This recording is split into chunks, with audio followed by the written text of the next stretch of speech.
I'm back in, yay. Am I am I glitching? Am I glitching at all? Hopefully not. Man, I don't know why it does that sometimes, but here we are. I'm here too. Nice. Hello. CJ Cat. No, okay, I'm not okay. Yay. Wait, no, I'm not glitching or okay, no, it looks good. Okay. Thank Awesome. Cool. Cool. All right. Well, we will wait a couple minutes and then we will start going through the book of Daniel. And hopefully you guys enjoy it. It's a good one. I'm looking forward to it. Um, but looks good. Awesome. Better. Yeah, some got lost. Yeah, well, basically I don't know who was here or what they saw. Thank you, Holly. But tell your sister to comment when she's in here so we can all say hello to her. Thank you. Thanks for those flowers, Holly, CJ. Thank you guys. Um, I appreciate you, Holly. You are way too kind. Uh, yeah. Hey, Kat, what is your sister's name? Enjoy. TGIF. Is it? Oh, yeah. Look at that. Jennifer. Okay. That's right. Okay, Jennifer. Has she been, you said she was in here before, but is she on her own account?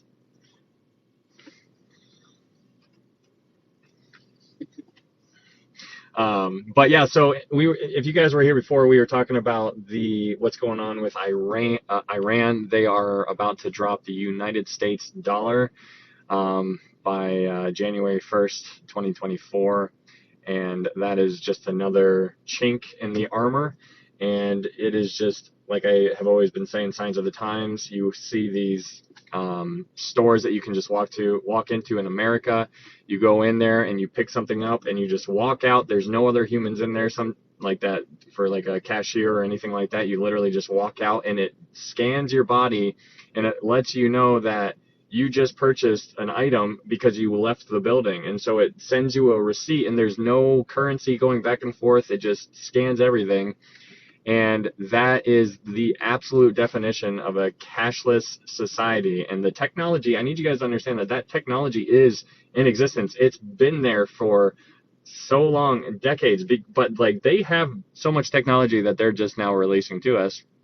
But it's just crazy to think that that's even a possibility. How in the world, my question that you should, or at least that I ask myself is, how in the world, if I walk into a store and I pick like 10 things up and I put them in my pocket and I walk out with them, how does that store know what is in my pocket? Well, just think about the technology that goes into that kind of stuff. There's all kinds of crazy, crazy tech that is involved, and if they can monitor that kind of thing and scan what's in your like on your person or whatever, then what about the stuff that we don't know about? And that is what I am. That's what I'm kind of focusing on what you don't know, honestly, because that's the crazy stuff. She's the one that caught a radical change from the Revelation study. Okay, what? Uh-oh, blitzing again. Huh, man. Yeah, some airports do this. Crazy scary. Do they really, Heidi? Man, I haven't been to one. I know that they're all over like California. Um, I could use prayer to help restore a broken relationship. Um, what's up, Isaac? But what is hi, Candace? What state are you from, Heidi? You're here, Jennifer. Is this Kat's sister? Um, are you Kat's sister? She's pinned, Ryan. Okay, hey Jen. Thanks for being here. Awesome. Nice. Well, it's good to meet you. That is so cool. Oh, thank you. Me, I'm not. 22. Thank you for that, Flower. I appreciate that. Um, but yeah. Hey, thanks for the invite. Missouri. I traveled to different states than I have been to 4 so far. So do you have to have like an app or something like that, Heidi? How does that whole thing work? Um, how will this affect LeBron? LaFlop, you mean? Good evening, Candace. You aren't Ryan. You're fine. Would you like a poll? Oh, no, I'm good. I guess, uh, yeah, no, I'm good. Thanks, CJ. What are we talking about? We're talking about how they have all kinds of stores out there right now to where people can just go in, pick stuff up, and walk out, and then they will get an alert on their phone saying, with their receipt, meaning that it is another sign of the time because of the, it just shows how much, how far the technology has come. And my point in even talking about this at all is just to show how far we've come as getting closer to a digital currency. It's already here. This kind of stuff is already happening. It's just slowly being rolled out.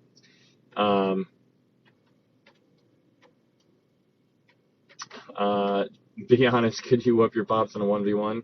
Yes. But we're about to go through Daniel. Hello, and yes, have to have a... Hello, Sandra. Okay.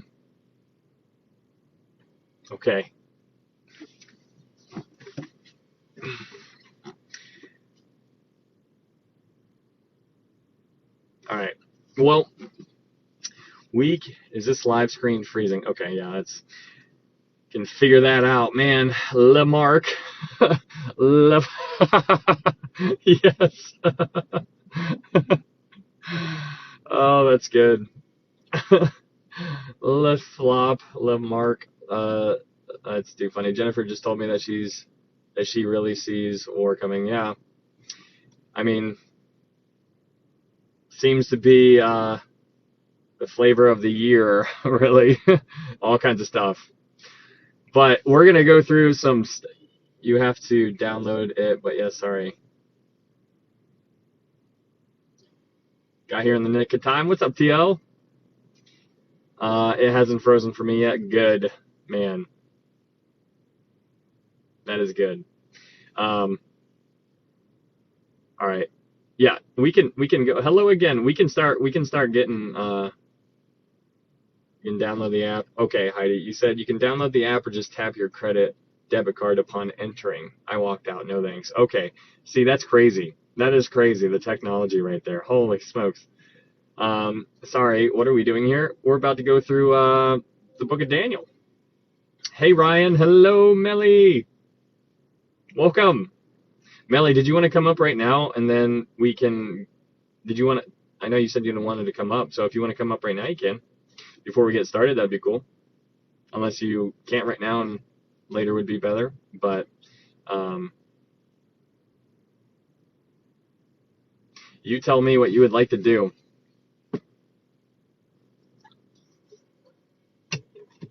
All right. Because if not, then we can probably just start diving in here a little later. Okay. Good to have you here, TL. Yes, absolutely. All right, guys. So we are going to start getting into the book of Daniel. So what we ended up doing before was we finished the book of Revelation. And hello from Oklahoma. Thanks, Blackbird. Doing flower arrangements. Okay, thank you for that, Blackbird. But we finished the book of Revelation. And now here we are in the book of Daniel, which is very fitting. And I'm going to give you guys what I got, and hopefully it is encouraging. But before we actually dive into it, just so you guys know, we're going to go through chapter 1 and 2 of the book of Daniel. But there's some backstory that we need to cover before we start digging into the book at all. And it's important to know this because it's going to give you perspective, because just like any book, you can't just start diving right into the middle of it without understanding how they got to where they were to begin with. And so that's what we're going to start doing. But the first thing that I think is important to understand is that the book of Daniel, there's 12 chapters within the book of Daniel.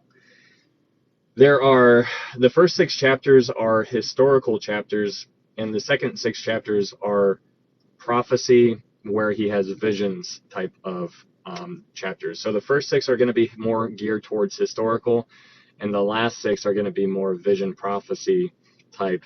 So you can keep that in mind as we go along, and I'll try to remind you guys about that as we advance into the book. But it's also important to understand that it's not an exact chronological order. So that means it just doesn't go 1, 2, 3, 4, 5 all the way to 12. It doesn't do that. So the chronological order is actually chapters 1 through 4, and then it goes to chapters 7 and 8, and then 5, 9, 6, 10, 11, 12. So I'll say that again if you guys are writing this down at all, but I do think it's important. But the order goes chapters 1 through 4. So chapters 1 through 4, and then it goes to chapter 7, and then it goes to chapter 8, then to chapter 5, then to chapter 9, chapter 6, and then 10 through 12. So that is important to understand, just because it's going to give you some perspective as where you're at. And that is important to remember. So try to keep that in mind as we continue on. But that's just the foundation, really. But as you continue on within the book of Daniel, it's also good to know that Daniel, there's some people out there who have a big problem with Daniel, and they question who the author is and its authentication and whatnot. But all we really need to know is am I still freezing for you guys?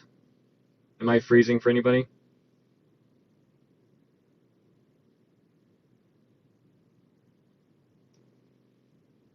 Yeah. Okay, I'm not. Okay, I'll reply to this and then we can pin this. Yeah. So it's 1 through 4. Then it is 7. Thank you for that. 7, 8, 5, 9, 6,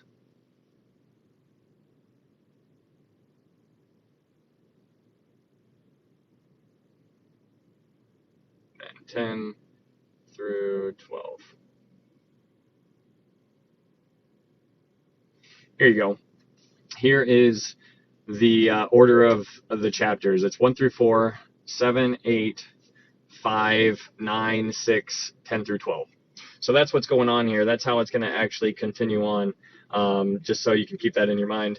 But it's also important to understand that there are people out there who think that the book of Daniel is a little bit it can't be authenticated.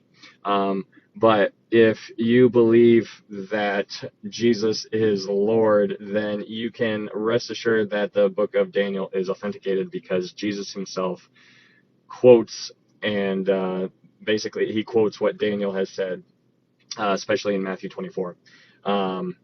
The prophet Daniel, so he mentions Daniel by name. So that's pretty big. So if Jesus brings your name up, that's a cool thing right there. So that's good to know, but that's also good to keep in mind. But as I've said before, and I don't know if you guys remember if you were here for it at all, but it's also really interesting to think about what the book of Daniel is compared to the book of Revelation, because the two kind of go hand in hand. And what I mean by that is that John was given apocalyptic visions in the book of Revelation, right? So there John is on the island of Patmos, and he's taken up and he sees these amazing visions, and John is called beloved. And it's important to understand the comparison, because John and the book of Daniel and Daniel himself he is referred to as beloved as well, because Gabriel shows up. We're going to get to that eventually, where Gabriel says, "Oh, Daniel, greatly beloved." And so he's referred to as beloved, just as John was referred to as beloved as well. So the two people both have insane insight into futuristic events. And so what I said before was the first 6 chapters of the book of Daniel, chapters 1 through 6, you can look at them as a historical point of view. Chapters 7 through 12 are a vision prophecy type of viewpoint. So that is good to know. So what I want to take you back to right now is to really kind of set the scene for the first chapter of Daniel. is to let you guys or try to help you guys understand what happened before chapter 1, or like just like so like I need like it's kind of like a little backstory right before we can get into chapter 1. So what happened in before chapter 1 is that there were 3 different sieges that King Nebuchadnezzar actually had on Jerusalem. So Jerusalem has been under attack, and then they get attacked, they get beat, and then Nebuchadnezzar goes away, and then the king of Jerusalem rebels again, and then Nebuchadnezzar comes back down and pushes them back down, and then they rebel again. Nebuchadnezzar comes back again, and the third time is when he ends up destroying the entire city and the temple. So that's the brief overview. Now I'm going to go unpack that a little bit more. But so you have there's going to be there's 3 different sieges that take place on Jerusalem. Because if you guys have been here at all, you remember me saying that there were 2 temples that used to be in existence, right? You had the first temple, which was Solomon's temple, and then you had the second temple, which was Zerubbabel's temple. So right now in time, since we're going through the book of Daniel, we are currently right around the period shortly after the time that the first temple was destroyed. Okay, so in your imagination here, go back there with me, right around the time that the temple was destroyed. So the first siege, Babylon, which was ran by King Nebuchadnezzar, he ends up going to Jerusalem and just wrecking house. He ends up just beating them up, and he defeats them. And the guy who was the king there was named his name was King Jehoiakim. Okay, so his name is King Jehoiakim. So he gets beat by King Nebuchadnezzar the first time. So then after a couple years go by, King Jehoiakim, his advisors start talking to him, right? And then he's like, "Hey, we got to rebel. And so King Jehoiakim is like, "Okay, we're going to rebel against King Nebuchadnezzar." And so he rebels against Nebuchadnezzar, but then Nebuchadnezzar comes back and smacks him down again. So that was the second siege. And so that happened 2 different times. After the second time, King Jehoiakim, he ends up dying during that time. And then his son ends up taking his place. His name is Jeconiah, King Jeconiah. And this king right here he's a child. And it's important to understand that back then things were completely different, right? Like, because these were children who were placed in royalty. Like, they didn't care. Like, you need to grow up, and you need to grow up now. So this king was probably, if I remember correctly, around 8 to 10 years old, and he becomes king. And then again, you see these people influencing that young child or the king to rebel again, and so that happens. But then before he rebels, the Jeconiah, he gets his uncle comes in and is the king that's put in place. So this guy named Zedekiah comes in, who is the uncle, and he becomes king, and he goes against King Nebuchadnezzar. And this is important to understand. So basically what I'm saying, this is a whole bunch of backstory. But my point here in getting you, because we're going to go to where this is in the scripture, and I'm going to read it to you. But it's my point here in bringing all of this stuff up is to get you to understand that there were 3 different sieges against Jerusalem. Okay, so there's 3 sieges where Babylon came and just smacked them down. And what I want you to understand here is that this is God's people. These are Judah. These are the Israelites. You would think that these people, being God's people, would be able to win this kind of stuff, right?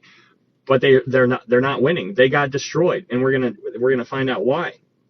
But the third time when they got defeated, the third siege, Nebuchadnezzar is getting ticked off. He's like, I've done this 2 different times now. Now I'm back here the third time. So this third time, I'm going to absolutely destroy your entire city and your temple. And then that is when the city of Jerusalem and the temple fell. So that's the Solomon's temple. That's when the first temple was destroyed. It was destroyed by King Nebuchadnezzar. So I'm sure you heard me say that a million times when we were going through the book of Revelation. But here we are. We're actually researching it now. So that is what is going on there. So let's go ahead and turn to 2 Kings chapter 24. 2 Kings chapter 24.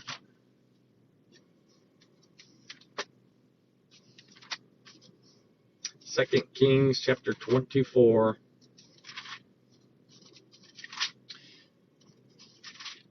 All right.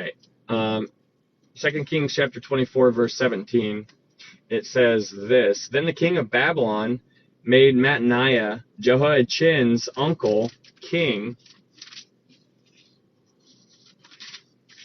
in his place and changed his name to Zedekiah. Now this Zedekiah, yes, 2 Kings 24, yes, that's the first temple. Now in verse 18, so 2 Kings 24, verse 18, we are introduced to Zedekiah. Zedekiah is in charge during the third siege. So this is what I want you guys to pay attention to, because this is a very, very interesting prophecy that was fulfilled in the craziest of ways. But it says in verse 18, 2 Kings 24, verse 18, it says, Zedekiah was 21 years old when he became king, and he reigned 11 years in Jerusalem. His mother's name was Hamutal, the daughter of Jeremiah of Libnah. He also did evil in the sight of the Lord, according to all that Jehoiakim had done. And so, okay, like I told you before, you have the first king who is Jehoiakim. Then you had the second one, who is Jeconiah, and now you have the third one here, which is Zedekiah.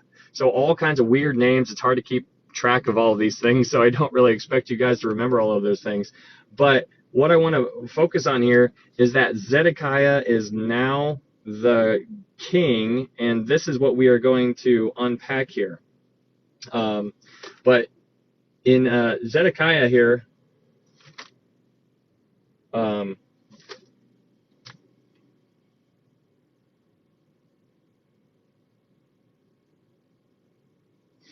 okay, yeah. So let's go to Ezekiel 12:13. Go to Ezekiel 12, Ezekiel chapter 12, verse 13.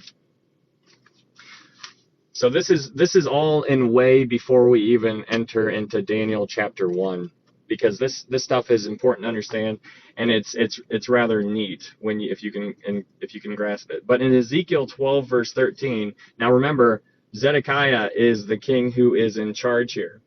But it says, Ezekiel 12, verse 13, it says, I will also spread my net over him, and he shall be caught in my snare. I will bring him to Babylon, to the land of the Chaldeans, yet he shall not see it, though he shall die there. Okay, so what's happening here in Ezekiel 12:13 is that this is a prophecy that's being said over this guy named Zedekiah. Okay, so this bad king of Judah or Israel is getting a prophecy that's over him, and what he's saying in Ezekiel 12, verse 13, it says, I will also spread my net over him, and he shall be caught in my snare. I will bring him to Babylon, to the land of Chaldeans, yet he shall not see it. So my question for you before we go to the next chapter is, how can you be brought to a land, how can you be brought to Babylon where you will not see it, but you will die there? So how does that happen? How can you go to a land where you do not see it, but you will die there? So it's an interesting thing. So the answer is in Jeremiah 39. So let's go to Jeremiah 39.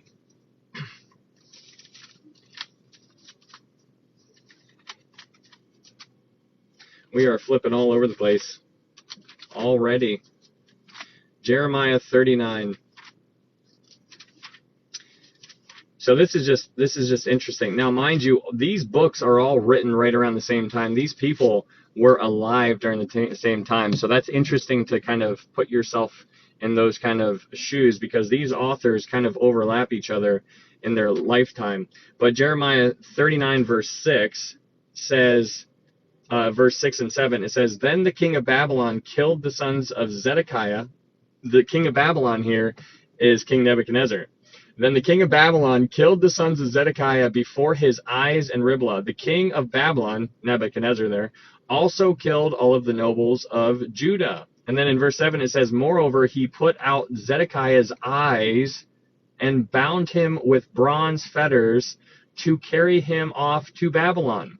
And so this is very interesting, because when you go back to Ezekiel and you see that prophecy that was said over Zedekiah about how he would go into the city or go into Babylon, but he would not see it, but he would die in Babylon, it was fulfilled And the reason it was fulfilled was because God knew that this was going to happen, and God knew that King Nebuchadnezzar was going to take the eyes of Zedekiah and then bring him into captivity into Babylon, and that is where he ended up dying. So that is massive.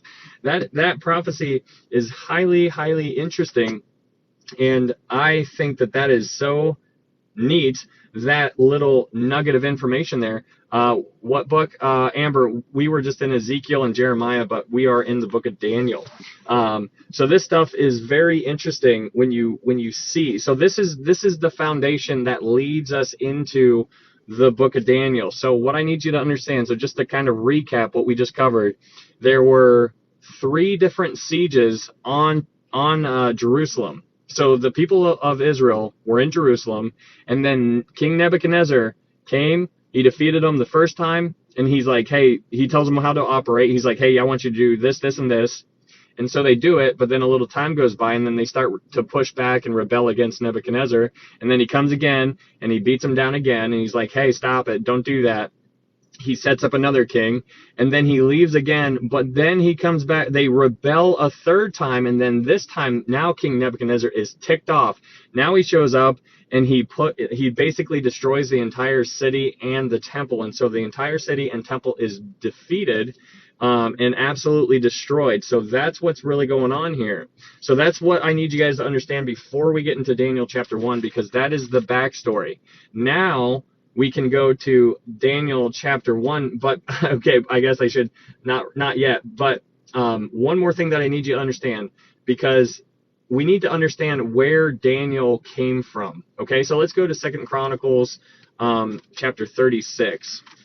2 Chronicles chapter 36, and you guys can see that we are all over the place because these books are all overlapping each other, and they kind of tell very similar stories, just in different words. So in 2 Chronicles chapter 36,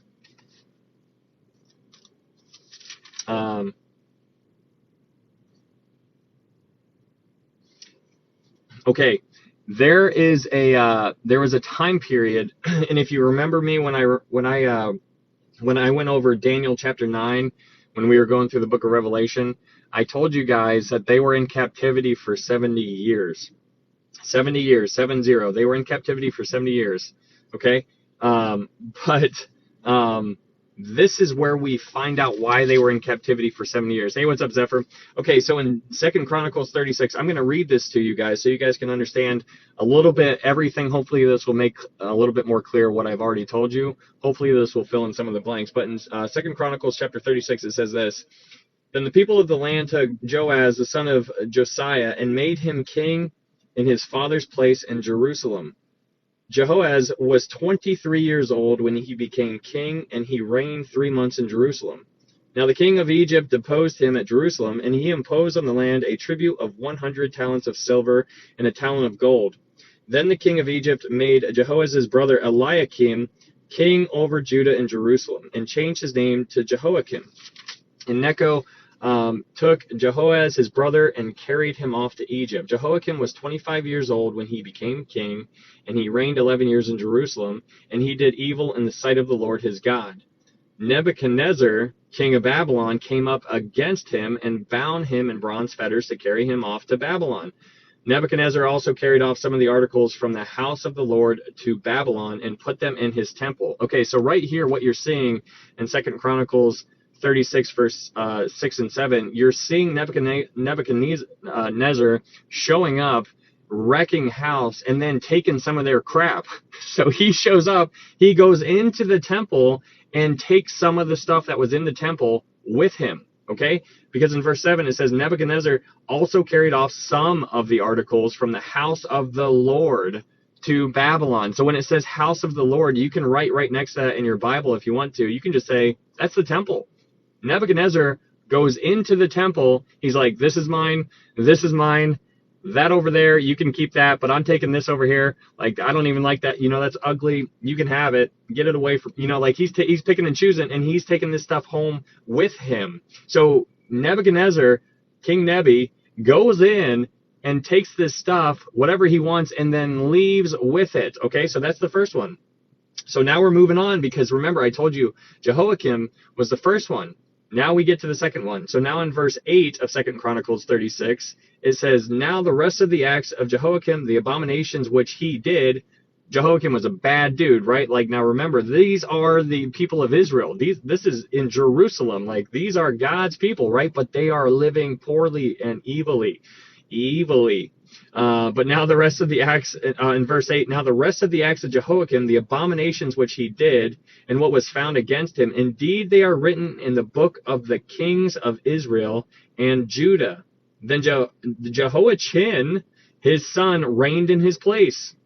Okay, remember, I told you it was Jehoiakim, and then after Jehoiakim, Jehoiachin, or you can say, some people called him Jehoiachin, and he also had a different name, which was Jeconiah. So they're two interchangeable names, but in this context, it is Jehoiachin.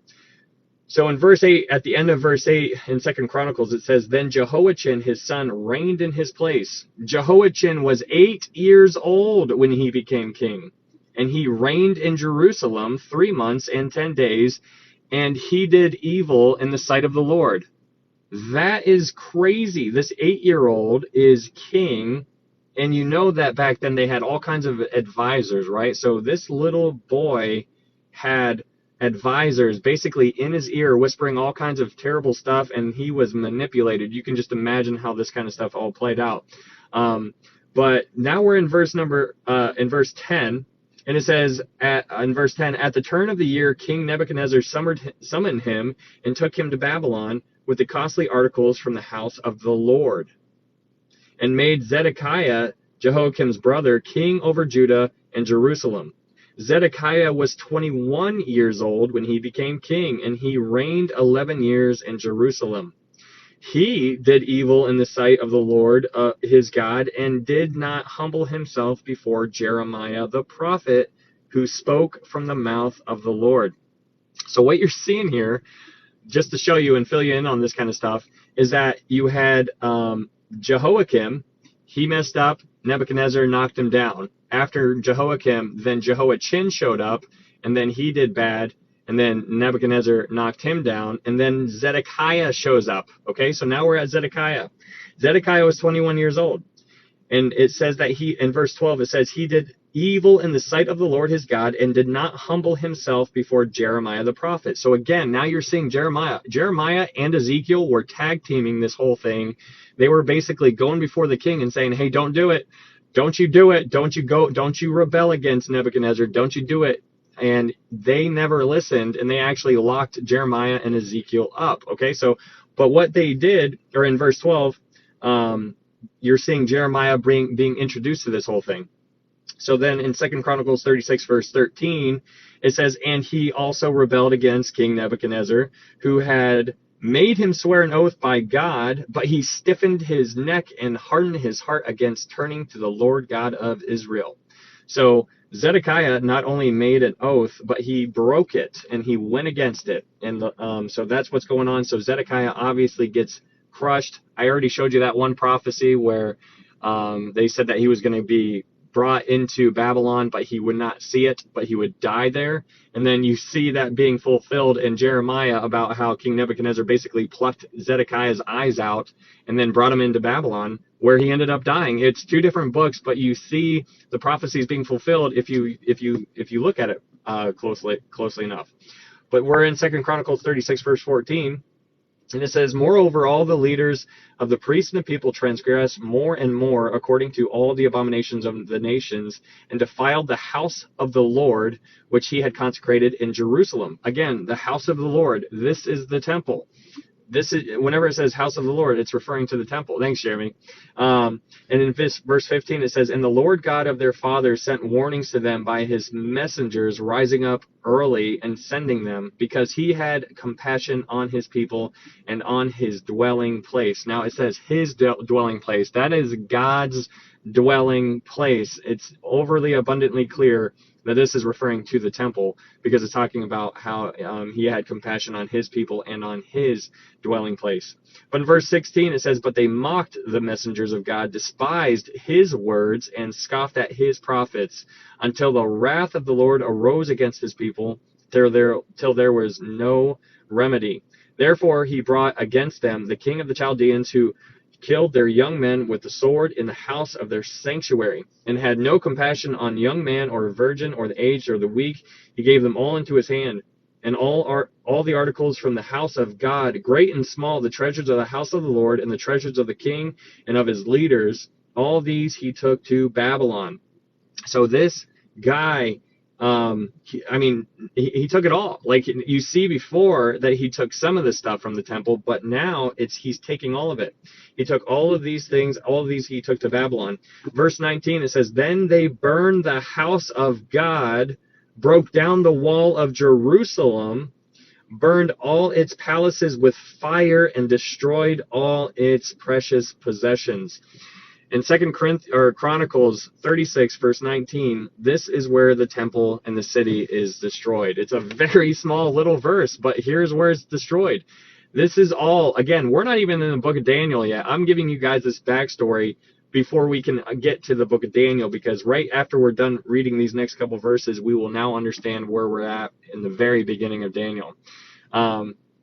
Yes. And so when we get to verse 20, it says, "And those who escaped from the sword he carried away to Babylon, where they became servants to him and his sons until the rule of the kingdom of Persia." And then in verse 21, it says this, "To fulfill the word of the Lord by the mouth of Jeremiah, until the land had enjoyed her Sabbaths. As long as she lay desolate, she kept Sabbath to fulfill 70 years." Okay, so this is 70-year captivity. Okay, so if you remember what I was talking about in Daniel 9, we'll get there eventually, but in Daniel 9 there's 70-year captivity, and the end of the 70 years is approaching in the middle of the book of Daniel.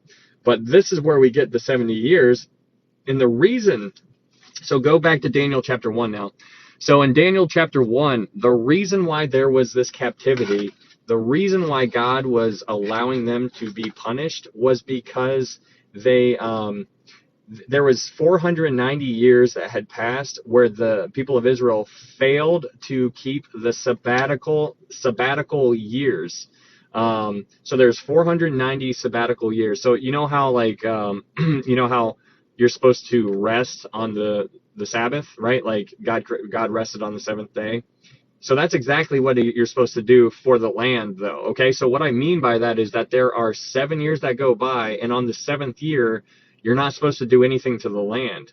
So you're supposed to work the ground. God told his people to work the ground for 6 years, like do everything you want to it, get all the fruit, do everything you want to the ground for 6 years, and then to not do anything on the seventh year. That seventh year was a sabbatical year.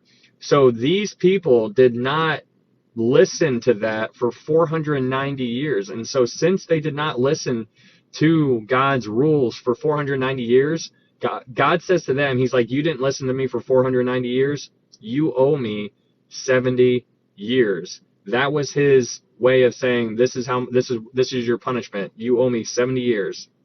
So that brings us to Daniel chapter 1. I hope you guys understand that. That is all just by way of review before we even enter into the book of Daniel. But I need you guys to understand that before we can continue on in the book of Daniel, because that's the backstory. I mean, you could just open the book of Daniel and start reading this, but this kind of leads you up. It gives you the backstory about what's going on. So in Daniel chapter 1, I'm going to read the whole chapter of Daniel, and then we'll go through it. But in Daniel chapter 1, it says this: "In the 3rd year of the reign of Jehoiakim, king of Judah, Nebuchadnezzar, king of Babylon, came to Jerusalem and besieged it. And the Lord gave Jehoiakim, king of Judah, into his hand with some of the articles of the house of God, which he carried into the land of Shinar, to the house of his God. And he brought the articles into the treasure house of his God. Then the king instructed Ashpenaz, the master of his eunuchs, to bring some of the children of Israel and some of the king's descendants and some of the nobles, young men in whom there was no blemish, but good-looking, gifted in all wisdom, possessing knowledge, and quick to understand, who had ability to serve in the king's palace, and whom they might teach the language and literature of the Chaldeans. And the king appointed for them a daily provision of the king's delicacies and of the wine which he had drank. and 3 years of training for them, so that at the end of that time they might serve before the king. Now from among those of the sons of Judah were Daniel, Hananiah, Mishael, and Azariah. To them the chief of the eunuchs gave names. He gave Daniel the name Belteshazzar, to Hananiah Shadrach, and to Mishael Meshach, and to Azariah Abednego. In verse 8, but Daniel purposed in his heart that he would not defile himself with the portion of the king's delicacies, nor with the wine which he drank. Therefore he requested of the chief of the eunuchs that he might not defile himself. Now God had brought Daniel into the favor and goodwill of the chief of the eunuchs. And the chief of the eunuchs said to Daniel, I fear my lord the king, who has appointed your food and drink. For why should he see your faces looking worse than the young men who are your age? Then you would endanger my head before the king. So Daniel said to the steward whom the chief of the eunuchs had set over Daniel, Hananiah, Mishael, and Azariah, please test your servants for 10 days, and let them give us vegetables to eat and water to drink. Then let our appearance be examined before you, and the appearance of the young men who eat the portion of the king's delicacies, and as you see fit, so deal with your servants. So he consented with them in this matter, and tested them 10 days. At the end of the 10 days, their features appeared better and fatter in flesh than all the young men who ate the portion of the king's delicacies. Thus the steward took away their portion of the delicacies and the wine that they were to drink, and gave them vegetables. As for these 4 young men, God gave them knowledge and skill in all literature and wisdom, and Daniel had understanding in all visions and dreams. Now at the end of the days, when the king had said that they should be brought in, the chief of the eunuchs brought them in before Nebuchadnezzar. Then the king interviewed them, and among them all none was found like Daniel, Hananiah, Mishael, and Azariah. Therefore they served before the king, and in all matters of wisdom and understanding about which the king examined them, he found them 10 times better than all the magicians and astrologers who were in all his realm. Thus Daniel continued until the first year of King Cyrus. Okay, so this is interesting stuff right here. I'm going to go through it verse by verse just to kind of unpack it a little bit. But in verse 1, it says, in the 3rd year of the reign of Jehoiakim, king of Judah, Nebuchadnezzar, king of Babylon, came to Jerusalem and besieged it. Okay, so we just unpacked all of that. So like if we didn't go back and do all of that foundational work, then you would only be able to read that one verse and you're like, okay, Nebuchadnezzar just showed up and he besieged it. But you need to understand that it happened 3 different times and they kept pushing back against Nebuchadnezzar. But it's good to know why Nebuchadnezzar was going against Jerusalem, and that is where the first temple was destroyed. Okay, so that's what's going on in verse 1. Thanks, Jeff. In verse 2, it says, and the Lord gave Jehoiakim, king of Judah, into his hand. And that is huge because it says so it wasn't Nebuchadnezzar who won the battle. It wasn't Jehoiakim who lost it. It says, and the Lord gave Jehoiakim, king of Judah, into his hand. God gave it to him. And that's interesting to pay attention to, because when you see what's going on here, like these are the people of God. These are God's chosen people, and God is giving them up to King Nebuchadnezzar. These are pagan people. These are the Babylonians, right? Like these are not God's people. But God gives his people to King Nebuchadnezzar. So that's interesting. So Nebuchadnezzar won the battle, but only because God let him. In verse 2, it says, and the Lord gave Jehoiakim, king of Judah, into his hand. That's very interesting to think about that kind of stuff, right? But so God gave him the victory. But it says, with some of the articles of the house of God, which he carried into the land of Shinar. Okay, so whenever you guys see the word Shinar right there in verse 3 or in verse 2, you can just underline it and just put the right next to it Babylon, because this is the word. This is a Babylon. Like every time you see Shinar, think of Babylon, like it's a city within Babylon, if you will. So it's just a good way correlation to think about that kind of stuff. So Shinar is Babylon. So when it says with some of the articles of the house of God, which he carried into the land of Shinar. You could read it, which he carried into the land of Babylon, to the house of his God, and he brought the articles into the treasure house of his God. So King Nebuchadnezzar takes all his stuff and he's bringing it into his land. And so that's what's going on now. We are in Babylon here. So then in verse 3, it says, Then the king instructed Ashpenaz, the master of his eunuchs, to bring some of the children of Israel and some of the king's descendants and some of the nobles, young men in whom there was no blemish.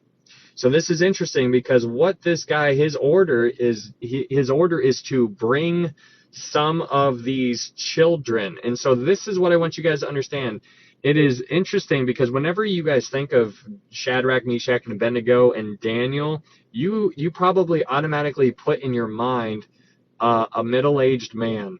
That's probably what you imagine, right? And I don't know if I'm right on that, but let's just say that that's what you guys think. That is correct in some cases, but it's not correct here. Because here in Daniel chapter 1, Daniel and his friends, Shadrach, Meshach, and Abednego, which are Babylonian names, they are most likely 12 to 14 years old. These are 12 to 14-year-old children. Thanks, Jeff. I appreciate that. But these kids are exactly what I just said. They are kids. They are 12 to 14 years old. And so when we talk about Daniel and Shadrach, Meshach, and Abednego, when we're talking about them in this chapter, I want you to envision a 12 to 14-year-old child. So that's what I want you guys to think here. So in verse 4, this eunuch, he's looking for young men in whom there was no blemish, but good looking, gifted in all wisdom, possessing knowledge and quick to understand, who had ability to serve in the king's palace, and whom they might teach the language and literature of the Chaldeans. This is interesting, right? Because their sole purpose was to take the best of these children. So you can imagine all the kids standing in line, and then one guy going, that one, I want that one, I want that one, and he picks all the ones that he deems that's best. And it's interesting that it says no blemish, because my mind automatically resorts back to no blemish, like on a lamb, like a sacrificial lamb where there's no blemish. Like, it's just interesting. My mind like correlates and connects with those types of words where it says no blemish. But there was no blemish. This eunuch chose Daniel and his friends, and their whole purpose of being chosen was that they were going to serve King Nebuchadnezzar, and they were going to basically transfer their their way of life onto these children. Okay, so there's these young kids, and the eunuch's role was to train them up in the way of Babylonian ways. And so that's what the whole goal here is. And so in verse 5 it says, And the king appointed for them a daily provision of the king's delicacies and of the wine which he drank. And that is interesting to me, because this is not like this is the king's delicacies. This is the king's food. Like, these are not scraps. These boys, before they were taken into captivity, were well kept. They were higher up. Like, Daniel and his buddies were people in Jerusalem, right? But then Jerusalem fell, and now they're in captivity in Babylon, and now they're being given the food of the king. Like, that's a big deal if you put yourself in this kind of perspective, because they could have easily like been given like the scraps or something like that, but it says that they're given the king's delicacies, so they were taken care of. And then it goes on in verse 5, and it says 3 years of training for them, so that at the end of the time they might serve before the king. And then in verse 6 it says, Now from among those, the sons of Judah and Daniel, Hananiah, Mishael, and Azariah. Those are Hebrew names. And it's interesting, because if I asked you guys, hey, what are Shadrach, Meshach, and Abednego's names? You would say, what do you mean? That's what their names are. But it's interesting, because those are their Babylonian names. Those are not their actual names. Those are their Babylonian names. Those are pagan names that they were given to basically indoctrinate them into a Babylon way of life. And so these children were all given different names. Their real names were Daniel, Hananiah, Mishael, and Azariah. Those are their Hebrew names. And when you look about their Hebrew names, when you click on their names, Daniel, Hananiah, Mishael, and Azariah all have God or the Lord within their name, like in the meaning of their names. And it's interesting because what happens right when they get to Babylon is that the chief of the eunuchs gave them new names to indoctrinate them into their Babylonian way of life, their pagan lifestyle. And the names that they were given were Belteshazzar, Shadrach, Meshach, and Abednego.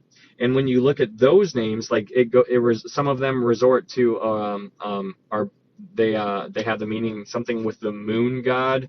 It basically is the opposite of what their names used to mean in Hebrew. And so what their names in Hebrew were glorifying God in a sense, and then what their names were changed to were basically going against God, and they did that on purpose to basically brainwash them or try to brainwash them. So that's what's going on. Keep in mind, these are 12 to 14-year-old children. And then we get to verse 8 and says, "But Daniel purposed in his heart that he would not defile himself with the portion of the king's delicacies, nor with the wine which he drank. Therefore he requested of the chief of the eunuchs that he might not defile himself." And so here's what I want. Like this is massive because of the soul visual that I hope you guys are getting here. I want you to imagine a 12 to 14-year-old child, and it says in verse 8, "But Daniel purposed in his heart." Okay? So Daniel purposed in his heart, and that is massive because this is a child who is purposing in his heart something that you and I have a hard time doing, and we are adults. So my question to you guys is why? Well, first off, let me explain what's going on with the meat. So Daniel is acknowledging that the meat that they are offering these children who are in captivity, the meat that they're offering the children, that meat was previously offered to their false gods, to their idols, before it was given to the children. So they would always offer the meat to their false gods first, and then they would bring that meat and give it to the people that were living in this area. And so Daniel had that discernment. And my question to you guys is, what are your thoughts on that? Why do you think Daniel purposed in his heart that he would not defile himself? This is a 12-year-old to 14-year-old boy who had that level of wisdom and discernment and knowledge to know to stay away from this kind of stuff. Yeah. But this is interesting. But the reason, like my question is, where was he taught? So let's go to Deuteronomy chapter 6 real fast, because this is massive. At least it was for me. Deuteronomy chapter 6. So the question on the table is, where did Daniel learn? Hello, Hope. Where did Daniel learn to stay away from that kind of stuff? So Daniel chapter 6, verse 4. In Daniel chapter 6, 4 through 9. And it says this: "Hear, O Israel, the Lord our God, the Lord is one. You shall love the Lord your God with all your heart, with all your soul, and with all your strength." In verse 6, "And these words which I command you today shall be in your heart.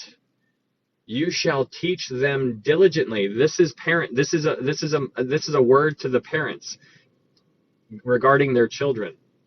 In verse 7, it says, "You shall teach them," the children, "diligently to your children, and shall talk of them when you sit in your house, and when you walk by the way, when you lie down, and when you rise up. You shall bind them as a sign on your hand, and they shall be as frontlets between your eyes. You shall write them on the doorposts of your house and on your gates." It's Deuteronomy chapter 6, verse 4 through 9. And so that is important to understand. But what this is saying here, especially in verse 7, it says, "You shall teach them diligently to your children, and shall talk of them when you sit in your house, when you walk by the way, when you lie down, and when you rise up, this right here is where you get the idea of homeschooling. This is homeschooling. Deuteronomy chapter 6, verse 4 through 9. The reason why, going back to Daniel chapter 1, the reason why Daniel knew what to do and he had that discernment was because he was brought up right. And that is that's huge. Yeah, Deuteronomy 6, 4 through 9. This is very, very important to understand, because when you compare Deuteronomy 6, 4 through 9 to the world that we're living in today, what you're seeing is children who have no idea what they're doing. What you're seeing right now is that you see children out there who are running around who are really, really good at video games. They are glued to an iPad, and then when you take it away from them, they cry and complain, and then the parents end up giving it back. And they get whatever they want, and they cry, and they have no work ethic, and they don't know anything. They have no idea about God, and if they do, it's the song, like, I don't know, it's a song that they don't even have any idea of what meaning it really has, because it's not drilled into their brain from inside the home. And that is what is wrong, Elizabeth. I mean, amen. Exactly why we homeschool, to keep the Lord and the little ones educated. Absolutely. Good for you. That is awesome. But this is what's going on. You're seeing what Daniel, at the age of 12 to 14 years old, had the audacity to go up to an adult and say, hey, not only go up to him, but do it in a way that he was able to, he found favor in this guy's sight, as we're going to see here in a second. But Daniel, like, can you imagine being a child? You just were taken from your home. Now you are brought in a new land with new people, new laws, new roads, new buildings. You have no idea where you're at. You're being told to do this. You're being told to do this. Daniel had the courage to stand up. And I think we really don't really fully appreciate what's going on here, because we can't fully grasp it. But Daniel was 12 to 14 years old. And it's interesting because it says in verse 8, but Daniel purposed in his heart. And that's where it all starts, right? Like, this is where it starts. It starts in your heart. That is where it starts. If it's not here, then when the time comes, you're going to fall for anything. And that is why Daniel was able to stand, because it was there before. He purposed in his heart before all of this happened. It was already there. He's like, you know what? I'm not going to defile myself. He already knew he wasn't going to do it. He already knew, and then he went up to the eunuch, and he was like, hey, listen, I can't do this. And he was able to go about it tactfully. So I really want you guys to understand how big that really is for this time. This guy is very, very interesting. But it says, so again, remember that this meat was brought before idols, and then after it was given to the idols, it was then given to the other people. And Daniel knew that, and he's like, I'm not going to eat this. It would be offensive for a Jew to eat this type of stuff because of how against all their Jewish laws and whatnot. So, and then we go to verse 9, and then it says in verse 9 that now God had brought Daniel into the favor and goodwill of the chief of the eunuchs. So Daniel is already finding favor, and he's only, like, I don't know how long he's been there, but he's already found favor in somebody's eyes. And he goes up to this Daniel, this eunuch, and in verse 10, and it says, and the chief of the eunuchs said to Daniel, I fear my lord the king, who has appointed your food and drink. For why should he see your faces looking worse than the young men who are your age? Then you would endanger my head and before the king. So Daniel is trying to get his way out of this kind of stuff about eating the meat, but the eunuch is acknowledging what he's trying to do, and he's just having a conversation with Daniel because he likes Daniel.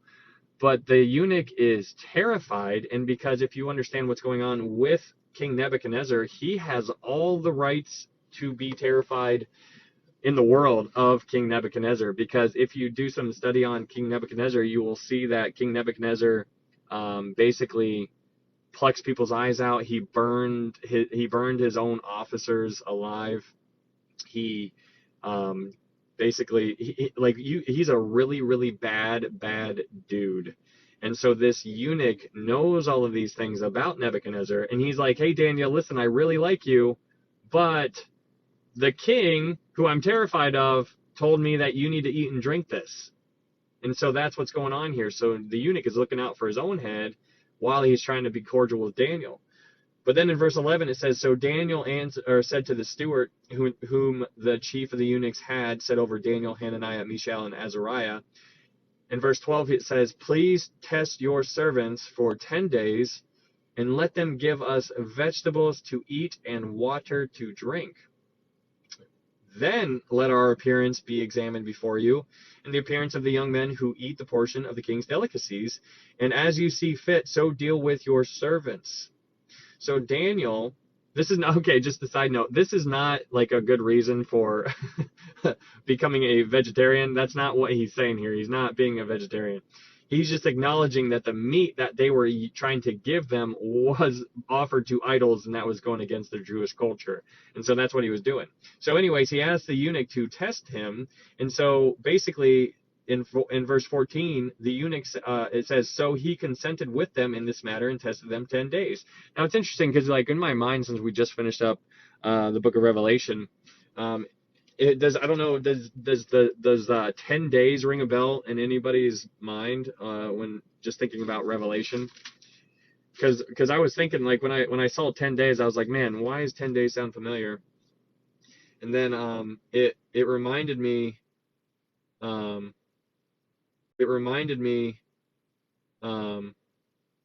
of chapter 2, verse 10. It says, do not fear any of those things which you are about to suffer. Indeed, the devil is about to throw some of you into prison that you may be tested, and you will have tribulation 10 days. So I don't know if there's any kind of connection there. I'm not saying there is. I'm not saying there isn't. I'm just saying that there is there's 10 days in the book of Daniel,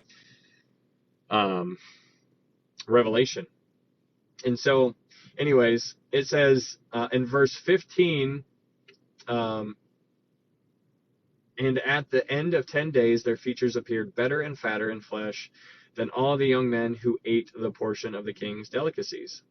Thus the steward took away their portion of delicacies and the wine that they were to drink and gave them vegetables. So these guys all show up. Everything is so much better. And yeah, Smyrna, absolutely, Amber.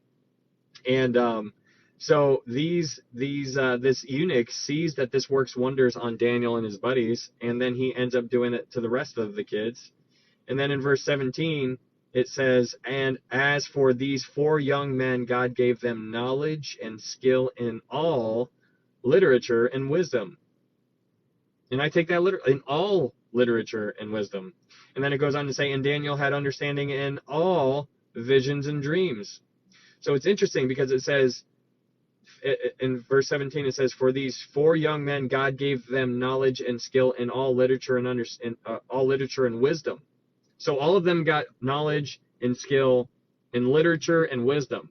But then it says Daniel had understanding in all visions and dreams.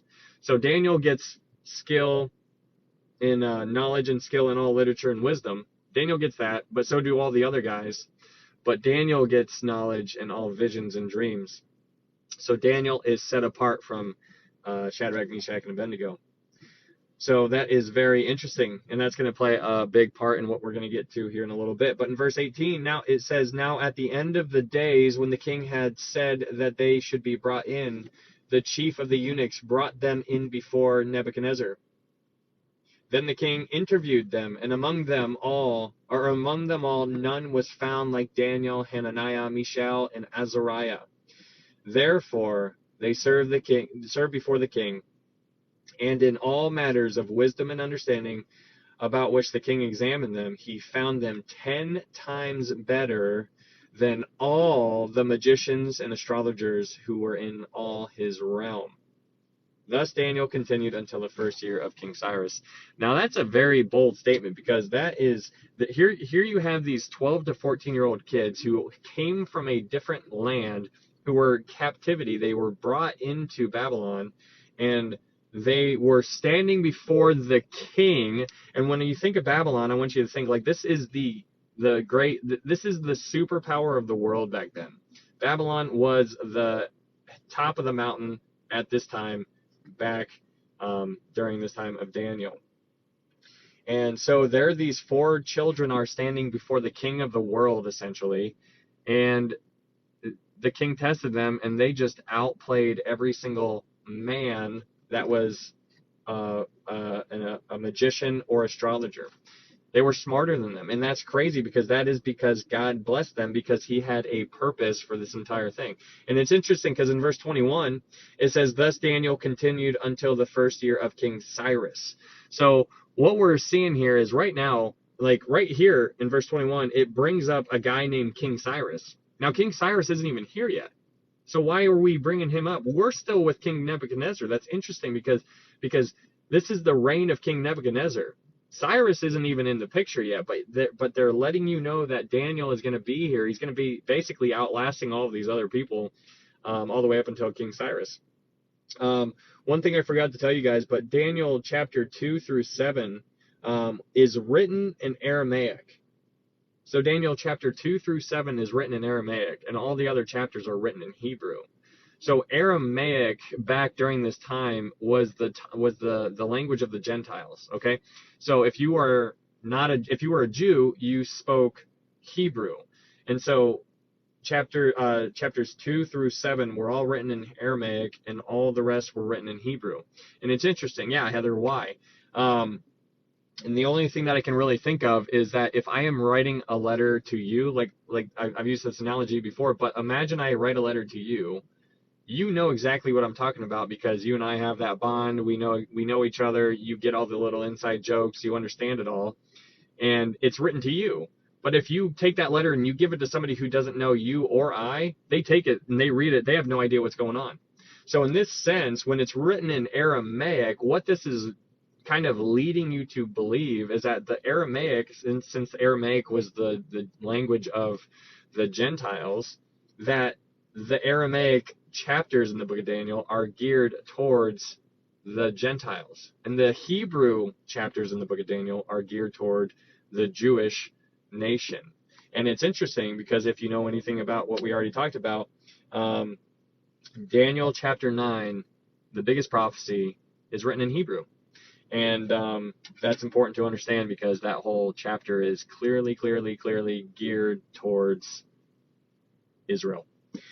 So take that how you will. But yes, so chapters 2 through 7 are written in Aramaic. Aramaic was a Gentile language. Here we are into chapter 2, and we will unpack that. But I'm going to read some of this and say hello to you guys for a second. Take a second. Take a drink.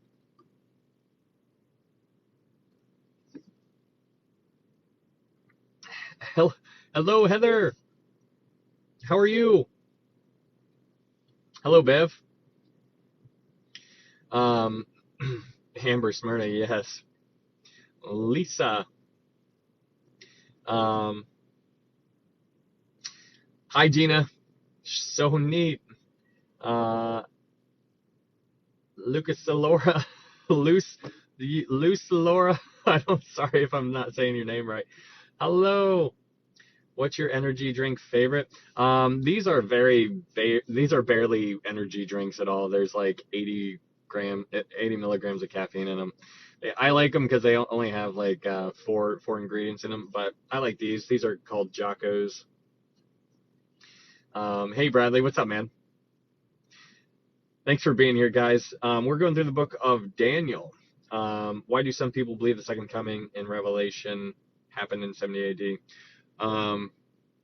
Why do some people believe the second coming in Revelation happened in 70 AD?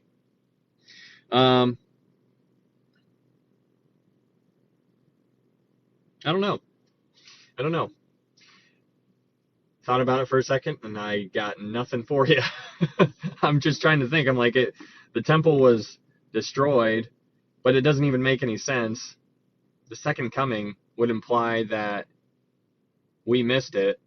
The second coming would also imply that we are in the millennial kingdom right now, which is very apparent is not, because if we are, then Satan's leash is too long, because we know that the Bible says that Satan's going to be bound in the bottomless pit for 1,000 years. So if you're trying to tell me that we're living in a world where Satan is bound in the bottomless pit, then you are going to have a tough time doing that. But hey, Blondie, hello. Christy, hi. Hello, I'm Jane. Hello, Jane. I'm Ryan. Nice to meet you.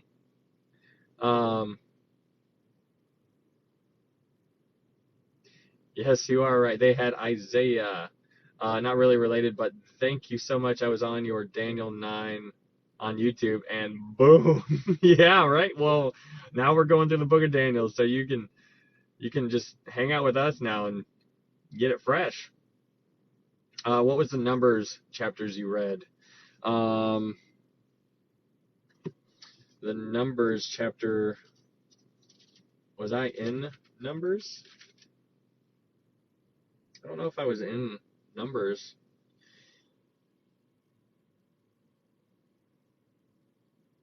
I don't think I was in Numbers. Was I in Numbers? We were all over the place. We were in when we were talking about we were in Second Chronicles. I know we were in Second Chronicles, chapter 36. We read all of that. That pretty much sets the scene for the Babylonian captivity.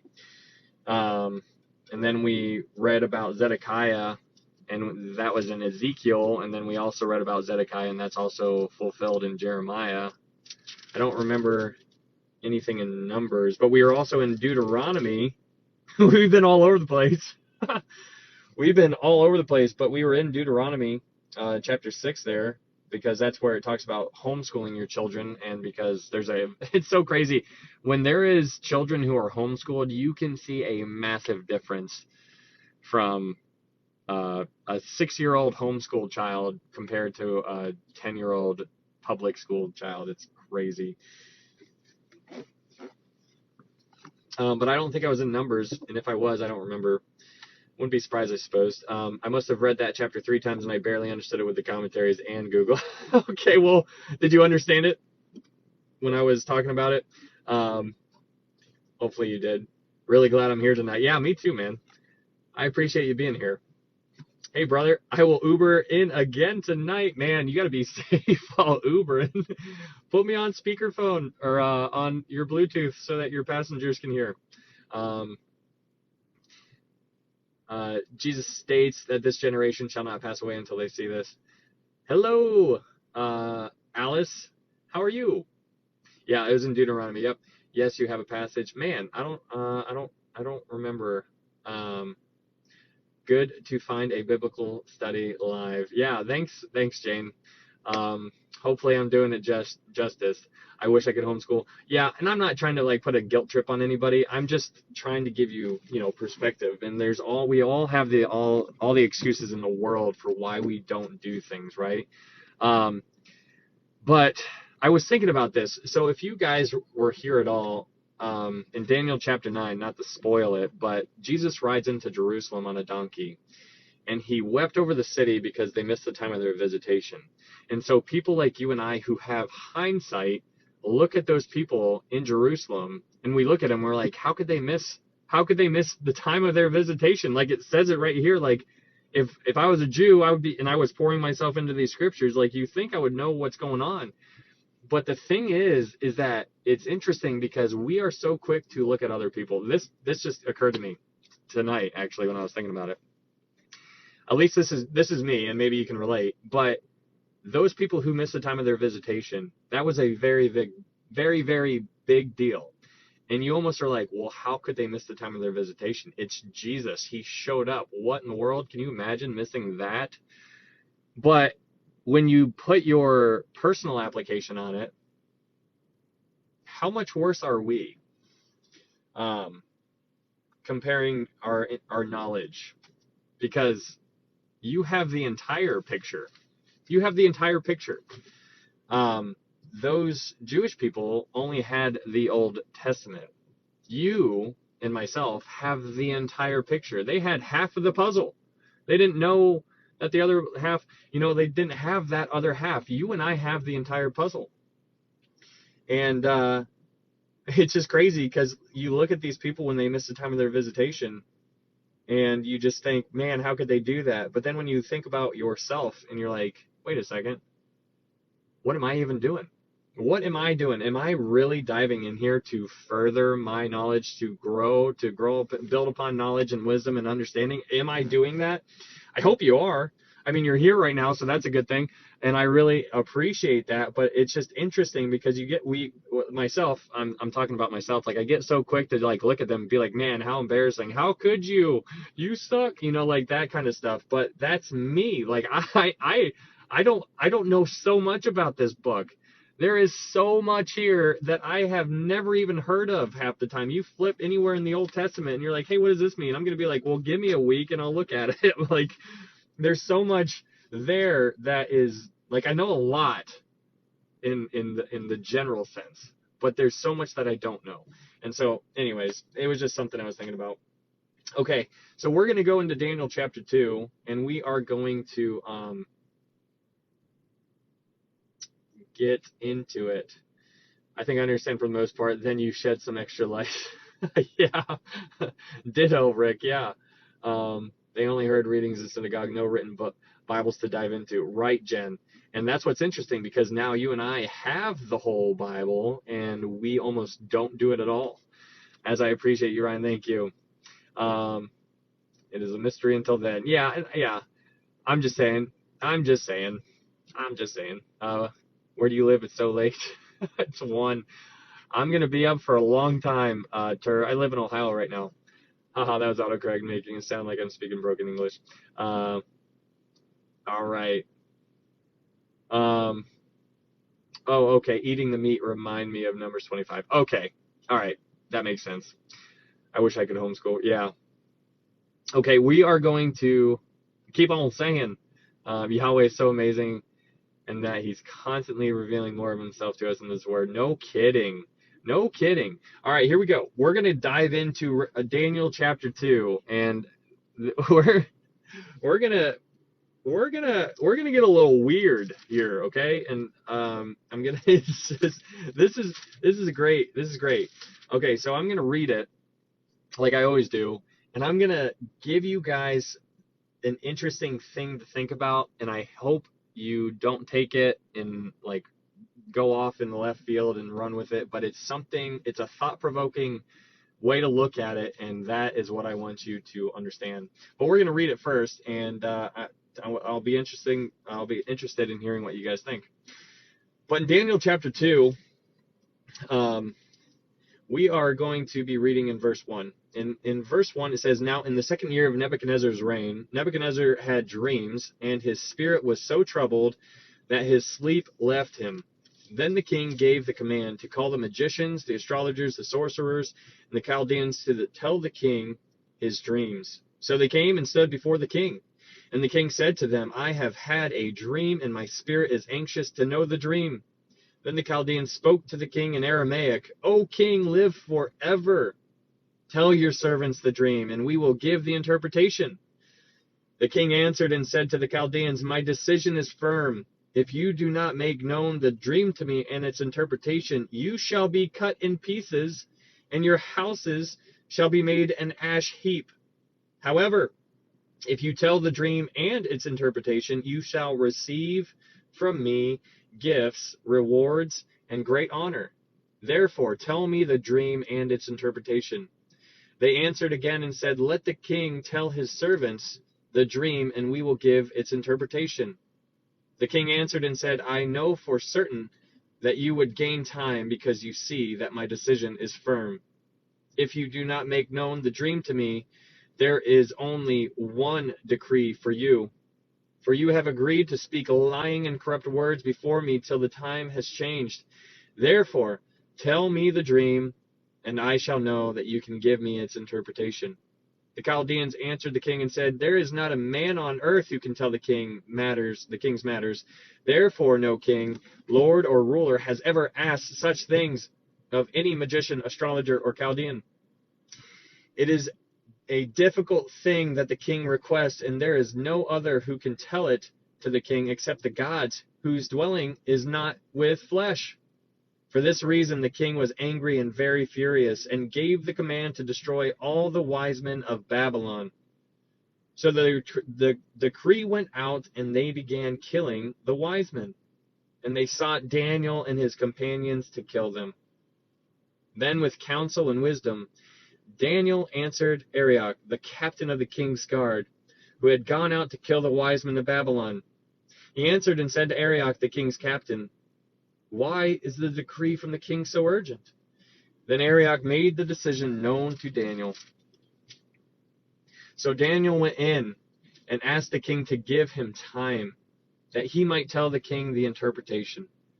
Then Daniel went into his house and made the decision known to Hananiah, Mishael, Azariah, and his companions, that they might seek mercies from the God of heaven concerning this secret, so that Daniel and his companions might not perish with the rest of the wise men of Babylon. Then the secret was revealed to Daniel in a night vision. So Daniel blessed the God of heaven. Daniel answered and said, "Blessed be the name of God forever and ever, for wisdom and might are his. And he changes the times and the seasons.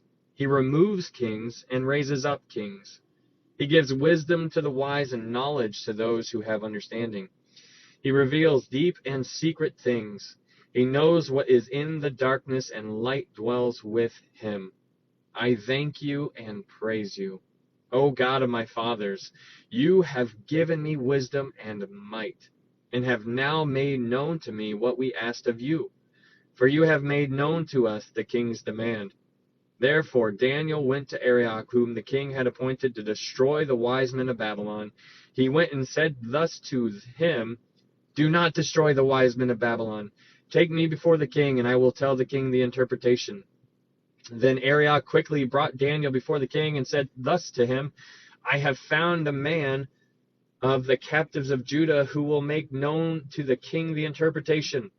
The king answered and said to Daniel, whose name was Belteshazzar, "Are you able to make known to me the dream which I have seen and its interpretation?" Daniel answered in the presence of the king and said, "The secret which the king has demanded, the wise men, the astrologers, the magicians, and the soothsayers cannot declare to the king. But there is a God in heaven who reveals secrets, and he has made known to King Nebuchadnezzar, what shall be in the latter days. Your dream and the visions of your head upon your bed were these. As for you, O king, thoughts came to your mind while you were on your bed about what would come to pass after this, and he who reveals secrets has made known to you what will be. But as for me, this secret has not been revealed to me, because I have more wisdom than anyone living, but for our sakes who make known the interpretation to the king, and that you may know the thoughts of your heart. You, O king, were watching, and behold, a great image, this great image whose splendor was excellent, stood before you, and its form was awesome. This image's head was of fine gold, its chest and arms of silver, and its bellies and thighs of bronze, its legs of iron, its feet partly of iron and partly of clay.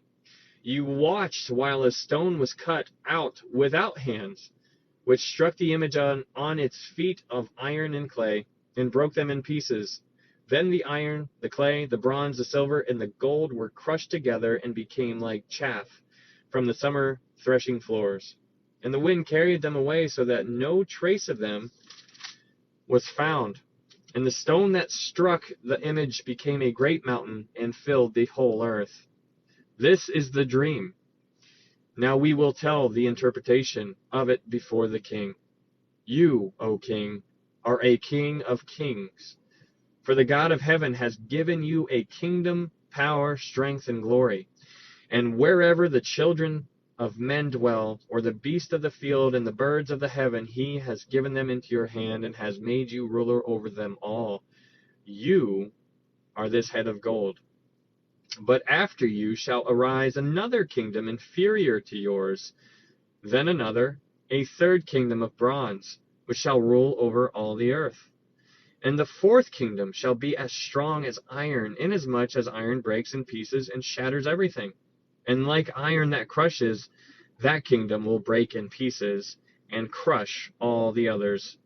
Whereas you saw the feet and the toes, partly of potter's clay and partly of iron, the kingdom shall be divided, yet the strength of the iron shall be in it. just as you saw the iron mixed with ceramic clay.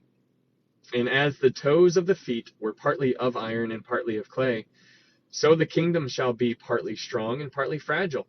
As you saw iron mixed with ceramic clay, they will mingle with the seed of men, but they will not adhere to one another, just as iron does not mix with clay. And in the days of these kings, the God of heaven will set up a kingdom which shall never be destroyed. And the kingdom shall not be left to other people. It shall break in pieces and consume all these kingdoms, and it shall stand forever. Inasmuch as you saw that the stone was cut out of the mountain without hands, and that it broke in pieces the iron, the bronze, the clay, the silver, and the gold, the great God has made known to the king what will come to pass after this. The dream is certain, and its interpretation is sure.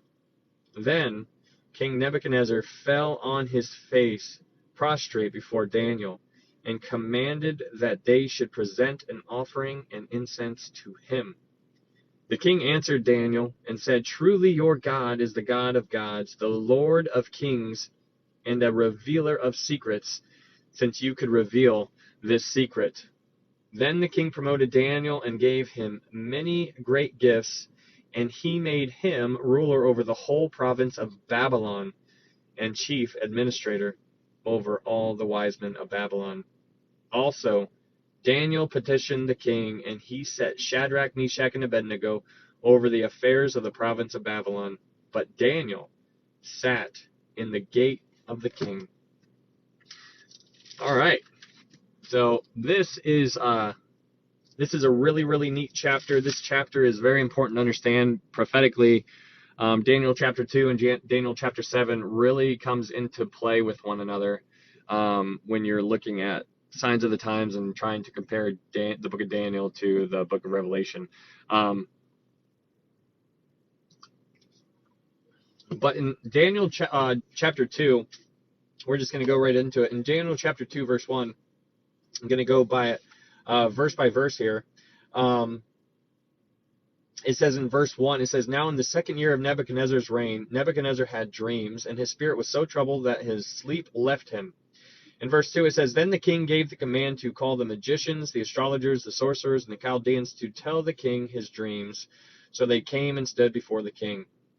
Now, when you see magicians, astrologers, sorcerers, and the Chaldeans, like this is a grouping of people, right? Like these are the advisors to the king. And it's important, like you can look at these type of people, as this is a type of occult. And I hope you get what I'm saying there, but this is very occultish. And you can probably fill in the blanks on a lot what I'm actually referring to there. But right when you see magicians and astrologers and sorcerers, like this is very, very occultish.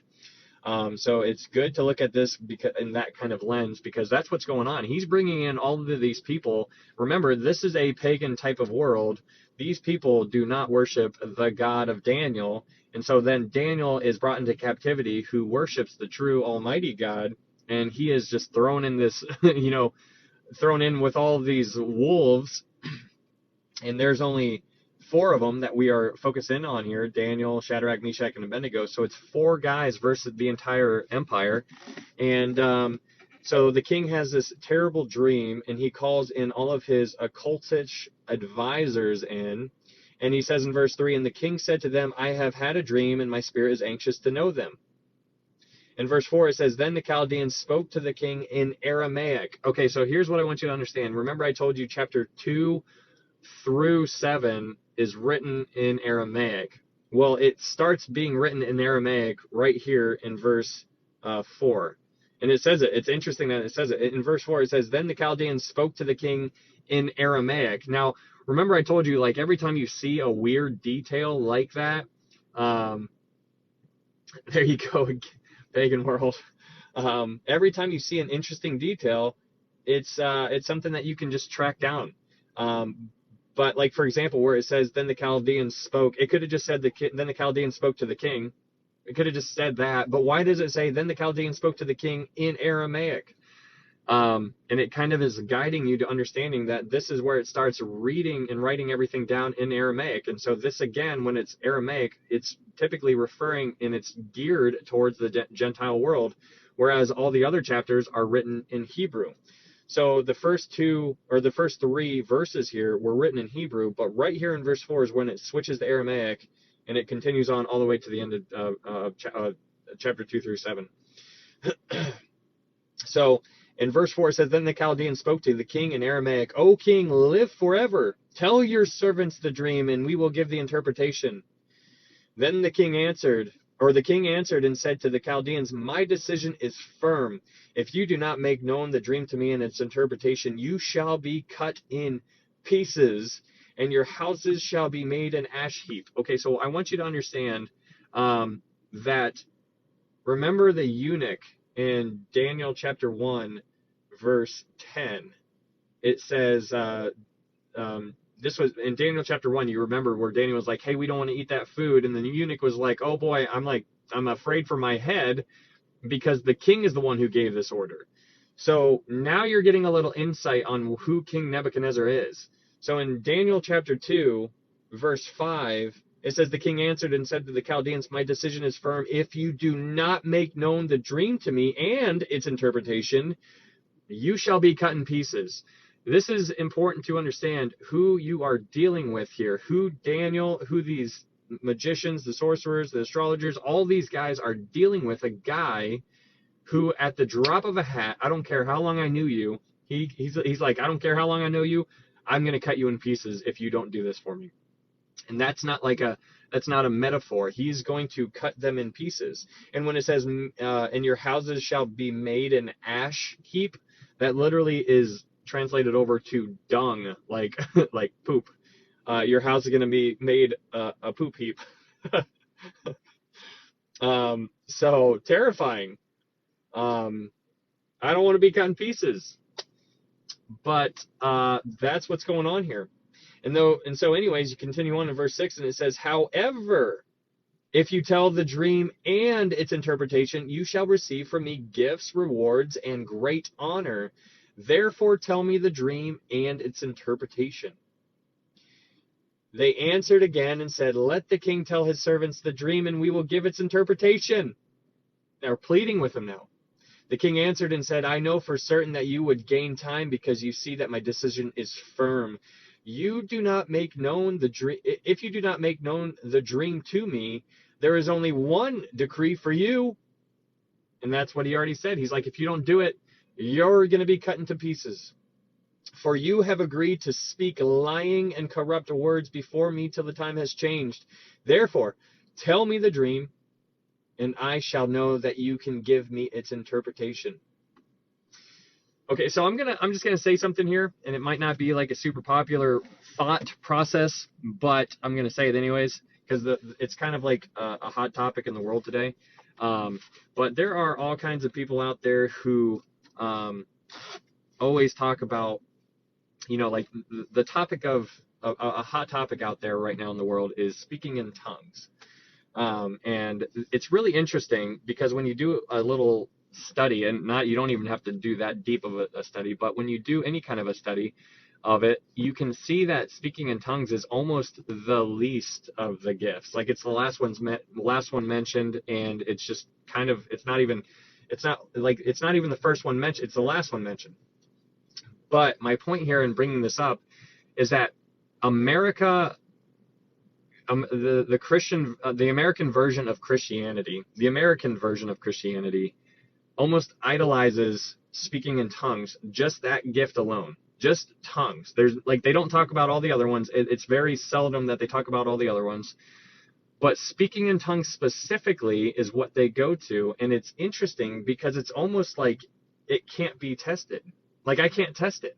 Like, I can't tell. Like, if you start rambling some stuff off, I'm just gonna have to take your word for it, because if nobody stands up and says, hey, I have an interpretation, it's interesting, right? So it's interesting that America goes towards speaking in tongues, and they say, hey, you can't be saved unless you speak in tongues, and this and this and this, and they abuse it and take it completely out of proportion. Now it's this big blown up thing.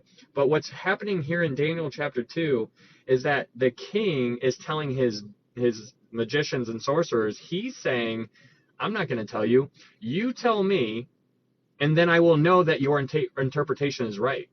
Because if I tell you the dream, you can just go make up some kind of stuff, right? Like, so same thing with the speaking in tongues.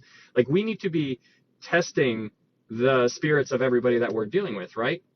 And so what I'm saying here is where he is testing these sorcerers and these magicians, he's saying, you tell me what the dream is, and if you tell me what the dream is, then I'll know that you know the interpretation. Because if I tell you the dream, you could just make something up. And it's the same kind of concept. There are so many people out there who like fall on the ground convulsing, and they're saying they're like being slain in the spirit and stuff. And I'm just like, that's not like the picture of Jesus. I don't see Jesus doing that. And so I want to stay as close to Jesus as I can. And so when I read Daniel chapter 2 and I see that King Nebuchadnezzar has the foresight to say, I'm not going to tell you.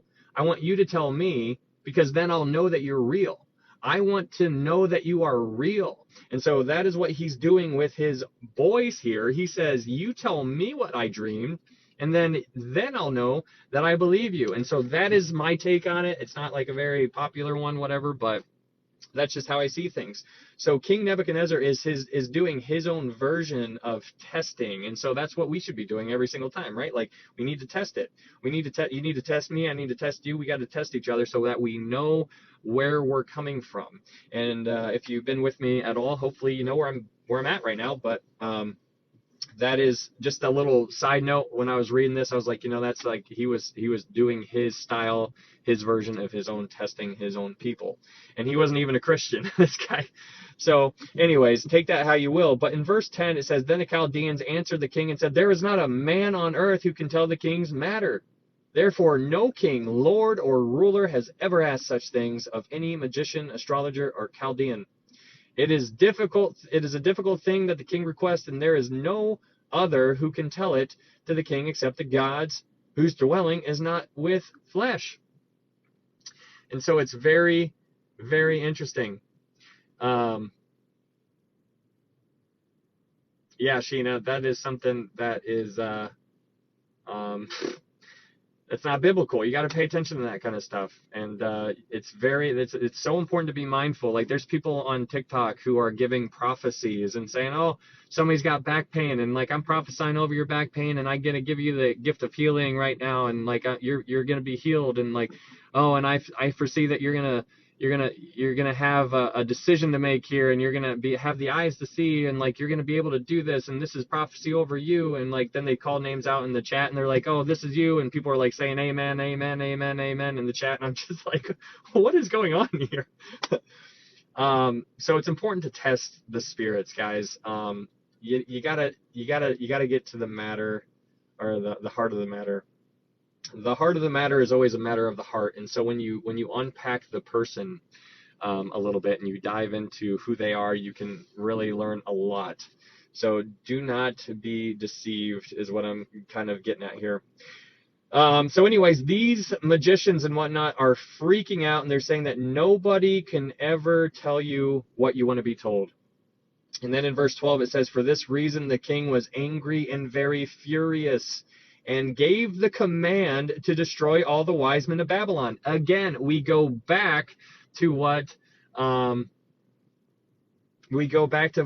chapter 1, where the eunuch was terrified about going against King Nebuchadnezzar's wishes. He's like, I like you, Daniel, but if I do this, like, I might lose my head. And he was not joking at all. So you're seeing a little bit more insight here on who King Nebuchadnezzar is. He's not messing around. He's like, I don't like you. You're dead. You're dead.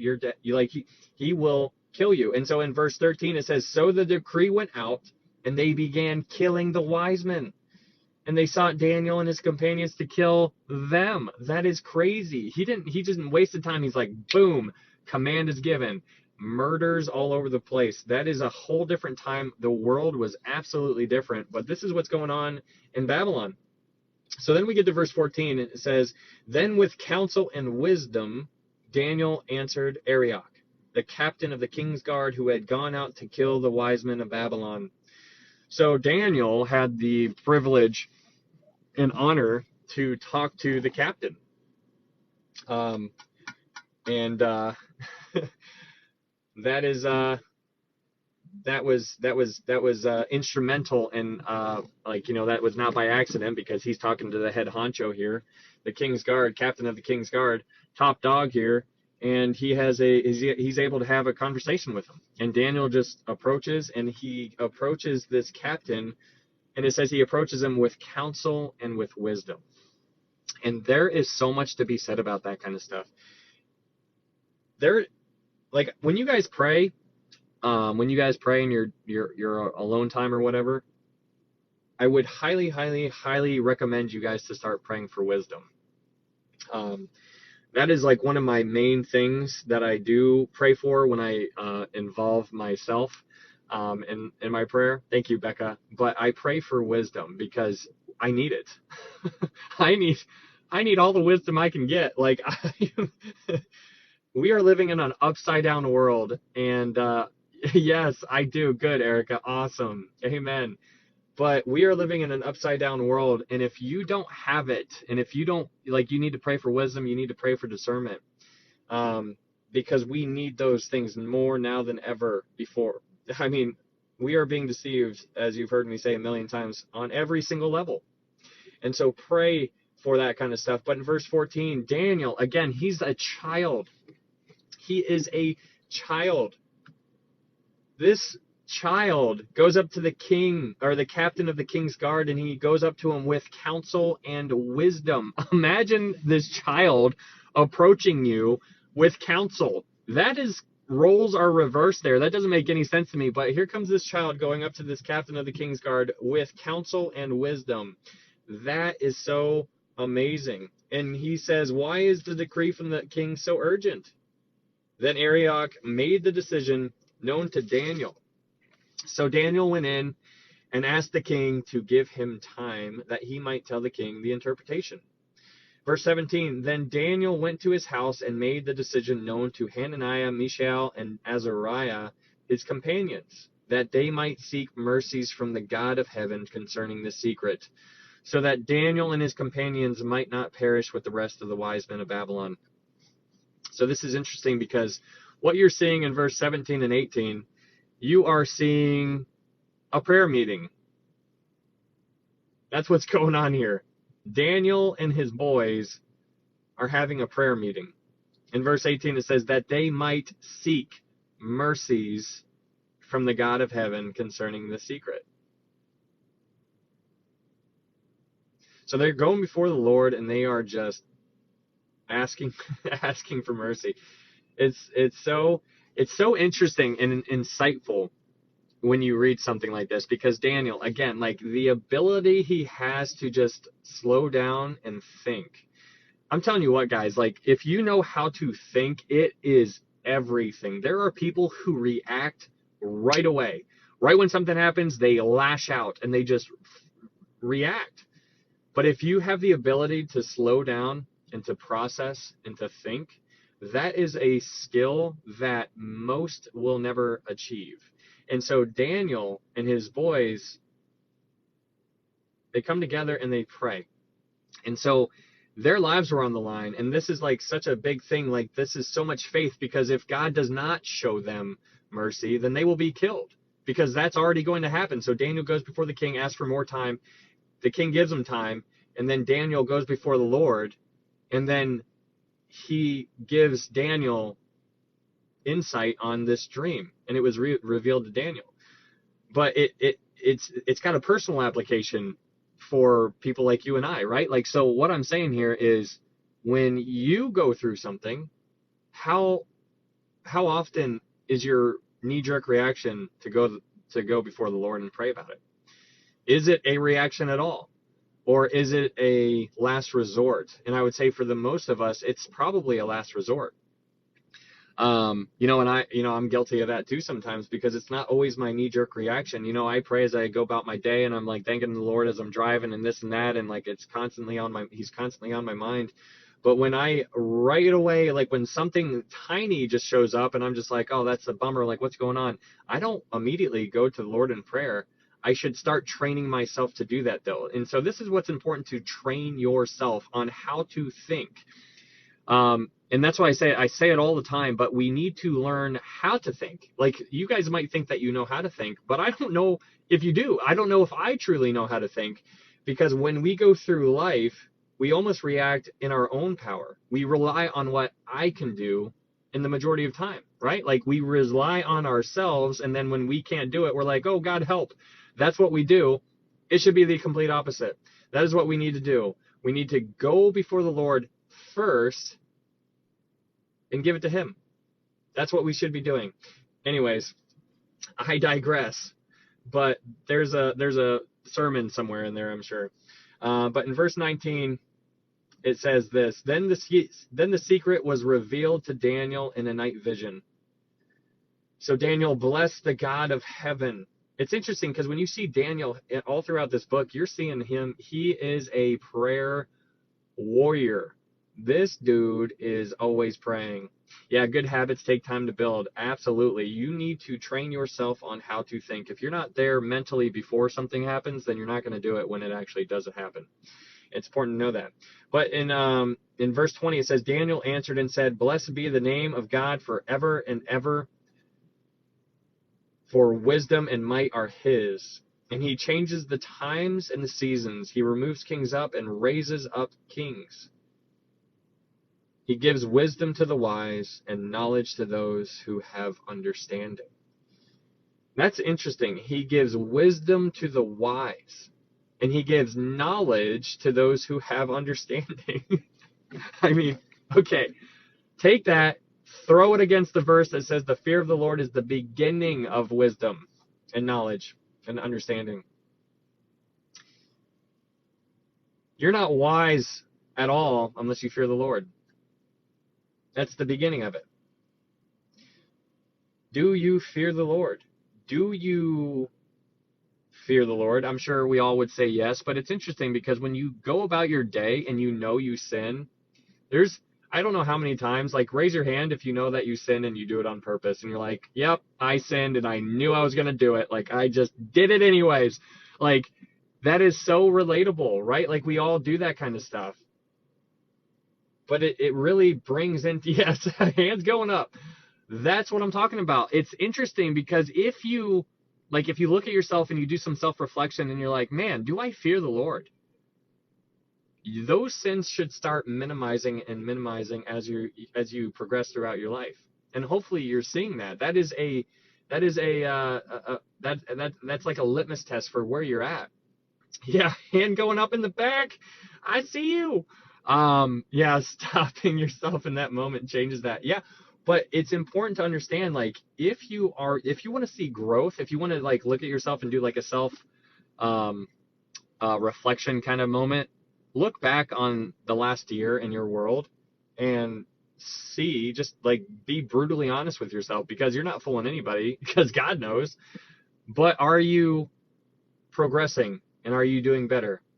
Or are you not? Are you staying the exact same and you're not growing, but you're not going down? You're just hanging out right here. Or are you getting worse? And it's interesting, make your own up mind. I'm not one to judge here. That's between you and the Lord. But for me, it's just one of those things that make you think. Because when we sin, and we all do it knowingly for the most part, once you become a mature Christian, I don't care how old you are, there's a difference between a child in the faith and an adult in the faith, and you can read about that in 1 John. But it is just interesting because when you are an adult in the faith, which I would, like, I don't know what you would classify yourself as, but if you are an adult in the faith, you almost should be, like, really disgusted with yourself when you do mess up. Even if it's a little sin, like, you should be like, why? Why did I do that? But it really brings into play the fear of the Lord, right? Like, when you want to be more like him, when you mess up on purpose and you did right when you did it, even right before you do it, whatever it is, you're almost kicking yourself right there, and you're like, I don't know why I did that. Man, that is, And so you need to do better. And so that's like, be holy as I'm holy. We need to be more Christ-like. It's just interesting. But anyways, moving on in verse 22, it says, he reveals deep and secret things. He knows what is in the darkness, and light dwells with him.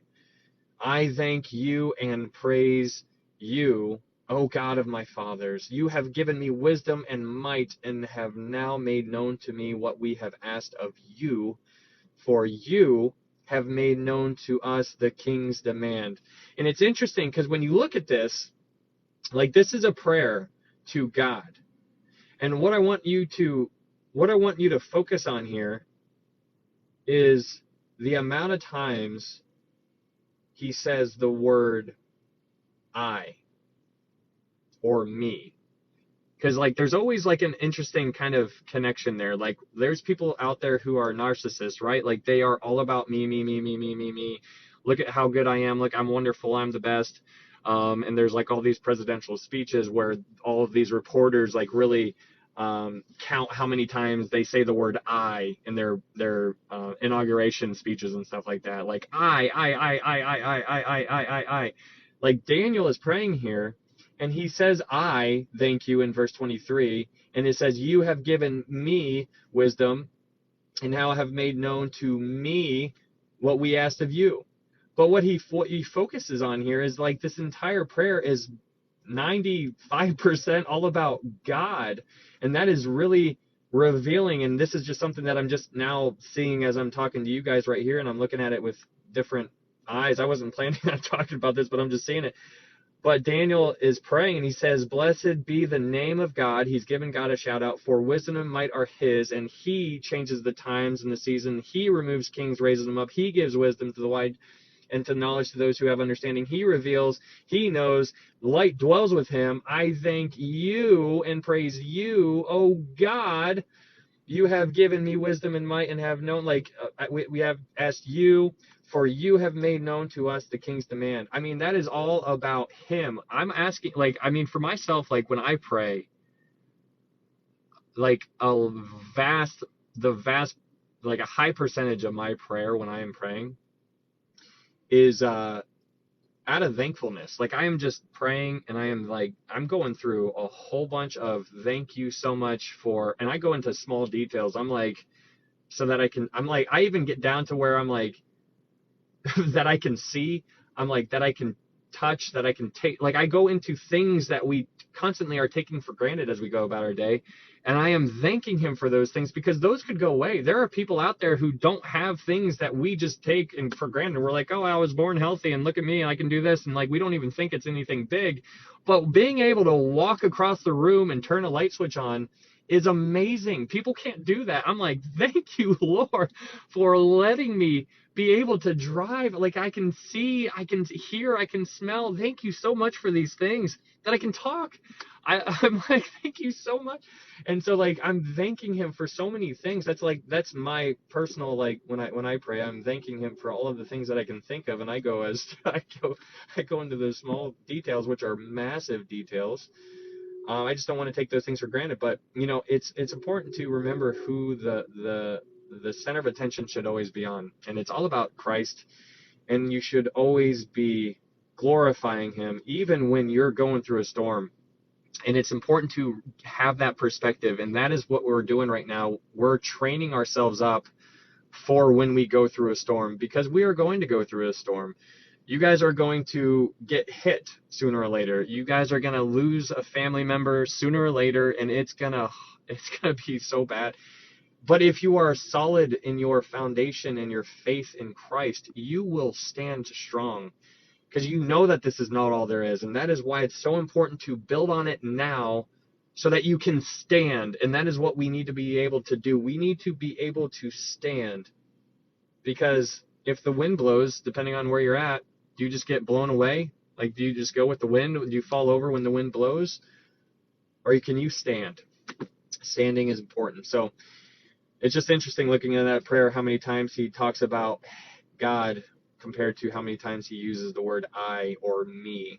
It's very insightful. But Daniel is a man of prayer, and it says, so Daniel blessed the God of heaven. And it's interesting to think, like, hey, Daniel blessed God. Like, what is that? Daniel blessed the God of heaven. That's interesting. We can do that.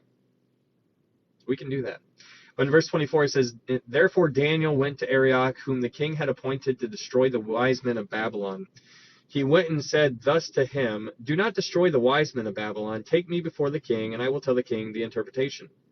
Then Arioch quickly brought Daniel before the king and said thus to him, I have found a man of the captives of Judah who will make known to the king the interpretation. So we just went through that whole verse about Daniel not using I or me more than 2 or 3 times. And then here we got this captain showing up and quickly rushes Daniel before the king. And the first thing he says is, I found a man. Look at what I did. He's going to be a great politician. I'm sure he was trying to get promoted because, like, let's be real. Arioch, this captain's guard, or the captain of the king's guard, did nothing, but he was trying to take some credit. Look at what I did. But he says, I have found a man of the captives of Judah who will make known to the king the interpretation. In verse 26, the king answered and said to Daniel, whose name was Belteshazzar. Remember, they gave him those Babylonian names, and his name was Belteshazzar. Now, when you continue reading in the book of Daniel, there is somebody else that is brought in here that is called Belshazzar. It is different than Belteshazzar. Belteshazzar is Daniel. Belshazzar is going to be a king. So 2 different people. But the king said to Daniel, whose name was Belteshazzar, he says, are you able to make known to me the dreams which I have seen and its interpretation? And you see real quick how fast Daniel's mind was geared. Because you remember in Daniel chapter 1, verse 8, where it says, but Daniel purposed in his heart. So Daniel has purposed in his heart. He's already laid the foundation in his world on how he is going to handle things. It is very clear that his morals and his beliefs are everything to him. And so he's living that way. So the king, so he goes before the king of the world. And I'm not saying that, I'm saying that literally. King Nebuchadnezzar is the king of the world because Babylon was the superpower of the world. So he goes before King Nebuchadnezzar, and the king basically sets him up to receive all of the glory by saying, hey, Daniel, are you able to tell me what this dream is and the interpretation? So he set him up perfectly for Daniel to say, why, yes, I can. But what Daniel says is this. Daniel answered in the presence of the king and said, the secret which the king has demanded the wise men, the astrologers, the magicians, the soothsayers cannot declare to the king. So you can imagine in this setting that Daniel is talking to the king while everybody is standing behind him. All of the magicians and the sorcerers, they're hanging out in the back row just watching and listening to what's going on. But then in verse 28, Daniel says, but there is a God in heaven who reveals secrets. Notice that Daniel did not say, here's what the dream says. I was able to do this for you. He gives all the credit directly to God. And he says, but there is a God in heaven who reveals secrets. And he has made known to the king Nebuchadnezzar what will be in the latter days. And so this is very interesting because before Daniel even tells the king what the dream and the interpretation was, he tells him that it was about the latter days. Because it says it right there. It says, and he has made known to the king Nebuchadnezzar what will be in the latter days. Like, this dream could have been anything. This could have been anything, but Daniel is already shining a light on what the dream was before he even starts to unpack the dream. So, king, what will be in the latter days? Your dream and the visions of your head upon your bed were these. Verse 29, as for you, O king, thoughts came to your mind while on your bed about what would come to pass after this, and he who reveals secrets has made known to you what will be. But as for me, this secret has not been revealed to me because I have more wisdom than anyone living, but for our sakes who make known the interpretation to the king, and that you may know the thoughts of your heart. Verse 31, it says, you, O king, were watching, and behold, a great image, this great image whose splendor was excellent, stood before you, and its form was awesome.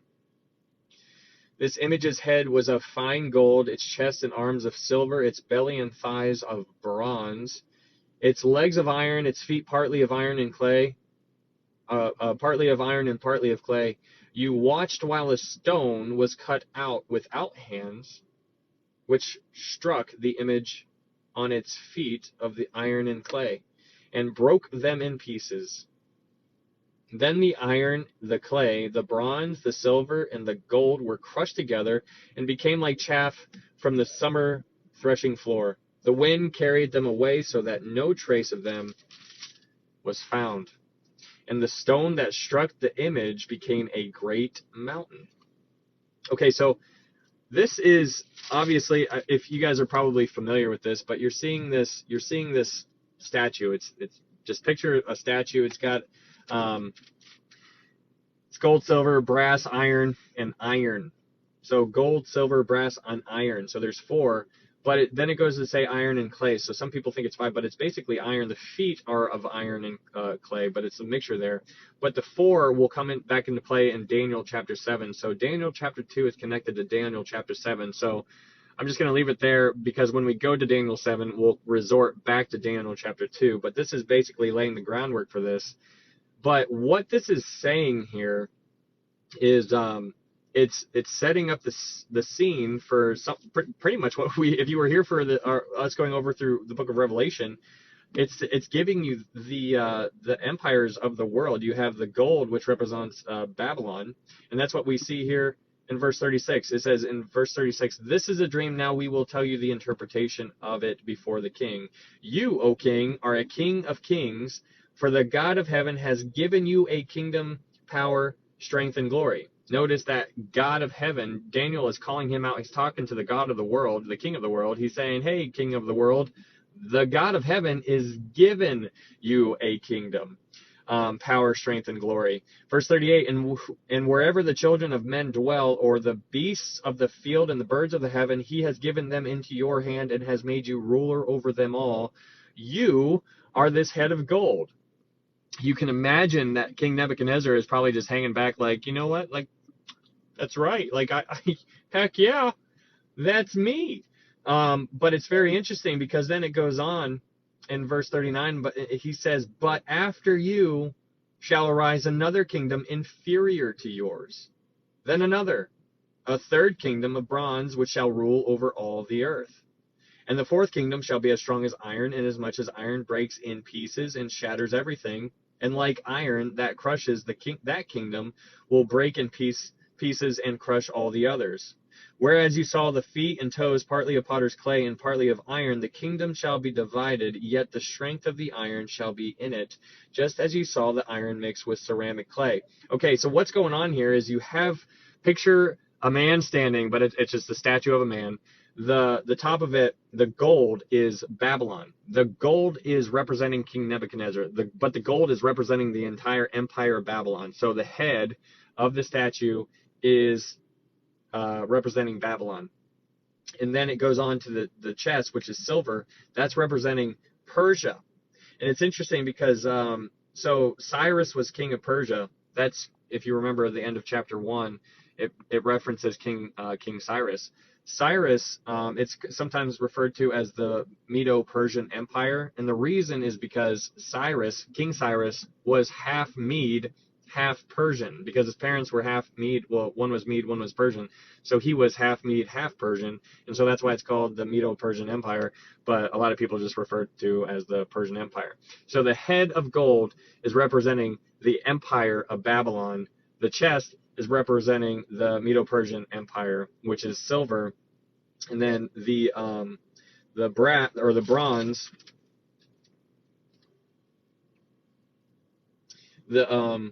its belly and thighs of bronze represents Greece. That is where Alexander the Great comes into play. So the bronze represents Alexander the Great, and then you have iron, which is the next kingdom, and that represents the Roman Empire. But then you have the feet, which are mixed with iron and clay. And it's interesting because going from top to bottom, you have gold, silver, bronze, and then iron mixed with clay.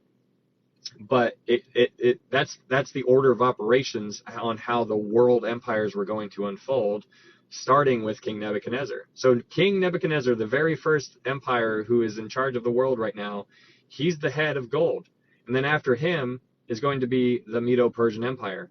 And then after him is going to be the Greece. The Greeks are going to be controlling the world. And then after him, it is going to be the Roman Empire. And then after the Roman Empire is going to be the revived Roman Empire, which is what is going to be explained later on. But that's what's going on there. So he is telling him that he's basically giving him a flyby over the next couple hundred years, because all of these are going to take place. It starts in 606 BC and basically like it stops in 476 AD. So this is basically about 1,000 years of prophecy that he has given King Nebuchadnezzar.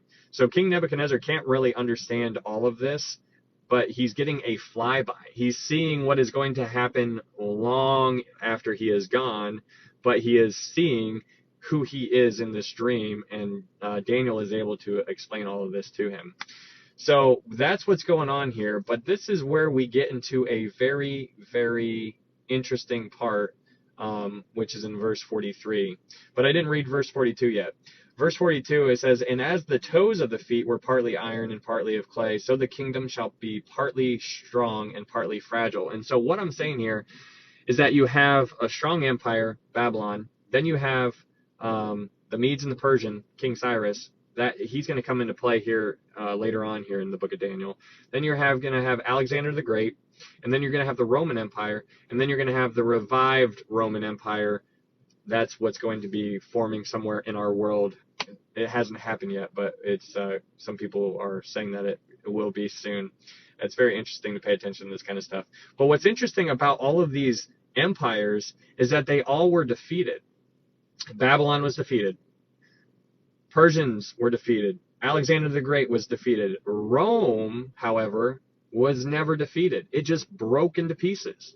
And so that's why, that's like the emblem, that's what's going on there with the iron and clay. It says they shall be divided, yet the strength of the iron shall be in it, just as you saw the iron mixed with ceramic clay. And as the toes of the feet were partly of iron and partly of clay, so the kingdom shall be partly strong and partly fragile. So that Roman Empire was never defeated. It just broke up. So that's important to understand. Cyrus is in the Trump coin. Yeah, Lisa, yeah, I'm tracking all that stuff. Okay, so here is where we get into some interesting territory. And I want you guys to take this with a grain of salt, but I find it very, very interesting. And in order for everybody to really understand this, you're gonna have to bear with me, because I'm going to be talking about stuff, and I don't know if you're really tracking it, but this is very real stuff in our world today that never really was, it's kind of been known. I'm sure you guys might know what I'm talking about here. But we get to verse 43, and it says in verse 43 it says, as you saw iron mixed with ceramic clay, they will mingle with the seed of men, but they will not adhere to one another, just as iron does not mix with clay. Okay, this verse is very, very interesting. So what I want to focus on here, and Katie, this is the verse that I was telling you about that you would probably enjoy.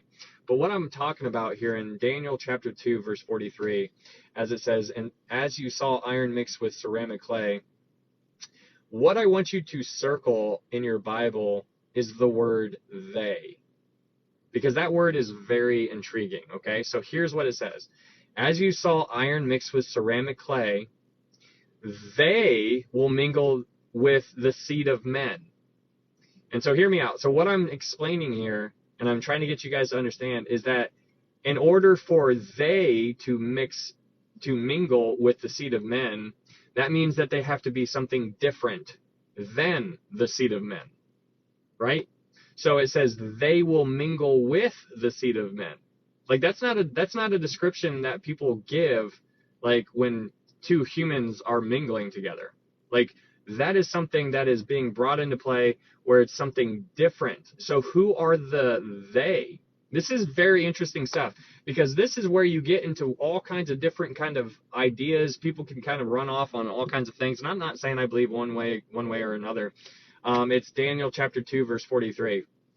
But it's very, very thought-provoking, because what it says is, it says, I'll read it again just so you guys can get your mind around it. It says, as you saw iron mixed with ceramic clay, so you're seeing iron mixed with clay, it says, they will mingle with the seed of men. So when you're implying that somebody is mingling with the seed of men, that implies that it is somebody different than the seed of men. So who is the they? The they, yeah, Lisa, it could be. So that is what I'm trying to get you to. So let's go to Genesis chapter 3 real fast. Go to Genesis chapter 3. Genesis chapter 3 verse 15. In Genesis chapter 3 verse 15 it says this, and I will put enmity between you and the woman, and between your seed and her seed. He shall bruise your head, and you shall bruise his heel. This was right after sin entered the garden. So what you're seeing here is it's where it says, I will put enmity between you and the woman, and between your seed and her seed. So the seed of the woman is a messianic title. That's the seed of the woman it's basically, it's a messianic, it's foretelling a title of Jesus. But there's a different seed here, and it's the seed of the serpent. So there is two different seeds going on in Genesis 3:15, because it says, and I will put enmity between you and the woman, and between your seed. Your seed right there is the seed of the serpent, because he's talking to the serpent here. So you have the seed of the serpent, and you have the seed of the woman. The seed of the woman is a title of Jesus. It's a title of Jesus, a messianic title. But here, the seed of the serpent is where you have two different genealogies that are starting. So what's going on here in Genesis 3:15 is where now you're starting the thread of chasing all the way the genealogy of Jesus, all the way from here, all the way to when he was born. And then what you're also seeing here is the seed of the serpent also doing his thing to get his guy to come into play, because he always has to have somebody up in arms. But it's very interesting to see that. So that is what I want you to understand. But before we do anything else, go to Genesis chapter 6, because remember what we just read. Go to Genesis chapter 6. But what we just read in Daniel chapter 2, verse 43, just to refresh our memories, it says, as you saw iron mixed with clay. Remember, iron and clay do not mix. I'm trying to get iron. If you try to mix things together like iron and clay, it's not going to work. It's going to fall apart. But in Daniel 2 verse 43, it says, as you saw iron mixed with ceramic clay, they will mingle with the seed of men. So we're trying to figure out who they are. So in Daniel chapter 6, it says this in verse 1. Now it came to pass, when men began to multiply on the face of the earth, and the daughters were born to them, that the sons of God saw the daughters of men, that they were beautiful, and they took wives for themselves of all whom they chose. Okay, so just to stop there real fast, in Genesis chapter 6, verse 1, it says, when men began to multiply on the face of the earth, and daughters were born to them. So right there where it says men and daughters, those are actual men, like normal men, and actual daughters. There's nothing fancy behind those meanings. But in verse 2, it says, in verse 1, it says, and daughters were born to them. And then in verse 2, it says that the sons of God saw the daughters of men, that they were beautiful, and they took wives for themselves of all whom they chose. And so what I want you to understand, and it's very important for you to understand, is the title there in verse 2 where it says sons of God. This is very important to understand. The sons of God, and I've said this plenty of times, but if you're new here, the sons of God is there's a difference between a son of God and a son of Adam. A son of God is something that God literally created. He himself created. So all of the angels and Adam were directly created by God. So Adam himself and Eve were created by God. They are called sons of God because they were directly created by him. However, you and I are referred to as sons of Adam because we were not directly created by God. But when you become a Christian, you become a son of God. You are a new creation, as John 1 says. So if you do not understand that, then you're not going to get the rest of it. So I really, really need you guys to understand what is talking about here. Sons of God are direct creations by God. Sons of Adam are people who are in the world right now who are not Christians. They're just sons of Adam. They're lost. But when they become a Christian, they become a new creation, aka a son of God. You and I are sons of God. You can go to, if you go to here, go to John chapter 1, just so we can drive this point home. In John chapter 1, verse 11 and 12, it says this: He came to his own, and his own did not receive him. In verse 12, but as many as received him, to them he gave the right to become children of God, to those who believe in his name. Verse 13, who were born not of blood, nor of the will of flesh, nor of the will of man, but of God. So when you become a son of God, you are a new creation. And so that's what I'm trying to get you. Go back to Genesis now. So I need you to understand the difference between a son of God and a son of Adam, because this is so important to understand what Daniel chapter 2, verse 43 is really referencing, but we need to understand Genesis chapter 6.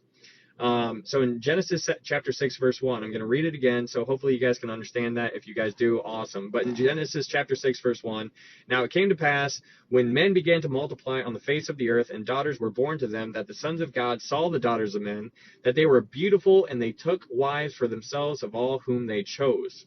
So the sons of God here sounds like a good thing, right? So it sounds like a good thing, like, hey, sons of God are taking the daughters of men, let's go. No, this is not good. This is not a good thing.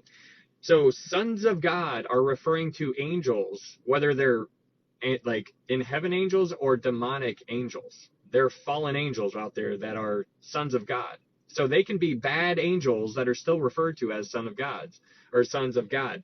So that's what's going on here. So in verse 2, where it says that the sons of God saw the daughter of men, so the picture that's going on here is that these bad angels, bad dudes, bad angels, spiritual angels, they saw human daughters, and they saw that they were beautiful, and they took them as wives. That is very interesting. Okay, so then let's go to verse 4. Genesis 6, verse 4. In Genesis 6, verse 4, it says, there were giants on the earth in those days, and also afterward. A lot of people forget about that. It says there were giants on the earth in those days, and also afterward. Okay, so I want to hone in on the word giants. So this word here is, it's important to understand. So the word giants here is the word Nephilim. And in the Hebrew, it's the word gigantus. So it's Nephilim or gigantus. But the translation out of the two there are Nephilim means fallen ones, and gigantus means earth-born.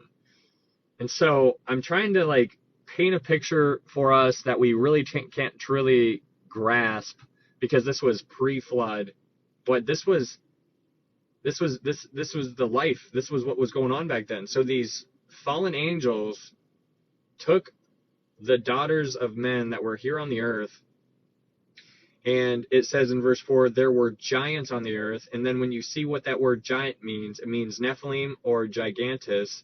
And people like to say that it's gigantus, so it means giants. No, it means fallen ones or earth-born. So these Nephilim were things that were born on this earth. So somehow these fallen angels, these sons of God, the bad ones, did something to these women of the earth, and these women of the earth had they gave birth to these Nephilim that were giants, gigantus, but they're called earthborn. And so that is what's going on here.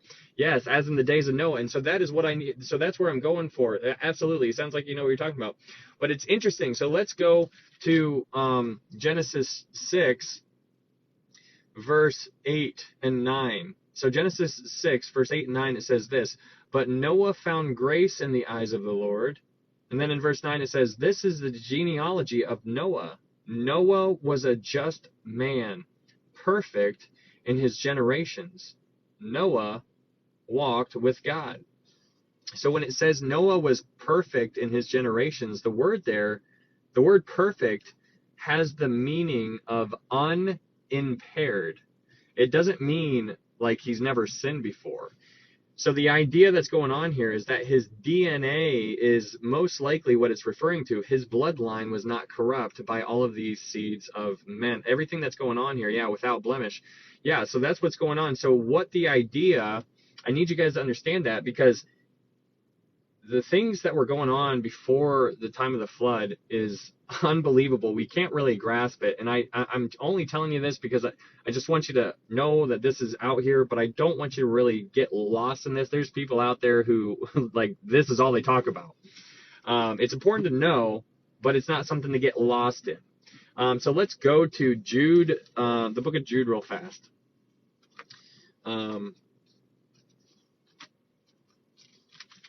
So let's go to the book of Jude, and the book of Jude, verse 6 and 7. There's only one chapter in the book of Jude, so just Jude, verse 6 and verse 7.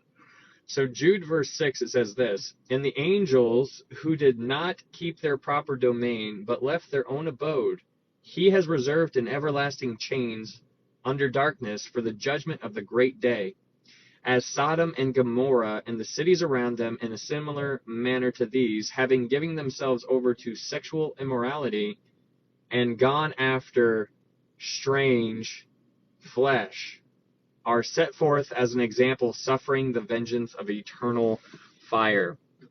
So this is very interesting because we're talking about angels here. This is very interesting. These two verses are talking about angels who left their abode. Now, it's interesting because what they left is what we aspire to. They left where we want to go. And so that's interesting. These angels left their abode, and it says that he has reserved in everlasting chains. And so it's interesting to think about this because I was trying to, like, I had a conversation with my dad. I'm like, what do you think's going on here? And we it's hard to really tell. But these everlasting chains, like, these might be the guys who get released during Revelation. If you guys were here for that, like, there's going to be the bottomless pit's going to be opened up. Maybe these guys are the ones who are released, because it just says that the chains are everlasting, which means that they might get released from it. I don't really know, but it's just interesting because the bottomless pit's going to be opened up and all this locust demonic force is going to be released during the tribulation. But what it says in verse 7 is that it says that these guys went after strange flesh. And so strange flesh to an angel is you and I. And so that is what I'm trying to get to. So going back to the book of Daniel, go back to Genesis, keeping all that in mind, Genesis chapter 6. You see Genesis chapter 6, and it's referring to the sons of God, which are the bad kind sons of God, going after the daughters of men, actual human girls, and they took for them wives. And then it says in verse 4 of chapter 6 of Genesis, there were giants on the earth, giants meaning Nephilim, or fallen ones, or earthborn. But it says in verse 4, this is what's really interesting about verse 4. It says, there were giants on the earth in those days, and also afterward. Wow. When the sons of God came into the daughters of men, they bore children to them. Those were the mighty men who were of old, men of renown. This is wild. Nephilim are also brought up in the book of Numbers. Like they were like grasshoppers in the sight of them. But there's giants. There was a time where these people were just all over the place, and it just makes your mind run with questions. And so I'm telling you this just to let you know, take it as a grain of salt. Just know that it's out there. But let's go back to Daniel chapter 2, and let's bring it back, because in Daniel chapter 2, during this vision, Daniel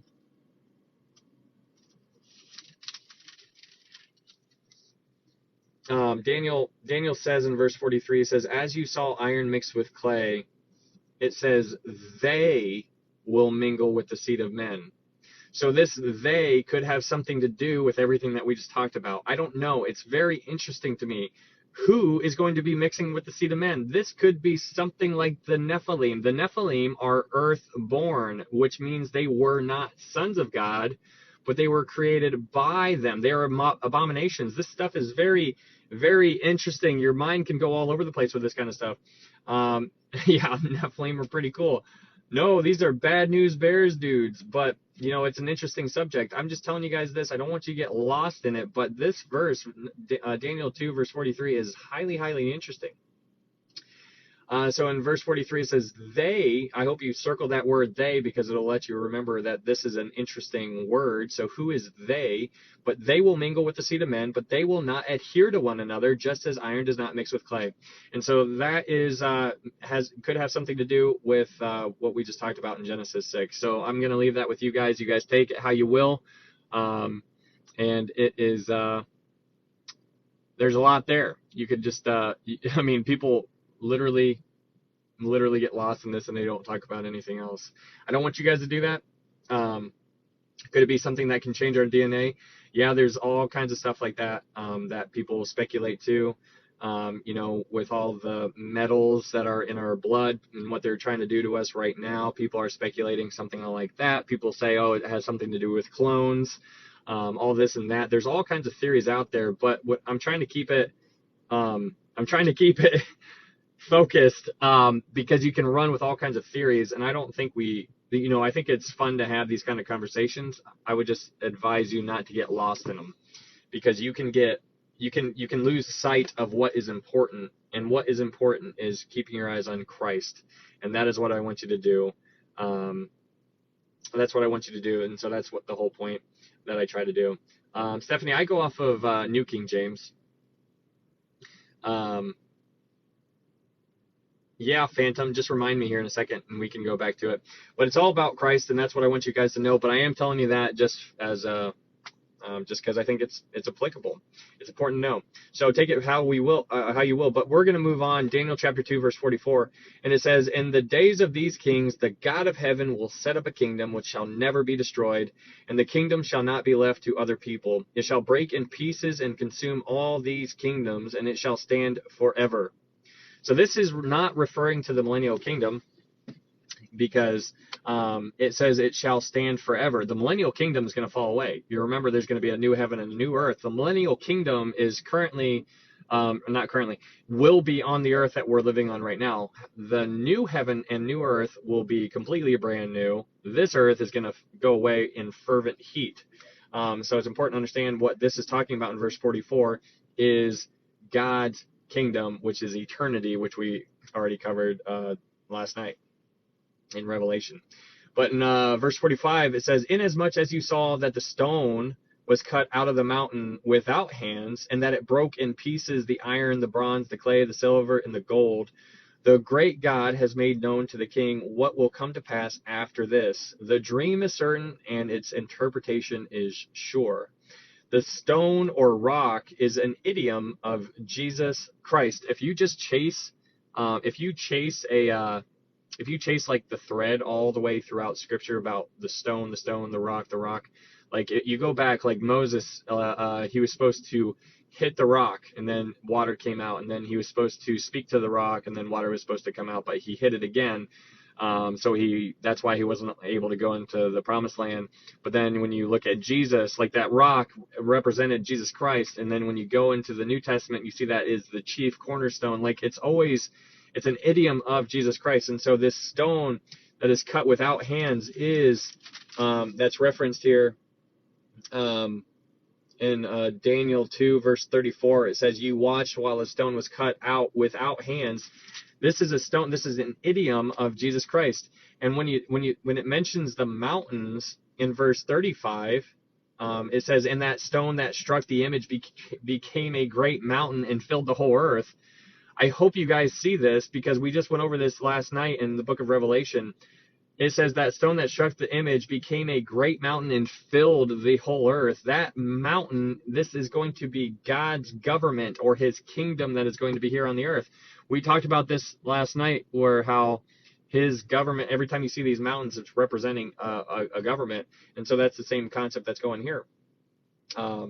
This mountain is going to be God's kingdom, or / government, which is going to be an everlasting kingdom, everlasting government, perfect in every single way. And that's what's going on in verse 45. And then we get to verse 46, and we're wrapping it up here, and it says, then King Nebuchadnezzar fell on his face, prostrate before Daniel, and commanded that they should present an offering and incense to him. The king answered Daniel and said, truly your God is God of gods, the Lord of kings, and a revealer of secrets, since you could reveal this secret. Then the king promoted Daniel and gave him many great gifts, and he made him ruler over the whole province of Babylon, and chief administrator over all the wise men of Babylon. And Daniel petitioned the king, and he set Shadrach, Meshach, and Abednego over the affairs of the province of Babylon. But Daniel sat in the gate of the king. So Daniel was able to bring his boys up with him, but he was above Shadrach and Meshach and Abednego as he sat in the gate of the king. But what's interesting here is I want to bring it back into play on what we actually just saw. So let's recap real quick, because what you see in Daniel chapter 2 is that the king has a dream. He's like, I'm going to kill all my wise men, sorcerers, the magicians, all these soothsayers. They're all going to die because they cannot tell me what my dream was. And then Daniel prays to God. God reveals a dream to him. And then Daniel goes before the king, and Daniel tells him the dream and the interpretation. Daniel becomes the hero in this story right here. But let's not forget about all of the sorcerers, the magicians, and the soothsayers that couldn't do it. Those guys are just green with envy, and they are having mixed emotions because, one, yeah, they're saved, but two, here's this kid who is now in charge of them. And so that is going to set the scene for chapter 3, because those magicians, the soothsayer, all those bad dudes, the sorcerers, are going to come after them because they're jealous. And that is what is going to be happening in chapter 3. But that is what I got for you guys in Daniel chapter 1 and chapter 2. Hopefully that was good. I don't know if you got anything out of it, but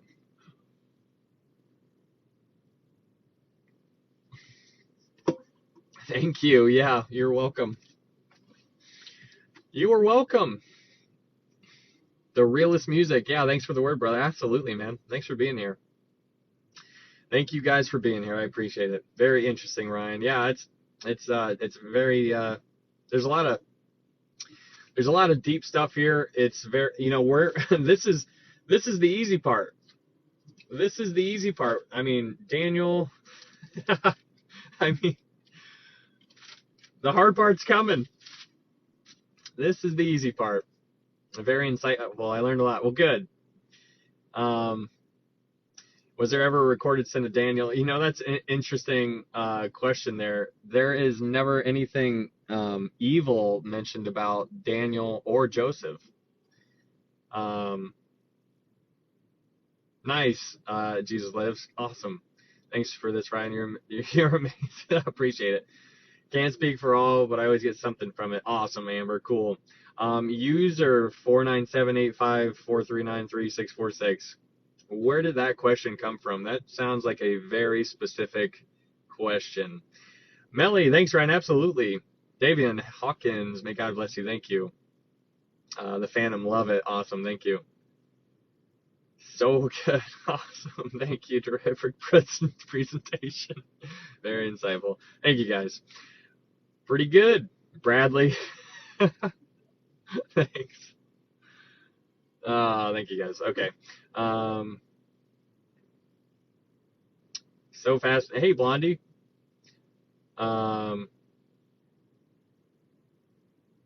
Let's chalk Jesus made. I love it. Nice. I missed most of it. My neighbor came over. No problem, Chosen. Thanks for being here, though. Jen, thank you, Ryan. Absolutely. I'm interested in where'd that question come from, user. Hey, hey, thank you for that. Wow, we are really being fed. Another great sharing of the word tonight. Thanks, Amanda. I appreciate that. Daniel 7:13. What is it referring to when it says the Son of Man? Daniel 7:13.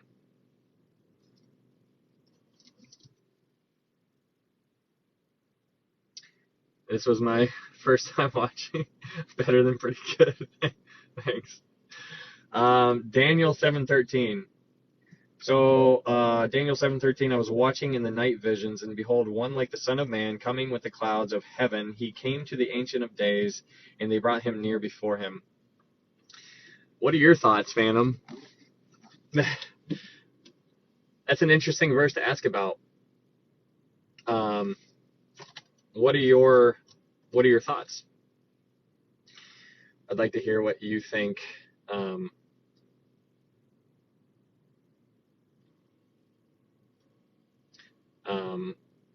Your thoughts on this kind of stuff.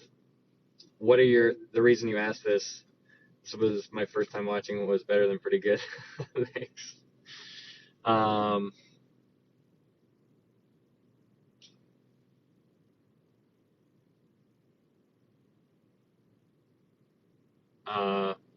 Wait, where you at? Can you here, Phantom? Come on up. Come on up.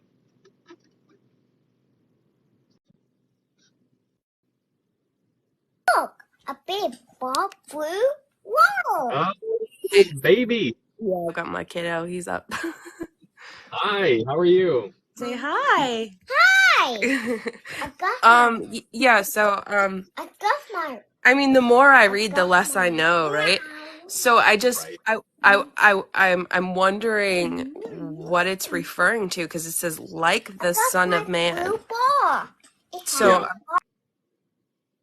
So okay, so what I didn't see what you wrote in the chat, but what did you say? So you're asking about Daniel 7:13, and so what exactly are you asking here? someone on live, which you'll see like all these different lives, and there's like crazy claims that people have on their lives. Someone's trying to use that verse to say that they're that person and that they've achieved like the Holy Spirit level. And so I have no idea. I've never read that verse that way before, so I'm not sure like what to even say, Yeah. When you say that the person you were watching, you're saying that person you were watching was claiming to be the Son of Man? Yeah, they're claiming to be like gifted the Holy Spirit by the Ancient of Days, and that person in that. Oh yeah, okay. Okay, so this is why I say so many times I can't stress it enough. We need to be so mindful on the deceptions that are out there, and whoever that is, unfollow them and block them or whatever you got to do, because what this is referring to, this is a title, one of the titles of Jesus Christ. And if you go to the Gospels, if you go to Matthew, Mark, Luke, John, you will see that Jesus refers to himself as the Son of Man. And so for the person that you're watching on TikTok saying that they are the Son of Man, that is, I can't think, like, that is as blasphemous as you can possibly be. And it's heresy on every kinds of levels, and it's terrifying that this is kind of what people are watching. Do you have any idea how many people were watching this person's TikTok live? At some points, it's hundreds of people, and obviously, I don't buy that, because I know the voice of my Father, and that's not the voice. But when somebody presents a verse, I'd like to be able to be like, no, this is what it's about. You know what I mean? So when it says like man, it could be referring to Jesus, but then that's referring to Jesus as a Son of Man, which isn't, Well, you're dancing right around it, because what he's saying in Daniel 7:13, he said, "And behold, one like the Son of Man." So now keep in mind that Daniel doesn't like he never walked with Jesus. So Jesus was not even born right now. So he's seeing a vision. So he's just doing what he can do. Oh, where'd you go?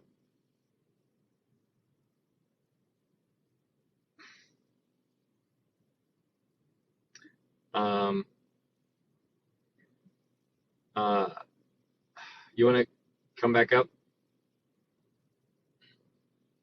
Did you want to come back up, or were you just? If you don't want to be up here, you don't have to. Um, did you want to come back up? Sorry. Yeah, I can find it. I mean, if you type in your phone, just type in Son of Man in the Gospels, you'll be able to see it. Because he refers to himself as the Son of Man. I would say, I can't think there's one like the Son of Man. There's plenty of examples though. Yes, I'm just chasing the little one. Okay, so Phantom, just type in Son of Man and just type it in the New Testament, and it will show up all over the place. There's plenty of examples where the Son of Man is used in the New Testament, but it is a 100% only a title that 100% belongs to Jesus Christ.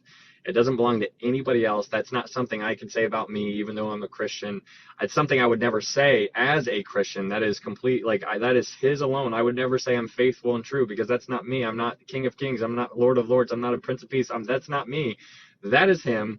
And so if you ever stumble upon anybody who does that kind of stuff, and that is terrifying, it's absolutely terrifying, the fact that there are hundreds of people out there watching whoever this person is, and they're being deceived. And for somebody like I know a decent amount, and for me to know what I know, to hear that, it's not even a thought for me. I'm like, okay, swipe, you have no idea what you're talking about, get out of here.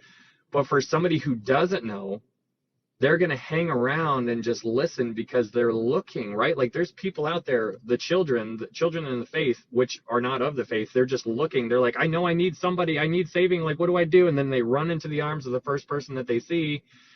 And it's the villain, right? That's what they do in all the movies. And you're watching it from your living room. You're like, no, don't do it. That's what's going on. And it's just they don't know what they don't know, but then they go there and then they get this false sense of security. And it is crazy to me. Phantom, keep questioning. You're doing right by questioning, and you're doing right by testing, and that question is awesome. And if I would love, we can talk in some messages, and I can shoot you some passages when I find them. I just can't think of them off the top of my head, but if you just type in your phone Son of Man Bible, it'll pop up all over the place, I'm sure. But this is where it's referenced. So it's in Daniel, and then Jesus calls himself the Son of Man, which is basically him calling himself what Daniel knew, because when Jesus was on the earth, he was talking to the Pharisees, and he used that title for himself, and he expected the Pharisees to know who he was referring to, because he expected the Pharisees to look back at the Old Testament and to know the scripture of Daniel. But you can, as we already know, they didn't know the scripture of Daniel because they missed the time of their visitation, because that's what Daniel 9 is all about. So Carol, I saw a message, somebody said something. Yeah, absolutely, fam, 100%. Keep asking those questions. Thank you.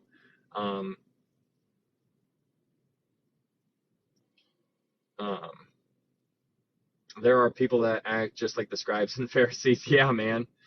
I'm telling you what. How to be saved. Yeah, absolutely. This question, this is why I'm here, to talk about this question right here. So I haven't seen you in here before, but thank you so much for being here. This is all about Jesus, is my whole point in existing right now. And the only way to get to heaven is by believing that Jesus is God's son, that he led a sinless life, and that he died on the cross for our sin, for your sin, for my sin. The Bible says in John 3:16, for God so loved the world that he gave his only begotten son, that whosoever believes in him shall not perish, but have everlasting life. So it's believe, for whosoever believes in him. It doesn't say for whosoever believes and goes to church and gets baptized. It's whoever believes. And so that is a thing between you and him. And then the Bible also continues on to say in Romans I think 10:13, for whosoever calls upon the name of the Lord shall be saved. It is all about belief. And then Ephesians 2:8-9 is another good one, because a lot of people think that you can get to heaven by doing things you want to do, by like doing good works. So Ephesians 2:8-9 is really good. For by grace are you saved through faith, and that not of yourselves. It is the gift of God, not of works, lest any man should boast. And so it's really important to know it's nothing you can do, but it's all about what he did.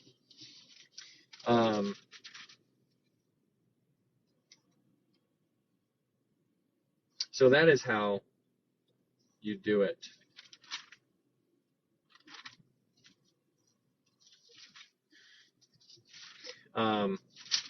But that is the one thing that I want you to know more than anything else. And hopefully that explains it for you.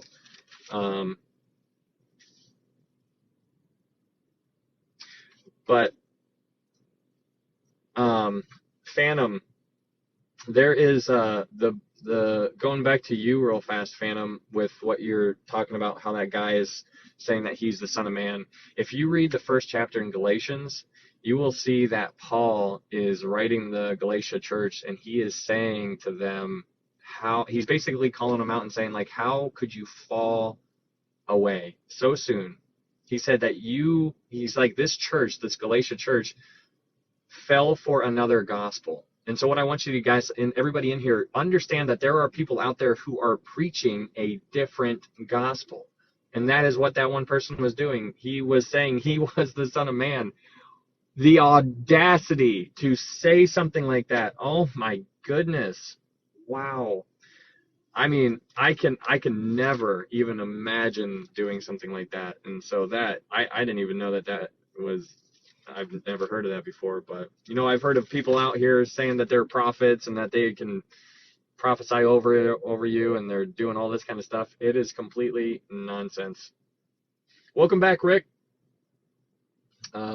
They missed the time. Yeah, Chase, they missed the time of their visitation in Daniel chapter 9, which is Daniel 9:24-27 is the coolest prophecy in the Bible, arguably. But we'll unpack that a little later on. Why should you believe in a book that's been rewritten by man over centuries? Well, that's an interesting statement there, Maury. Hey, what's up, man? Thanks for being here, Maury. Rewritten over centuries. Well, it's interesting because it's originally written down in Greek, in Hebrew, and Aramaic. So I don't know what you're saying, rewritten, because it was written down in those languages. Those are the original languages. Now, it was translated into different languages, like what we get here in the book, the English version. And so that's why I say all the time, we need to go back to the original text so that we can understand what the concept of what they're trying to portray. Because we need to understand that there are English words that don't really connect with the Greek words. And so when you understand the Greek language, you understand that there are all kinds of layers within the Greek language. And that's why it was chosen, because there are layers on layers on layers. And so you need to go back to the Greek.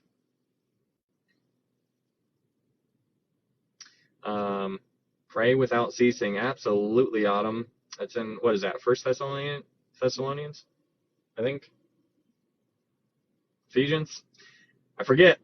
Romans 3:23, for all have sinned and fall short of the glory of God. Those guys on TikTok saying, like, type your name in and I prophesy. Yes, they are fake, Wendy. I'll call them out. I'll say right here. Those guys are wrong. They are bad news bears, and you can get a spirit. You can test them, right? You can test them. The thing is, and this is why I want you guys to really, really know this.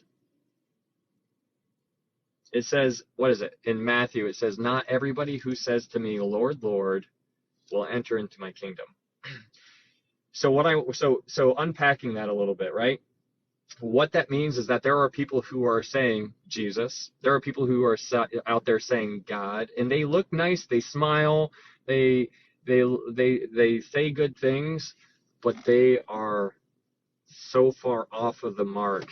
And that's why I'm saying you need to immerse yourself into who Jesus was and study him, so that way when you apply Jesus to everybody in your world and you're like, does this person meet up and meet the standards of what I see in Jesus Christ? Like when you look at me, like, I don't know, you guys keep coming back and I appreciate you guys, but when you look at me, do you see that? When you look at the people in your world who are Christians, do you see Jesus in them? Do you see Jesus in them? And so you can't see Jesus unless you know him. You can't know him unless you study him. It's not just going to happen by osmosis. You need to learn. And so that is why I keep going back to it like that. So these people who are out there like prophesying and saying, oh, your back is hurting, or, oh, you got a thyroid problem, or this or that. I'm like, oh, I'm going to heal you right now. Or you, Amber and Katie, you guys are going through a hard time right now, and I can see that you're gonna have sight, and you're gonna have like you're gonna be able to have discernment. And I can see that you're gonna make the right choice here, and like that's what they do, and they're it's nonsense. It's absolutely nonsense. And then while you're like mediums and psychics evil, and while you're watching their lives are getting flooded with gifts and like gifts and gifts and gifts, and he's up there laughing and ha ha ha. And I'm just like, wow. Thanks, CJ. Appreciate you being here. I hope you sleep well. Thanks for helping out. That is the Joel Osteen ministry. Yes, Joel Osteen is the biggest false teacher that is out there, the most well-known one. And it's very important to know that. And if you don't pay attention, you can fall right into it, because everybody is looking for help in some kind of way. Like they want to do something, like I just want to help out, like, oh, like if I give this guy money, like that means it's good for me, right? Because I'm doing something good. You feel like you're doing something good, so you're working towards your salvation. So that's why you feel good doing it, and you're like, okay, he's telling me to send money in, so I'm going to do it. And then that is me going to heaven because I'm a good person and I gave it to a church and this pastor told me to, so I'm believing in this pastor. No, it is not on that pastor. It is not on you. It's nothing you can do. You cannot deserve it. You cannot do anything to deserve it. It is all about what Jesus did on the cross, and that is what you need to focus on. If anybody else comes preaching a different gospel, get them out of here. Run away. Don't even greet them. That is what the Bible says. And so this is very important to understand. It's just not feel right when I come across them on my FYP. I'm relieved that you pointed out tonight. Yeah, Tenny, absolutely. I mean, every time I'm scrolling and I stumble upon one, I'm just like, I almost sit there and watch, because it's like watching a train wreck. You just almost can't look away, and there's nothing I can do to stop them, like it's their live, and, I'm just sitting there like watching. And the one that I saw, one of them, and he had close to 1,000 people in it. It is crazy. I have a question about Daniel 2:4. The language they use, you said, was Aramaic. Yeah. Daniel 2:4, from then to chapter 7 is in Aramaic. Yes.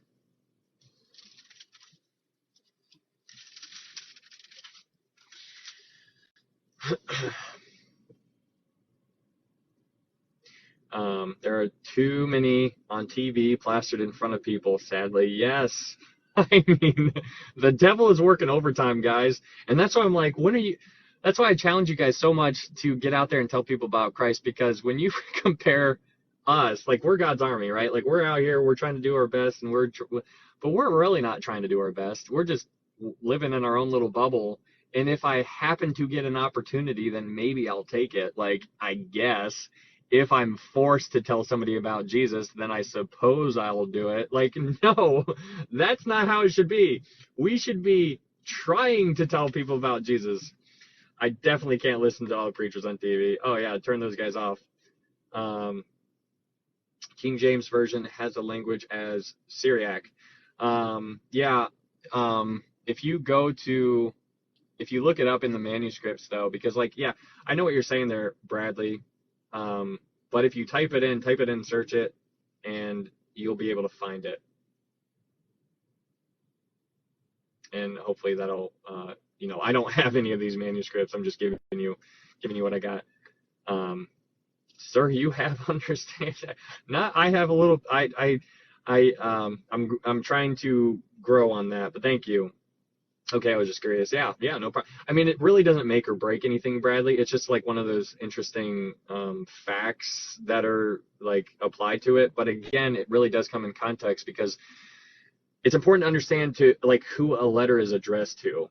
Like if I write a letter to you, then you know it's to you and you know what I'm talking about. But if somebody else who doesn't know me or you comes around and reads it, they're like, who the heck is this guy and what are they talking about here? They have no idea. They don't know the context. But like if you know that the language is written in Aramaic, you know that the Aramaic was primarily the Gentile language.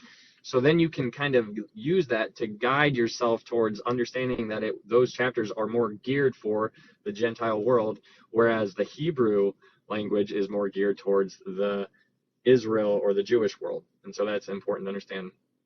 Sorry for the bad grammar, by the way. Ooh, me too. Katie and He's Humble. Who are we talking about? Katie's my cheerleader. I appreciate that. What was scripture reading today, please? Anyone? Wendy, we just went through Daniel 1 through 2.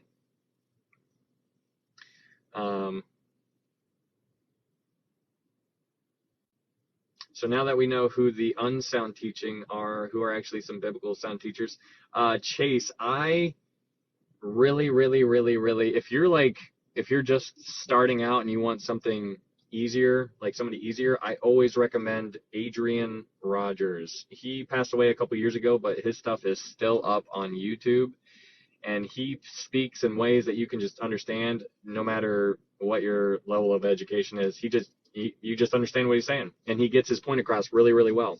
So I really like him. If you're looking for a deep dive, I always recommend Chuck Missler. You can't go much deeper on a dive than with Chuck Missler.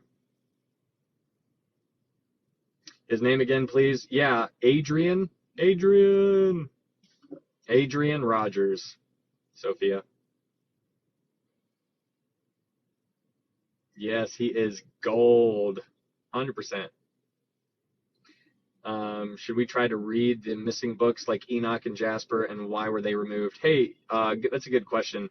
I would, Alice, I would say no. Because the reason why is because people have a hard enough time reading the Bible, and so why would we want to dive into books that are not in the Bible so that we can get lost? The reason I look at everything as a distraction, right? Like, look at it from Satan's point of view. He wants to do everything he can to get you out of this book. And so if one of his diversions or distractions is to say, hey, this book is referenced in the Bible, let's pay attention to it. Look over here, but don't look over here, look over here. That's what he's doing. And that's what he's doing with everything, like the flat earth, like the Nephilim, like people like talking about that, like all these other, like Tartarus, like the Anunnaki, like all of these things that are out in the world, people like love diving into. And I'm just over here like, let's talk about Jesus. That's what we should be doing. So I would highly recommend you talking about and looking into Jesus. I don't want to leave, but I must go to bed. Good night, everyone. Thanks, Mama. Thanks for being here. Have you ever tried to read the Hebrew and Greek versions of the Bible? TL, no. There's only, I tried to, I mean, the way I go about it is I use my Blue Letter Bible and I just click on a word and then I see what the word is, and I'm learning some here as I go, but, you know, I've never tried to study it or anything like that. That would be too much for me. I wish I could, man. I wish I could speak and read and understand that language. That would be wonderful. Tenny, agreed. As a woman, I always pray that he opens a door somewhere each day, and it surely works for me. Nice. And how do you feel about Paul Washer or Robert Breaker? Are they okay to watch? Robert Breaker is, he's that one dude with a big old beard, right? He's on YouTube. He's pretty good. He gets a little, this is my opinion, the gospel message and his messages are very good. The only thing that I would say on him is that he is so King James only, he's so dogmatic about King James only that he almost gets lost in it. And so yeah, I think he's got some good stuff. I don't know about Paul Washer. I'm sure maybe I would recognize him if I saw him, but Robert Breaker, you know, I'm not a King James only guy. Robert Breaker is a King James only. I think King James is as close as the manuscript as you can get, and that's why I stay to it. But I'm not going to condemn anybody if you go off of another Bible, because I'm just excited you're trying to learn. So if you come at somebody and you almost condemn them, which is kind of the vibe he gives, I don't think that's, you know, I get what he's saying, but I think he could handle it a little bit differently. Is that bad? What's the deal with the KJV? So it's all about the manuscripts. I agree wholeheartedly with that statement. Yeah, it's all about the manuscripts, Stoney. So the King James and New King James Bible, I go off of the King James, or I'm sorry, I read out of the New King James Bible. I really like it. So it's important to understand. So people don't like reading the King James Bible because there are these and thous and ye's and you's and whatnot written in there, and it's difficult for people to read. But what people don't understand is that people didn't walk around during that time and say, "How art thou?" They didn't say that. The reason why the writers of the King James Bible used words like these or thous or ye's is because of what the words mean. It's important to understand what words mean. And so the writers of those understood what the words meant. And so what I mean by that is when they said these or thou, that was singular. When they used the word ye, it was plural. And what I mean by that is, like, for example, when Jesus was talking to Nicodemus, he said, "I say to thee," meaning him, "ye must be born again." So he changes it from thee to ye because he's saying to you, I'm saying to you, you must be born again. And so it's important to understand the context. So when he's saying, "I say to thee," I'm talking directly to you individually. But then he says the very next word is ye must be born again, which refers to everybody.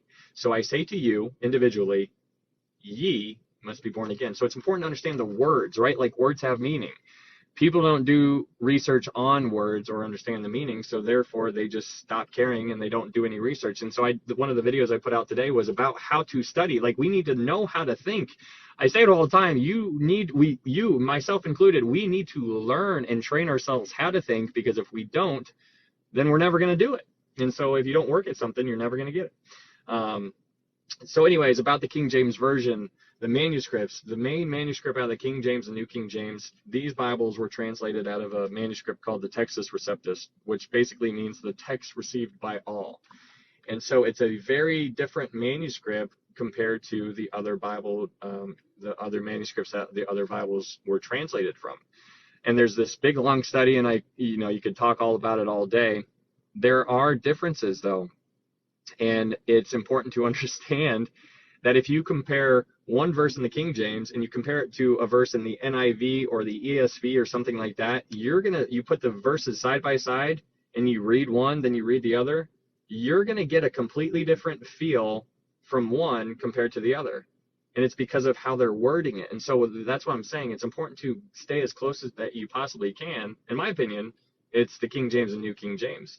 But I'm not going to look at you and say, "You're doing it absolutely wrong. How dare you?" I'm not going to do that, but it's good to know what you know, and then you can make a decision off of that. But there are times in the Bible where, for example, the day of the Lord and the day of Christ are used interchangeably when they shouldn't be, because they are completely different things. And so there's times like that where you can be led down the wrong way of thinking if you don't know how to look at it. And so there's little things like that. And, I mean, that's a short way to answer a really in-depth question. I don't know if that helped out at all. What's your thoughts on the New Living Translation? I think, yeah, okay, so TL says I like studying different versions. Realist music, I think if you're just in it, then good for you. I think if you're in the Bible and you're constantly reading, which I don't know if you are or not, maybe you just have a Bible on your nightstand and you never open it, and whenever you do, it's like once every month or something like that. But if you're actually in your Bible, I think that is amazing. But I will also want you to understand to do your research on the words when you are reading. Don't just read one verse and say, okay, I understand exactly what this means. No, download the Blue Letter Bible app, click the word that you're like, oh, I wonder what this means, or whatever, and you're going to be blown away because our English language is so elementary when you compare it to the Greek language, and I can't overemphasize that enough. And that is why I need you guys to understand this. What version of the Bible is good for me? The one you read. Yeah, the one you read.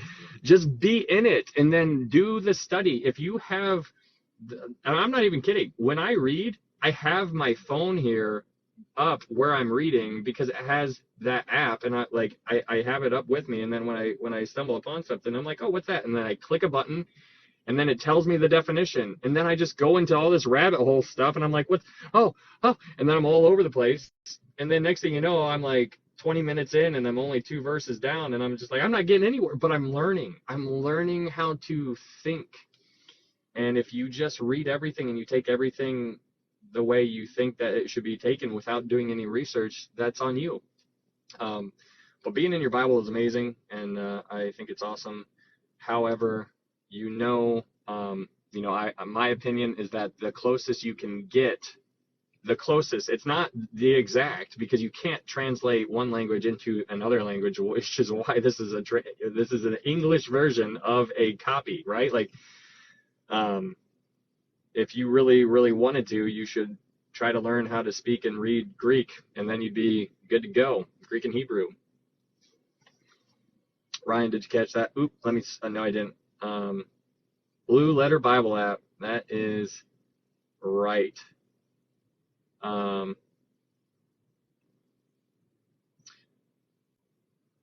Brother, what do you think of Sunday or Saturday as Sabbath day? Which is it? Hold on, I'll answer that in 1 second. I'm looking up. Yeah, Dana, it's called the Blue Letter Bible app. Relatable. Yeah, see? Yes.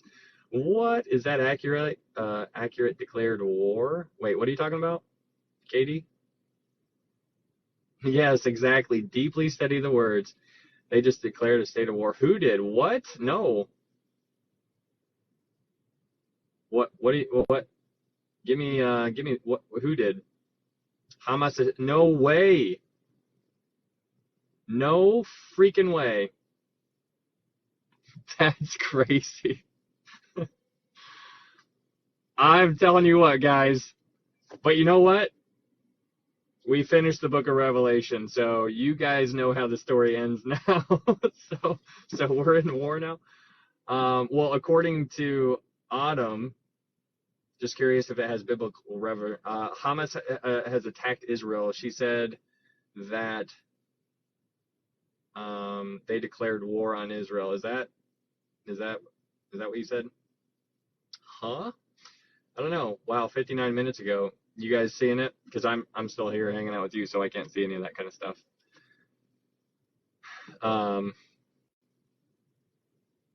Is it true? You guys are filling me in here. That's wild. It's crazy how we just finished Revelation yesterday. Yeah, I mean, clarify, please. I don't know, Melly. Is it in the Bible? So, Stoney, to answer your question, is it in the Bible? All the nations are going to go against Israel. And when it says that, I think it says that in Zechariah. But it's interesting because it says all, like I will bring all the nations of Israel. And it's interesting because America right now is allies with Israel. But we've been weakening our stance or our ally-ness with Israel since this administration. But it's really interesting because, the Bible says all nations. So it kind of implies that somewhere along the lines we're going to, I don't know, it's really hard to unpack every single thing. Sometimes it says all, like, is it a metaphor or is it literal? Like, is literally all the nations of the earth, so. But yeah, no, Israel is the centerpiece of the table. That's important to look at. Whenever you guys think, this is why I tell you guys, if you guys are new here, I'm going to say it. If you're not new, you probably heard me say it a million times, but Israel is the centerpiece of the world.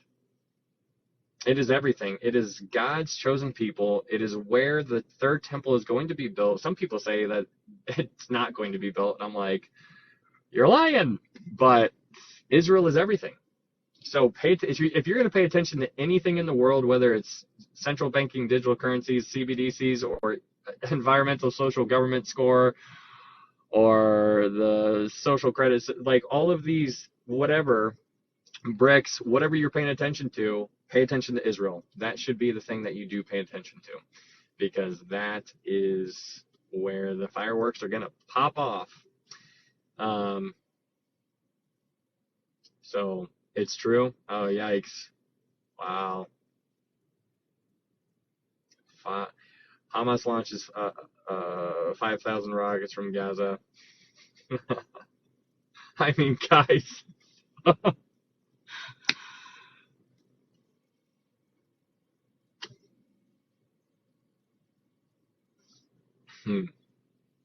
Okay, so just so you know,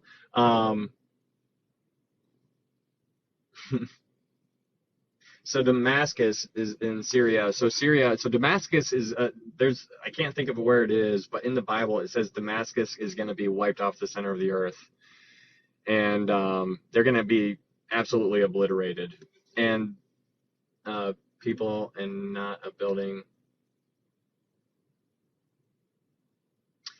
Millennial trucker. This administration broke the petrodollar accord, so U.S. may be taken over. Yeah, Amber, we finished Revelation. We did. Now Jesus talked to the temple when he trashed the temple, so could the third temple be? The third temple is going to be built in the future, because if you read the book of Revelation, you'll see 2 witnesses are preaching in front of a temple for 3.5 years. So in order for the tribulation to begin, there needs to be a temple erected. This is crazy. 5,000 rockets. Oh my goodness. My goodness. Israel's being attacked. Yeah, Isaiah, that's what we're talking about right now. This is interesting. I've seen old maps showing Israel being here in America that were actually Egypt. Yeah, Stoney, that's inaccurate. Don't be careful.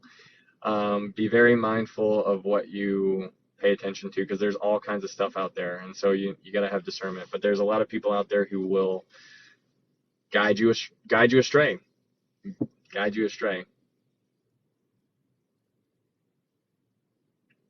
I feel like it's so close, man. Yeah, pray for Israel 100% all the time. And it's unbelievable, guys, if you pay attention and you like go throughout and you try to keep your ear to the ground and pay attention to world news, you read the comments and other platforms out there. There is so much anti-Semitism. It is unbelievable. The world is wired almost to hate Israel, and it is so crazy, because I'm over here like, I love Israel.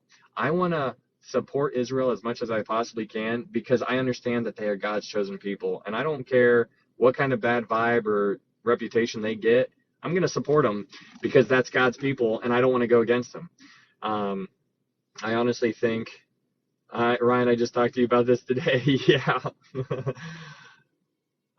Pay attention to wolves in sheep clothing, Kentucky Mama. Absolutely. LOL. Anyway, I wonder if I'm getting married here or on New Earth. You won't be getting married on. Maybe, I don't know. Who knows? I'd rather do it in the New Earth. This one sucks. Oh man, guys, this is crazy. God's got his people in Israel. This is just prophecy in the biggest form. It's unbelievable. This is unbelievable. Will we know our babies in heaven? Yeah, you'll know your parents. Your parents will know you. They will not be your babies, but you'll know who you are. If you are like my parents, for example, like they're Christians, I'm a Christian. So they're my earthly mom and dad, but in spiritual form, they are my brothers and sisters. You do not stay married I don't think you get. I don't think you stay. You know, it's really interesting. Okay, so we talked about this in Revelation 22, and so what you see in Revelation 22. Okay, so there's different dynamics, and so this whole concept is mind blowing to me. Okay, so there's different categories of saints. Okay, so you have Old Testament saints, the people like Moses, Abraham, Isaac, Jacob, all those guys. They're in the Old Testament. They died before Jesus. Okay, so they went to a place called paradise. You and I, we are referred to, if you are a child of God, I don't want to assume that you are, but if you are what is referred to as the bride of Christ. We are the church. We are in a very, very special role. And so if the rapture were to happen, right? No. Okay, if the rapture were to happen right now, we would be taken up. The church would be out of here, and then 7 years of tribulation would begin. During the 7 year tribulation, there will be tribulation saints. So they're in a different category. Those tribulation saints, many of them will be killed for their faith. And then after the tribulation, there will be some tribulation saints who make it out of the tribulation by the skin of their teeth. Like, I want you to picture these guys that just ran out of burning house. Like, their clothes are singed, and they're just like, whoo! Like, they just like, we barely made it. Like, that is... So there's different categories. You have Old Testament saints, you have the church, you and I, you have the tribulation saints who get killed during the tribulation, and you have the tribulation saints who make it out of the tribulation alive. Those human beings go into the millennial kingdom. Thanks, worship. Those humans that are Christians make it into the millennial kingdom where they are still human beings, and you and I are going to be in our celestial form, but they're going to be in their human form. And during the millennial kingdom, they're going to be populating the earth. Other humans are going to be born. The humans are going to be around celestial beings. We're going to be walking and talking with these people. They're going to see us. They're going to see Jesus. They're going to see all of us. And then Satan's going to be released after 1,000 years. He's going to go deceive all these people. And then God's going to fire down. It's going to burn them all up. And then, boom, we go into a new heaven and a new earth where there are still... like people, it's going to be like, I want you to picture Adam and Eve in the garden, right? Like, how, imagine Adam and Eve, but no sin. And imagine that for eternity. What would that look like? They would have children, right? Like, that's kind of what the idea is. But now take all of what I'm saying as a grain of salt, because what we're doing is we are looking through a keyhole into something we've never experienced before. And so this is my take on it. And I say all that very lightly, you know, like, I could be wrong on a lot of the eternity type of things right there, but that is how I see most of it. We look through an obscured window, right, Chosen? Chosen, what's your name? I think you might have told me this before. I kind of like calling you Chosen, though. Yes, we get our crowns, and we will be different categories, how we serve God. Good morning! Hold on one second, guys. I'm going to put you on.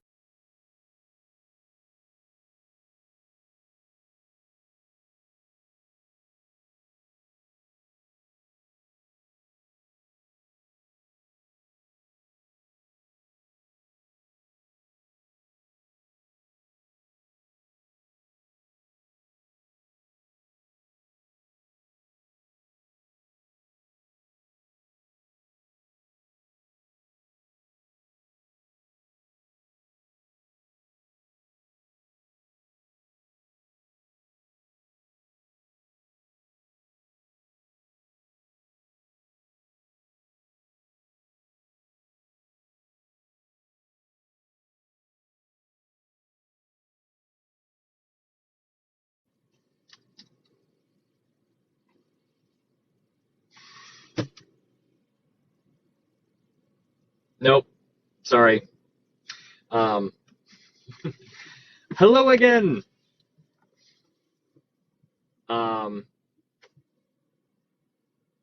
Coca-Cola cap. Yeah, yeah. Man, guys, I'm blown away. Israel's at war right now. I'm gonna have to think about this for a second, because that's really um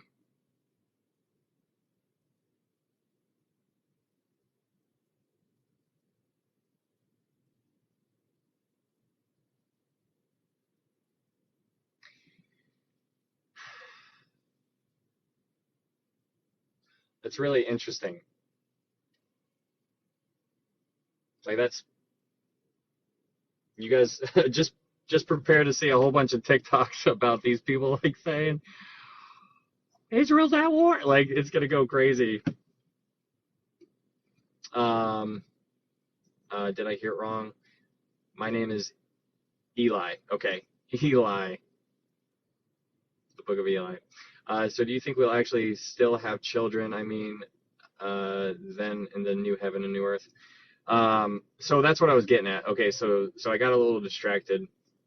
So, um, so the celestial beings, what I was getting at as far as the church, if we get raptured up right now, we will be in our glorified celestial form. So that's our role.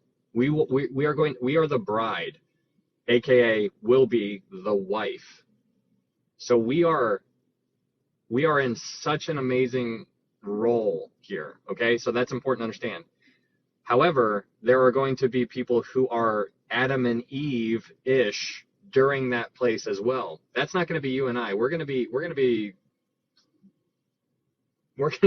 different than them. We're all going to be redeemed. We're all going to be saints, but there's different roles. And so,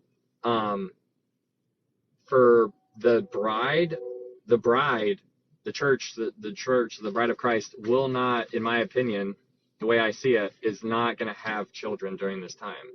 There could be people who, and because it talks about how there's going to be nations throughout eternity, right? And they will be bring the healing of the nations, right? Like, so it implies there's going to be tons of people and like nations and whatnot.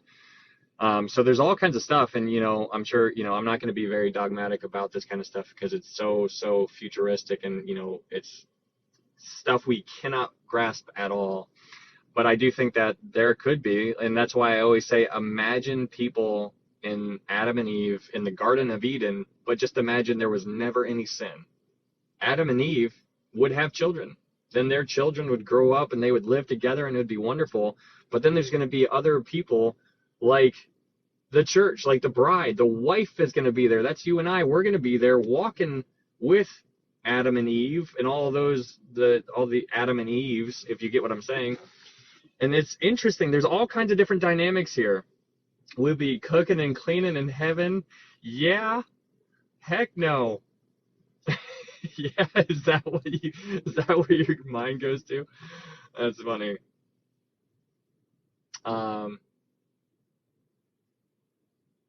Ryan, you were right last night when you said the next new scare tactics are coming soon. You'll never hear anything factual on mainstream news, sweetie. Yeah, oh, heavens no. Don't even pay attention to that. I would love to talk to you about pre-trib rapture. Go ahead. Yeah, guys, you can talk to me. Shoot me a message on here. I'd love to talk to you. If you guys have any questions about anything you're struggling with, or anything about the Bible, or anything like that, feel free to shoot me a message. I am here, and I love talking about this stuff. Katie won't leave me alone. She just all the time is just I'm just messed. But yeah, definitely will. Lots to dig into. Absolutely. I love it because it's challenging me and it forces me to remember. And when you ask me a question, that pushes me into the Word, and then I am in the Word. Like, that's cool. Like, ask me questions. Like, I don't care if you think it's dumb or like, oh, he won't respond. Like, no, I'm going to respond. I respond all the time. So feel free to always hit me up. I want to talk to Joseph. I want to talk to Eve and be like, what the heck? What the heck, Eve? I want to talk to Abraham and Moses and Noah. Man, I want to talk to Jesus, guys. Can you believe it? I feel like I'm bothering you. Oh, Candace, stop. What's your take on the new heavens and new earth? Same, Ryan. Right, Melly? I know you guys do, too. I'm just giving you a hard time. Why did you listen to the serpent woman? Why did you listen? Yeah, exactly. What's your take on the new heaven and new earth? We just kind of talked about this, but new take on it is that this one's going to melt away by a fervent heat, and that's referenced in 2 Peter. And that's actually where the Big Bang is in the Bible, because there's going to be a loud noise, right? There's going to be a loud noise. Boom. There's your Big Bang. But yeah, I mean, this earth is going to go away after the millennial kingdom. Then there's going to be a new heaven, new earth. There's going to be a new Jerusalem. And that's going to be unbelievable. I mean, the way the Bible describes it, and it's like it's going to be it's going to be a city of light. And it talks about how the walls and the foundations are going to be all kinds of different colors and all of these precious stones. And so the light is going to be within it, and it's going to be refracting out. Just like, imagine you have a little diamond in your rear view mirror just kind of dangling there, and then the sun hits it and all this light goes all over the place. That's going to be the city. It's going to be encapsulated within that, is the idea, kind of a picture that it's painting in the book of Revelation. But the light is inside. There's going to be no sun. You and I are going to be the sun, because we are going to be refracting Jesus's light. Jesus is the light. It's going to be absolutely amazing. Can I ask you a question coming from a Muslim here? Yeah. What's up, man? Thank you for being here, by the way. I have we have a buddy that comes in here every once in a while. His name is Arman, and he's our Muslim buddy, so you are welcome here. It's Yom Kippur, Ryan. Israel attacked. What is happening? Gosh, I'm telling you. I mean, I'm not saying anything, but I'm telling you. Definitely a time to be diving into the Word. You blocked him? You blocked Armand? No. Eli! I don't know how to unblock people. Dang it. You are just delightful, my brother. Thanks, Lisa. I'm all kinds of weird. I don't know, but I'm scared of war and even Jesus coming back. It all scares me. Wendy. And so this is why it's so important to dive into it. Like, you being afraid of war, that's understandable, because that's scary times. Scared of Jesus is a completely different thing, and I don't know where you're at spiritually. You know, I don't know what you believe. I don't know. I don't know what you're out there watching or listening to or this or that, but I want you to just dive in and do everything you can to know the Bible and what he says and who Jesus is. That's why I say time and time again, study Jesus. That is so amazing. That's why when we went through the book of Revelation, the Revelation 1, chapter 1, verse 3, it says, blessed is he who reads and understands, like, hears these words of this prophecy, because the book of Revelation is the only book that I know that gives a blessing. The word blessed means happy. You are happy because you know how the story ends. For me, for example, I am pumped. Like, I am looking forward. We are supposed to be looking forward, patiently awaiting. Like, we are to be watchmen, waiting for our blessed hope.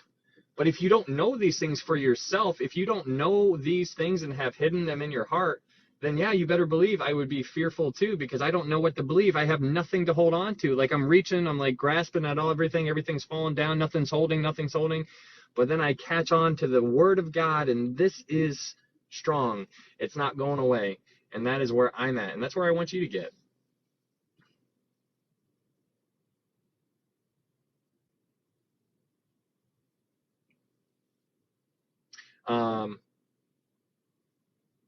I think a lot are just afraid they are not worthy enough to enter. I hear that a lot. Yeah, Kentucky. I mean, that's probably what it is. And I get that. But that just shows a lack of understanding of what the Bible talks about. Because the Bible says that we aren't worthy, right? Like, yeah, I get it. But praise God, because he is. He died on the cross, and I accepted him as my personal savior. He is, like, he has covered me with his blood, right? Like, so when Adam and Eve died, or when Adam and Eve sinned, what God did right away was he killed an animal and he covered them with the lamb, like with the skin, with the skin of the animal. And what that was representing, they didn't know that at the time, but they were doing a rehearsal for what Jesus would do for the entire world 2,000 years later when he would die on the cross. And it's unbelievable. But if you don't know this for yourself, then yeah, there's all kinds of fear. There's all kinds of doubt. There's all kinds of worries. There's all kinds of insecurities. And there's people out there who are so worried. But that's what I'm saying. When you know more about the Bible and you just surround yourself in it and you're just like, I can't get it all over. I need it all over me. I'm just diving in. Here I go. Belly flop. Here, like that's what I want you to do. Just get in there. It's not just going to happen. You need to get in here and study it and learn it and memorize it and hide it in your heart. Thy word is a light unto my feet and a light unto thy path. But if you don't have it, then you're just walking around in the dark. The devil has been throwing distractions at me like crazy and also spiritual warfare. I get it. Have you ever read the Quran? Samir, no. I've talked to a lot of, I have a handful of Muslim co-workers and acquaintances and stuff like that, and I've done some studies on it. But never read it myself. Good evening, Sandy. Did I miss a Bible study? Yes, you did. How dare you? We went through Daniel chapter 1, verse 2. Or I'm sorry, Daniel 1, verse 2. That's all we did. One verse. No, we did Daniel chapter 1 and Daniel chapter 2. Oh. Trish. Come on. No, it's okay. I'll post it up if you guys are interested. Thank you so much for your life. I'm a widow and I would love falling asleep to a friendly conversation. Thank you for being here, Jane. You are always welcome, as is everybody. But thank you. Yeah, absolutely. I'm glad to be here until I get banned. Yeah, Chase.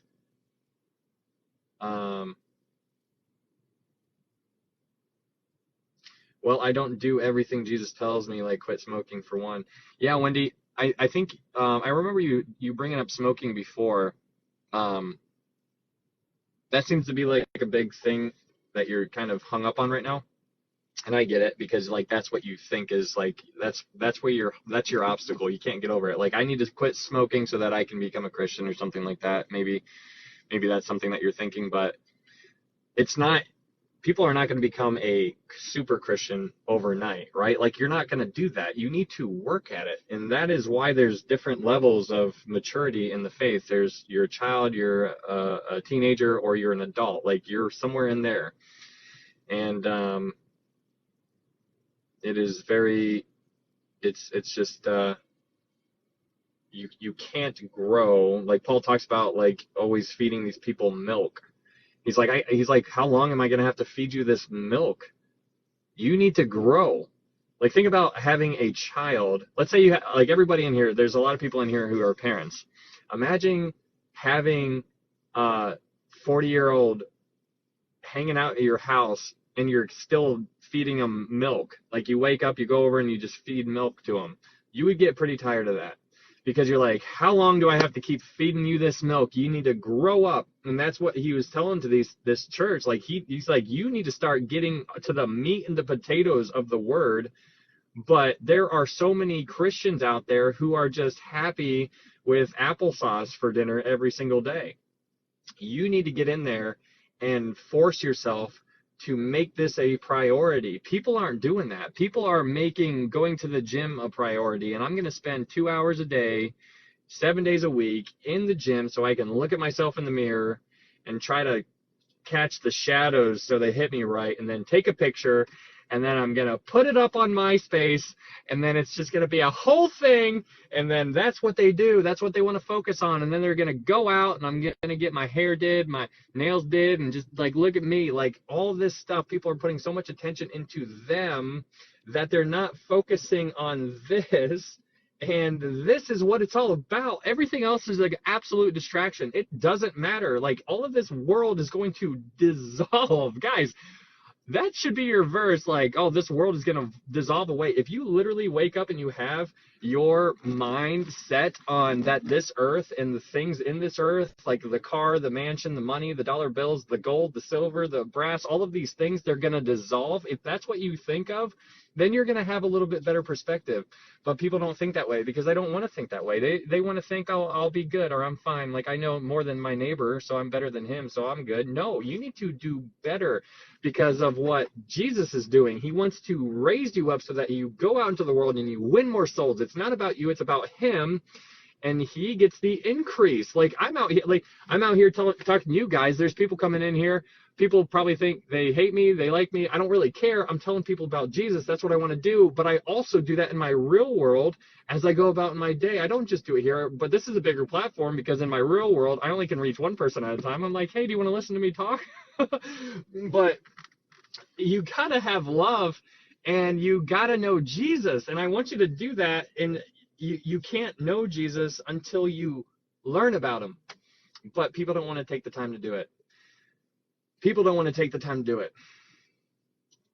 And I'm not saying you guys, I'm just saying people in general don't want to take the time.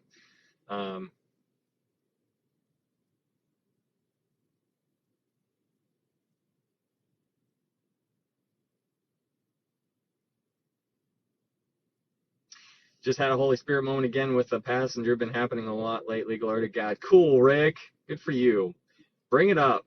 What's the worst that can happen? Keep bringing it up. Always bring it up. MySpace. Yeah.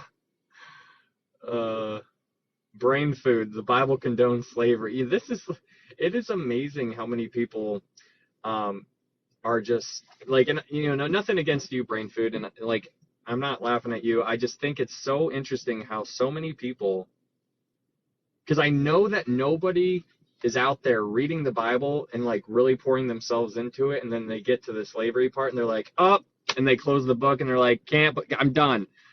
The people who quote and only bring up slavery in the Bible are only the people who ever watched a video on it. And there is a very, very small margin of people who actually read the Bible for themselves to get to that point. And they're like, oh, hey, the Bible actually talks about slavery. Nobody has read the Bible to where they've actually read all the way up to that point and then discovered it for themselves. They saw a video, they've been influenced by somebody else, and now they're running with that concept, and they haven't done their own homework. And that is what is so dangerous with the world today. The Bible is so absolutely wonderful. Man. I mean, I just can't say it enough. I cannot say it enough. Jesus loves, and he is alive and well. That's right, Heidi. Hello. I don't know if I've seen you in here, but hello.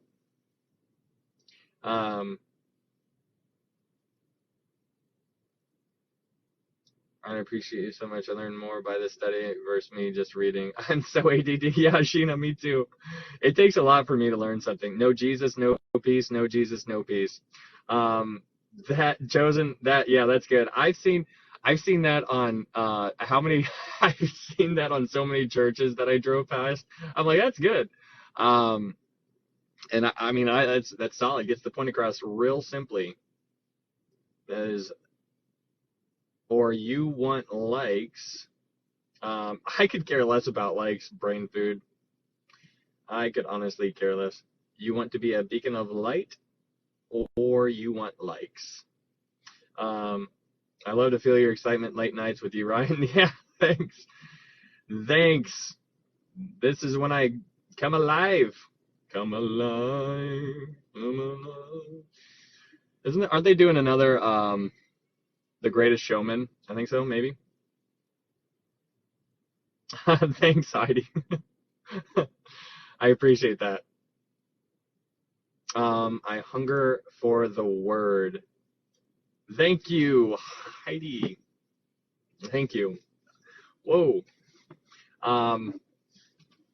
Very kind. Making me uncomfortable. Help. I wish I got to hear the Bible study in Revelation. Kentucky, I put it up on YouTube. There's a YouTube link in my little TikTok profile, and it's literally what you're watching right now. I just copy and paste and throw it up there. and I do a recap, a very, very in-depth recap, pretty much too in-depth, at the beginning of every single session. So if you want a brief flyby of the book of Revelation, and when I say brief, like an hour and a half long flyby, just go to Revelation 22, because I go pretty deep on that last flyby. This does make me so happy. Nice. Is this Bible study? I've been scrolling and scrolling. Hey, Bella. Yes, this is. Well, we're done with, we went through Daniel chapter 1 and 2, but yeah, we finished Revelation already, and yeah. Yeah, Sandy. I don't know if they're going to let me stop.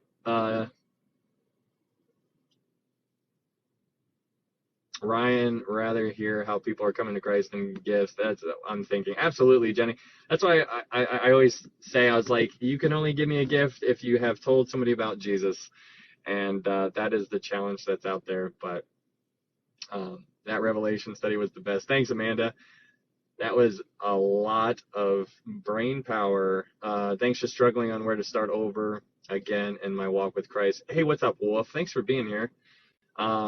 You are more than welcome to hang out with us, man. We finished it. We already went through the book of Daniel chapter 1 and chapter 2, and we uncovered a lot, but we're going to go through it more next time I go live. We'll probably hit chapter 3 and chapter 4. Daniel's going to be pretty tough.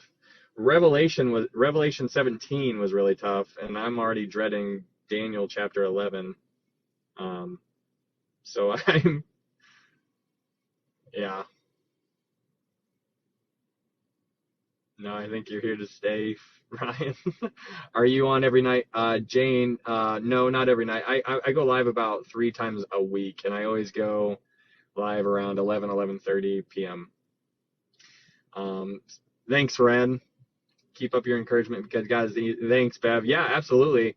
I love being around like-minded people who just want to have a relationship with Jesus. That's it right there. It is so interesting.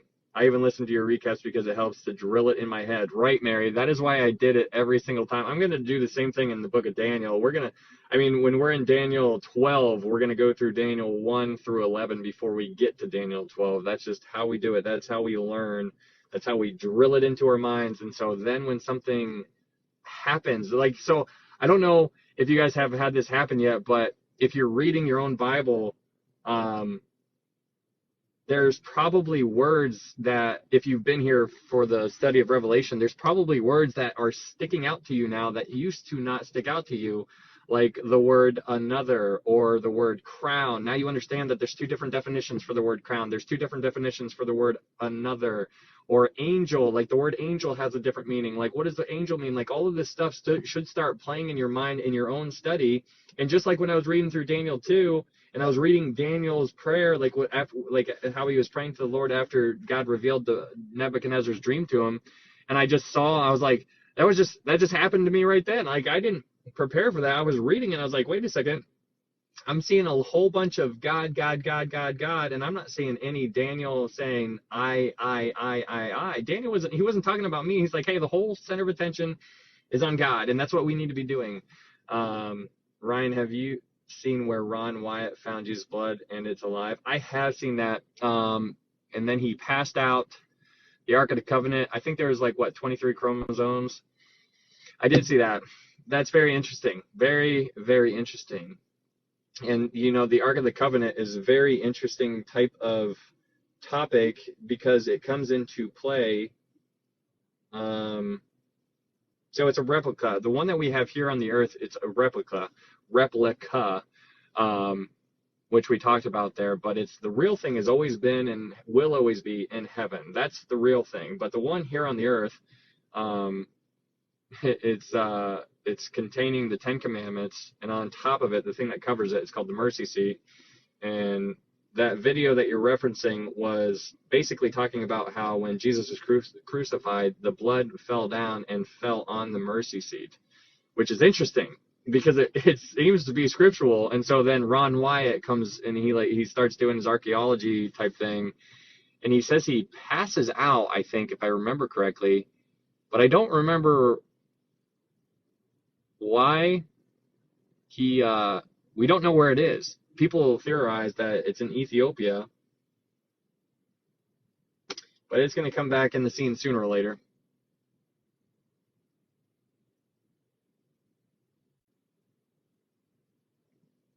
That was awesome. Yeah, Amber. Yeah, I was just like, wow, look at this. It's really neat. Yes, and only one from the father side. Yeah. Inductive Bible study. Hello, Sophia.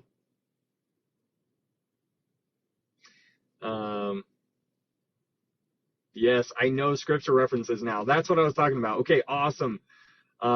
Yes, Mary, awesome. See, that is growth. Like, I love hearing that. And like, if you guys are learning and you apply it somewhere else in the Bible on your own, that is a huge blessing to me. I can't tell you how awesome that is, because that is like we're growing. And I don't ever want you to think that I just know stuff. Like, I really try to work hard to learn this stuff, and I'm doing it even harder because I'm trying to learn it for you and trying to learn it and remember it in ways that I can just give it to you simply.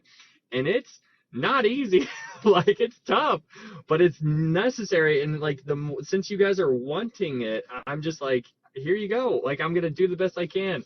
And I don't want you to look at me like I know what I'm talking about all the time. I'll let you know when I don't know something. But I want you to know that I do know the gospel of Christ, and that is in 1 Corinthians 15, and that is amazing. And if you're going to marinate in anything, marinate in that, because it's all about Jesus, and that is the whole focus of this entire thing. How long do you think before the end is here? Hey, D, I always tell people that I think the rapture will occur in my lifetime. That is what I see, and that is that's what I've been saying for the past decade. Well, maybe not decade, probably about 5 years. But ever since, it seems like a lot of people had their eyes starting to open in a different kind of way, myself included, ever since right when Rona started kicking off. Everybody's like, wait a second, the world's not what it seems. And so then everybody starts diving in. And we did real quick. I remember my family and we were on top of this because we picked up on it real stinking quick. And so been opening my eyes for a long time, like 4 years, and just diving into it. So my renewedness in my energy and excitement towards the scriptures and Jesus is relatively renewed, I suppose, within the past couple of years.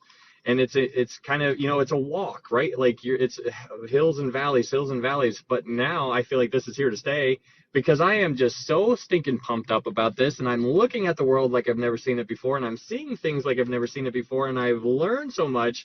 And I'm like, wow, our world is real bad. They want to get us real hard. I mean, if you look at the propaganda and you turn on any TV show, you see like Friends, for example. Like, I love Friends. Like, yeah, it's like Ross and Rachel, and they're like you love them, right? But Chandler, but you don't even realize it, but they're teaching you to live with one another before marriage. That's what they're teaching you. And then you watch some Disney character shows, and then you watch what they're doing in there, and they're teaching you some terrible stuff.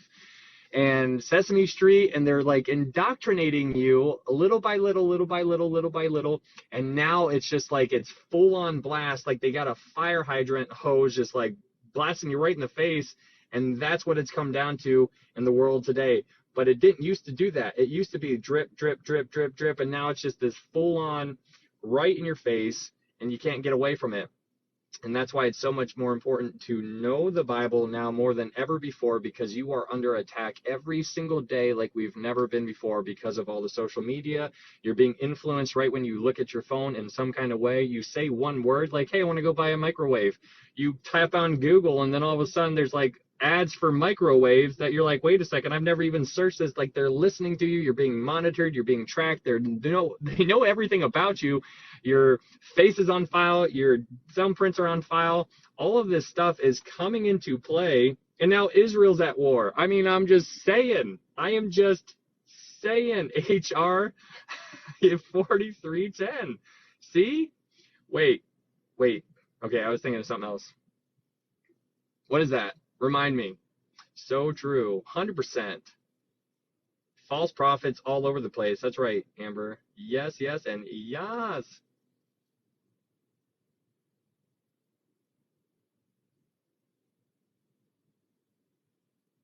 The propaganda bill from Obama. Um, hmm. When did they go to war? Today, a couple minutes ago, from what I understand.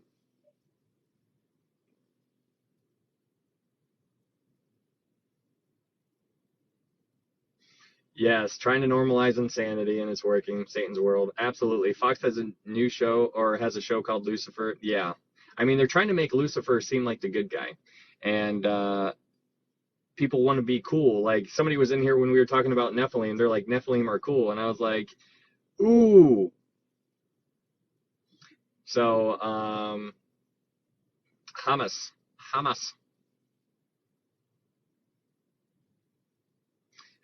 1 hour ago. Yeah, but very very interesting. Yeah, just like an hour ago, Kentucky. Show yourself approved. That's right, Bev.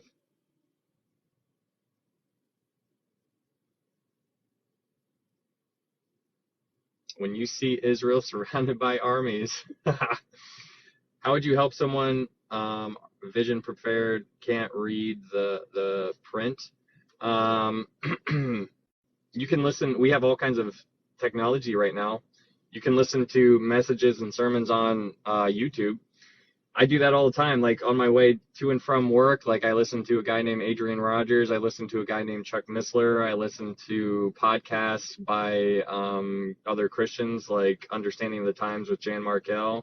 She's on point. Audio Bible, yeah, Melly got it. I do all of those things, and there's ways around it. There is ways to do this, and it can be done. We are living in the upside down world. Absolutely, Mary. It's like what's that called? Stranger Things in the upside down. I go to Bible Gateway, Audio Bible. Yeah, there you go. Yeah, definitely ways. 100%. I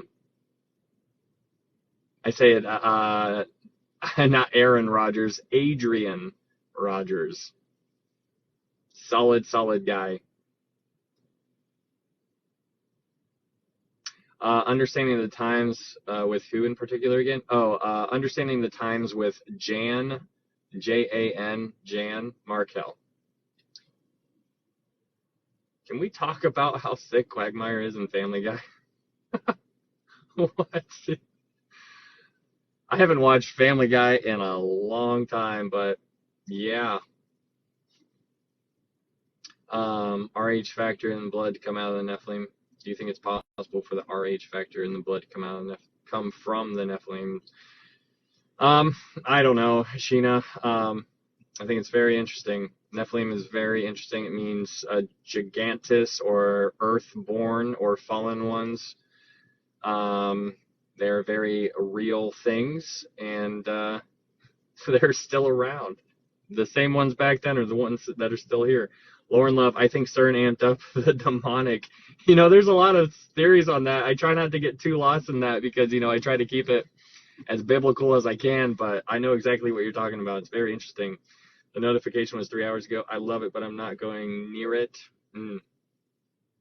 Where is it in the Bible about so many demons are supposed to be at loose at the end? Revelation, not 13, 9? Revelation 9, maybe?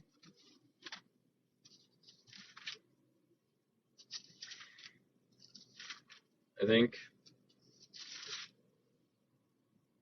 Yeah, Revelation 9.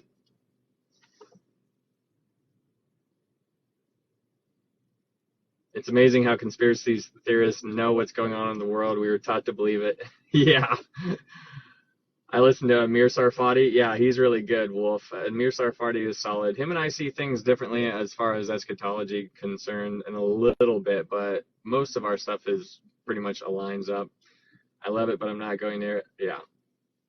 Thank you. I feel we are there. The whole USA's phones all had a test the same time. Sophia, yeah, they did. I even had my phone on airplane mode because I always turn mine on airplane mode when I sleep. And I was like, oh, I wonder what happens when I turn mine, because I woke up and I turned my airplane mode off and the test came through right away. And I was like, oh, oops. Um, Hold on one second. I'm going to put you guys on pause.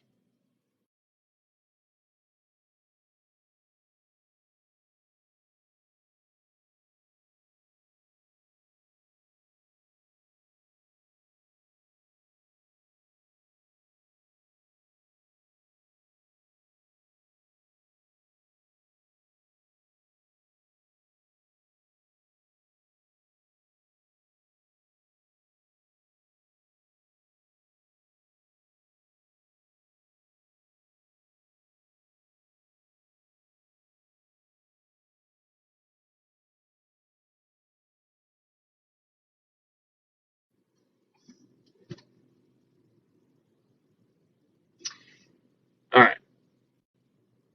Turn my phone off and remove the SIM card. Um, okay. Right. Right? What are they up to? I have no idea. I'm just saying, we're living in a crazy world. It makes a lot more sense when you look at the world and you understand that Satan is the God of this world. So if you look at the world as a company, Satan is the CEO. He's calling the shots. He's sending out the messages on what to do, what to do, what to do, what to do, and all his little minions go out into the world and they do those things. And it makes a lot more sense. Like now you can look out into the world and you're like, I know why Disney is the way it is. I know why Target is the way it is. I know why over here, over here, over here. I know why all of these things are the way it is. So I miss pagers. I have a question about that. You may not know the answer, but I'd love to hear your take. Oh boy, Target. Okay, I gotta watch what I say. I'm gonna get banned. Um, all right. Yeah, I don't believe that. Or I don't. I don't. I'm not surprised by that at all. I miss Target. I should call her. Um, yeah, yeah. Target. TL. There's all kinds of. It's just basically promoting certain lifestyles and terrible stuff like that, and it's absolutely heartbreaking what they're doing. Today is the 7th. I live in a city. The damage has already been done. I'm surprised I haven't grown a third ear yet. Right. Oh man. Um, yeah. I mean, all these 5G towers, you can get all kinds of lost and all kinds of different,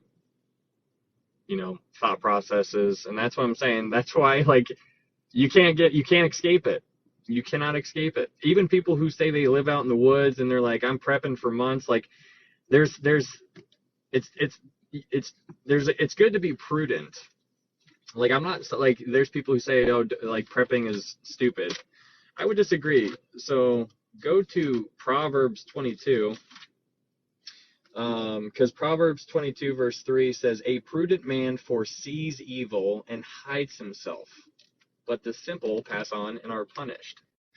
And so, it says a lot, because like if you are able to foresee something coming, you should prepare for it. And that's what we should do. Now on that, there's, everything in moderation. I'm not saying go and build a bunker or anything like that, but I think it's important to pay attention to what's going on in the world.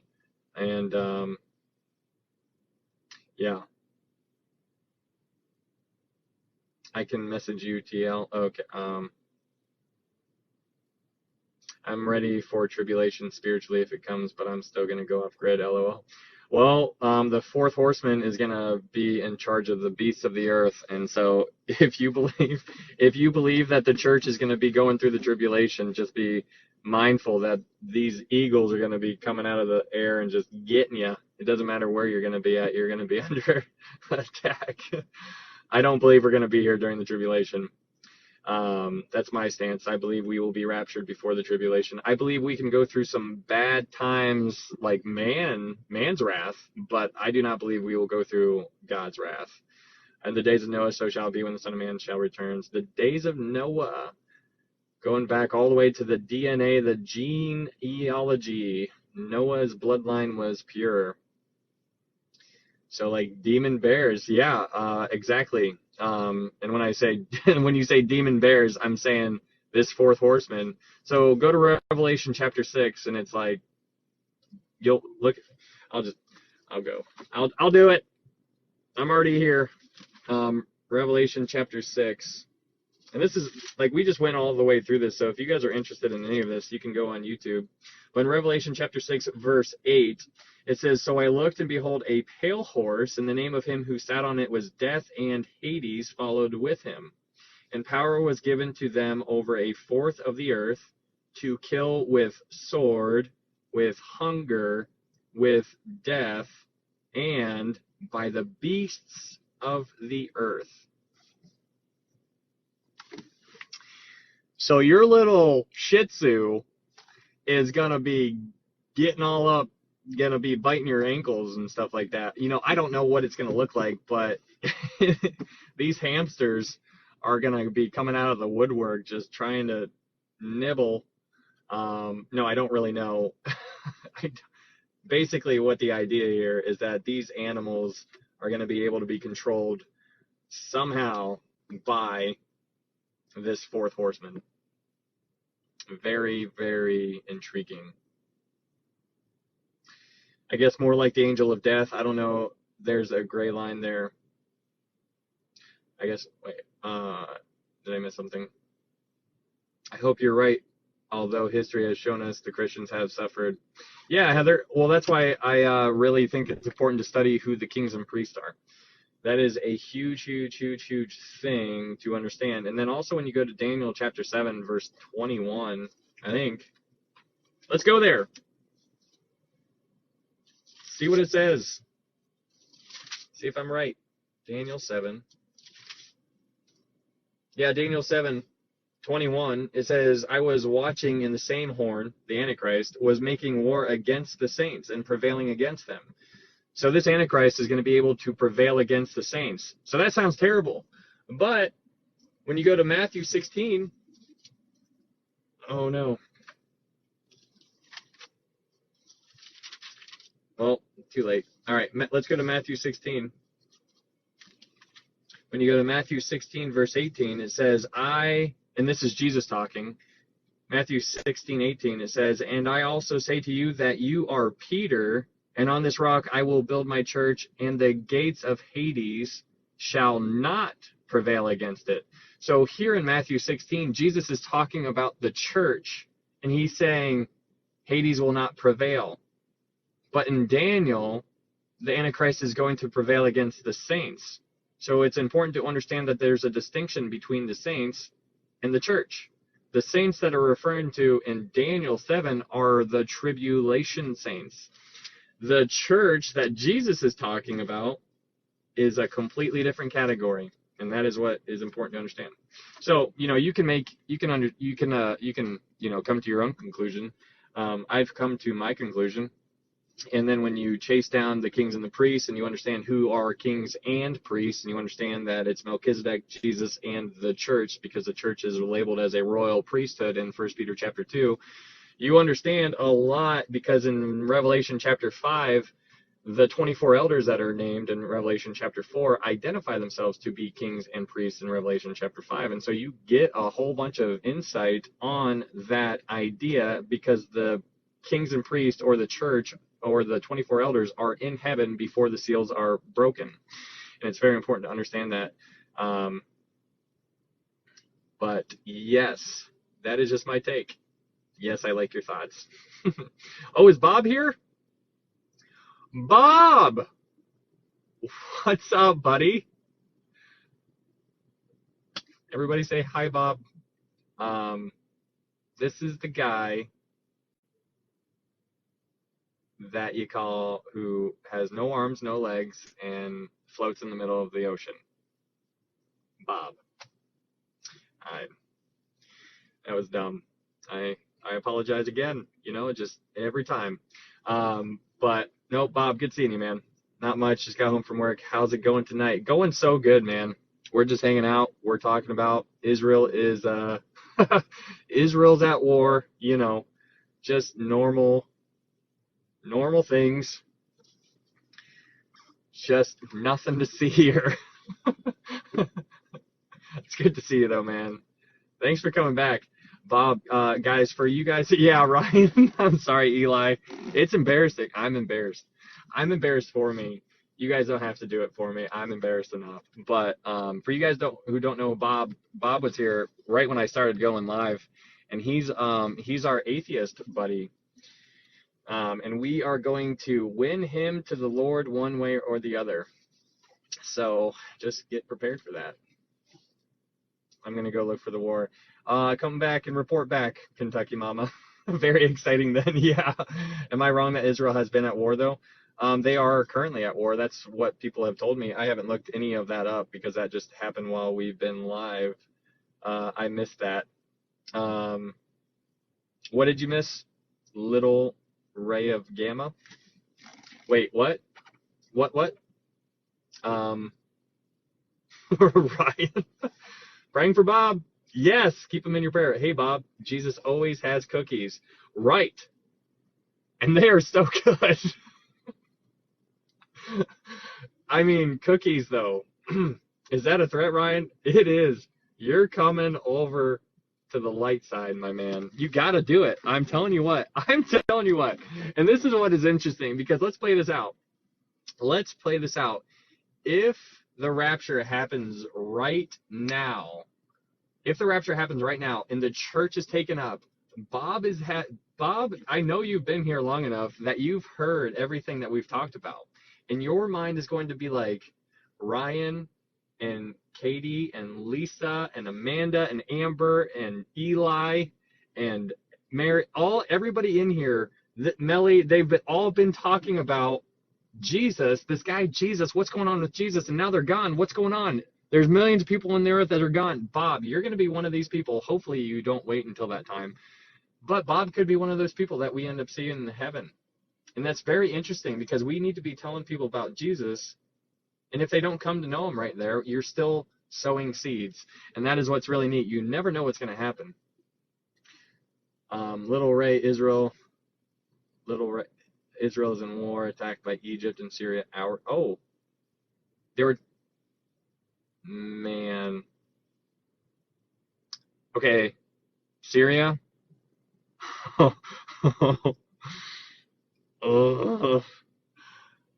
I mean, Ezekiel 38:39. I mean, Saudi Arabia is going to come to their aid. I am just, dude. I thrive in the dark. I was born in the dark. Thank you, Ryan, for doing the Book of Daniel tonight. I keep expanding my wisdom through you. Absolutely. Yes. Thank you, Blondie. That's encouraging. Israel going to war. Israel is at war right now. This is very interesting. And this is what they're telling me right now. It's popping off in Israel. That is mind-blowing, guys. I can't tell you. Like, I'm excited to go dive into what's happening whenever I get off here with you guys. But isn't Israel at peace? A sign rapture is upon Israel. No. Israel has always been oppressed for the most part. There's going to be a treaty that will be strengthened sooner or later, which implies that it was currently in existence, because that's what Daniel 9:27. Guys, are we going to be able to finish the book of Daniel?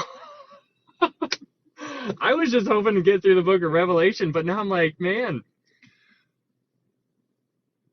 this is crazy. Syria and Egypt. Okay, so Egypt was one. So Egypt is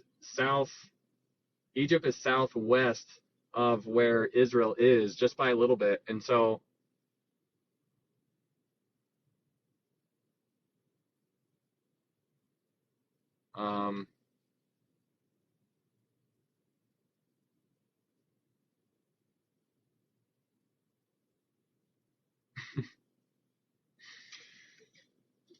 Oh man. Yeah, Christ the King, absolutely. Good night, TL. Is there always war in Israel or something? You know what, Bride of Christ, I just would like for people who don't believe the Bible's true, which there are many people out there. One question that is always very thought provoking, at the very least, that you can bring up to them is just to get them to understand and say, why do you think Israel, the size of New Jersey, the very, like a little speck on the map, it always is so prominent in worldwide news? It is always on headlines somewhere. Somehow it's always in headlines. And they're surrounded by all these nations that hate them, and they're constantly being attacked. And they have this amazing technology, and that's just a blessing from the Lord to protect them, this Iron Dome technology. And it is just unbelievable. Oh, I mean, Euphrates is drying up too. That's no big deal, but that's just to prepare the way for all these massive armies to just march across. I'm just, oh. It says Hamas launched the surprise attack on Israel. I am,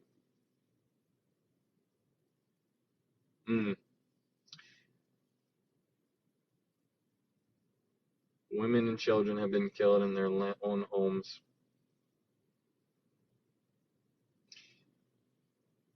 I literally thought it was someone overreacting to some cars on fire. This is unbelievable.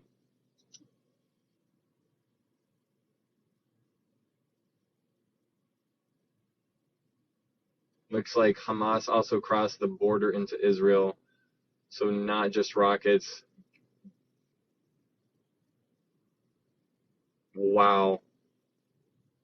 When will you be picking up the book of Daniel on your next live?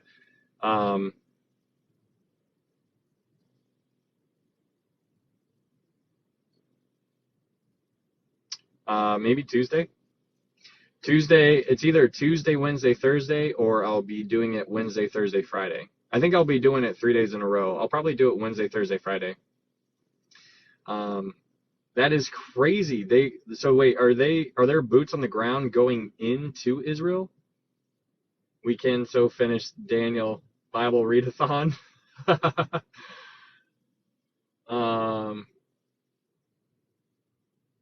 Why did Vikings dominate for much longer from a tiny? Oh, I see what your comment is there. Hey, Michael, how are you, man?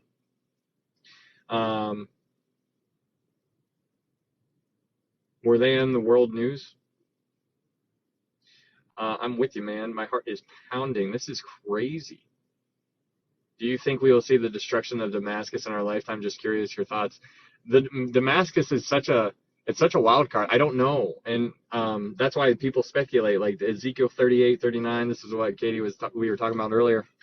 It's like, is it going to happen before the rapture or after the rapture?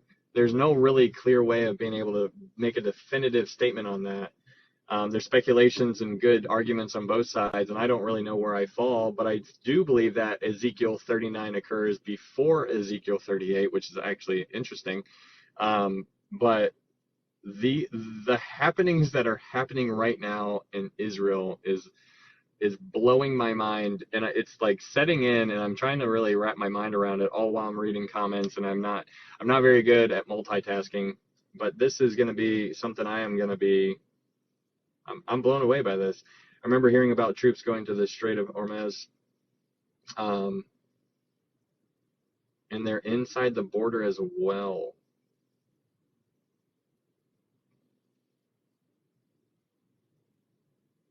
Gun battles in southern part of Israel.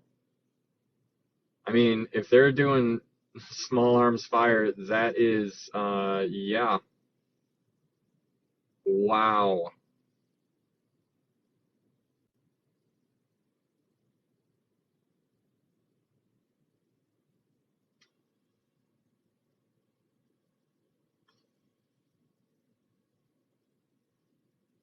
Y'all seen the U.S. and soldiers getting paid to be here in America, Sony?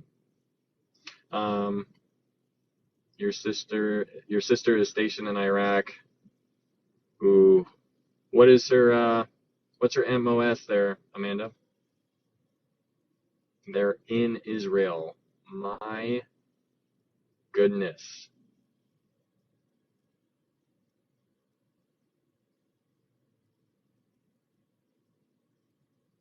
Yeah, Autumn. Yeah, for sure.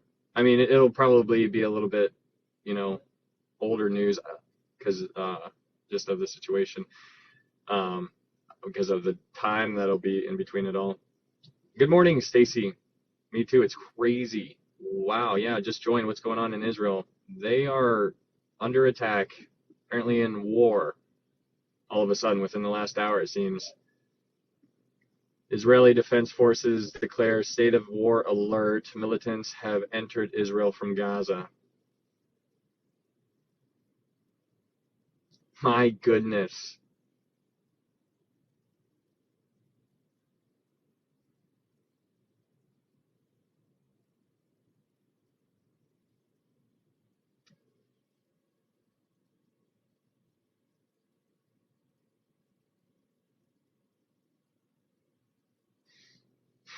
Spent 4 days at a VPS in Ramallah. I can guarantee you there will be no parties in Jerusalem like there are in Kiev. Um,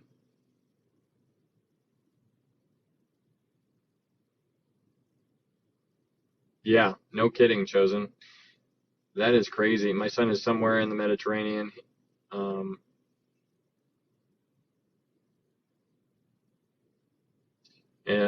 he's a Marine in combat logistics. I have been interceding. I'm, um, yeah, that's what I'm thinking. Little Ray of Gama. Has to be a ground offensive, which is very interesting. So you got boots on the ground, you got 5,000 rockets. I mean,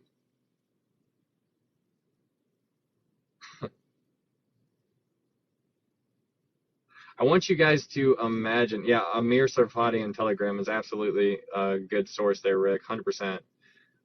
Pay attention to Amir. He's going to give you all the information that you can keep up with, and it's going to be as accurate as you can get. And his name is Amir Sarfati. His last name is Tsarfti.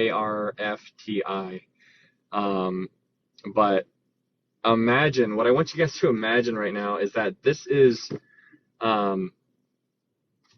real time. We're discussing this real time, and thoughts are just kind of. But imagine that here. Imagine that home, right? Like, you don't think that this kind of stuff can happen. Like, oh, that'll never happen here. Behind every blade of grass is, like what they say. I can't say certain things, I suppose, but yes, it can. Yes, it can. It can happen. Are you military? Not anymore, Amanda. Once upon a time, a number of Israeli captives. Gunmen have opened fire in communities, and per a Palestinian source, there have been a number of Israeli captives. Horrific. Anything can happen. Absolutely.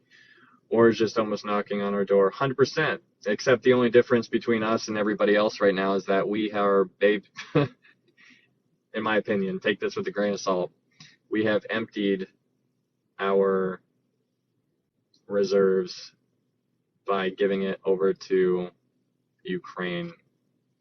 And it's very interesting. We're not completely exhausted, but we are below what we ever should ever be in our entire lives. And you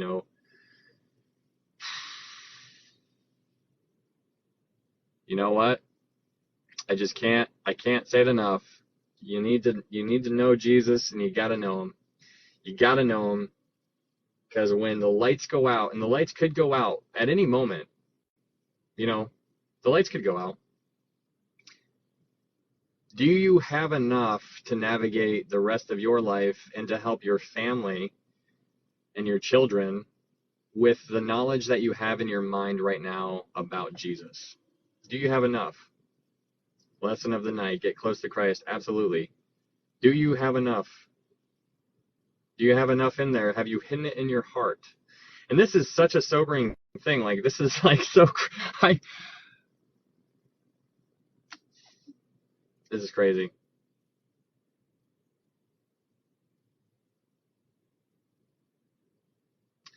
Yeah, Wolf, Wonder, 100%.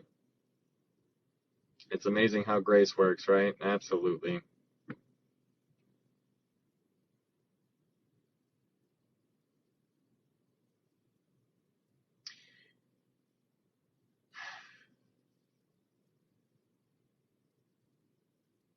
What is Telegram? I am avid Facebook user until recently, and I don't know what Telegram is.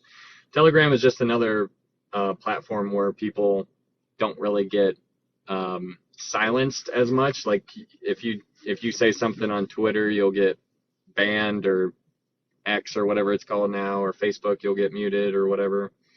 Telegram is a little bit more free speech. Yeah, Amanda, I get that.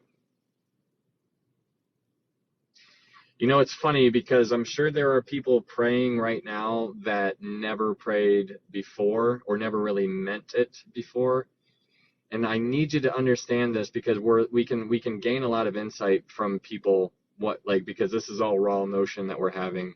And what I'm saying is, it seems like the majority of people only pray when they need something and when they have a dire reason to reach out. Like it's a last resort. It's like, I need something, I need a divine intervention that needs to occur right now for the people over in Israel or my family over here.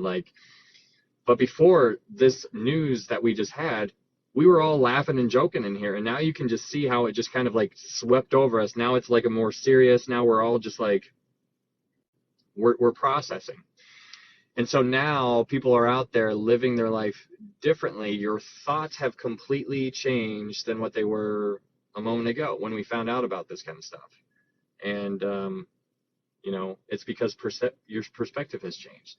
And that's why I tell people all the time, it's all about your perspective. Perspective is everything. If you are able to see the world through a biblical lens, your perspective has changed. But if you see it through a worldly lens, then you're just doing what everybody else is doing. And, let's eat and drink for tomorrow we die. Like, what's the difference? But, yeah, God knows your heart.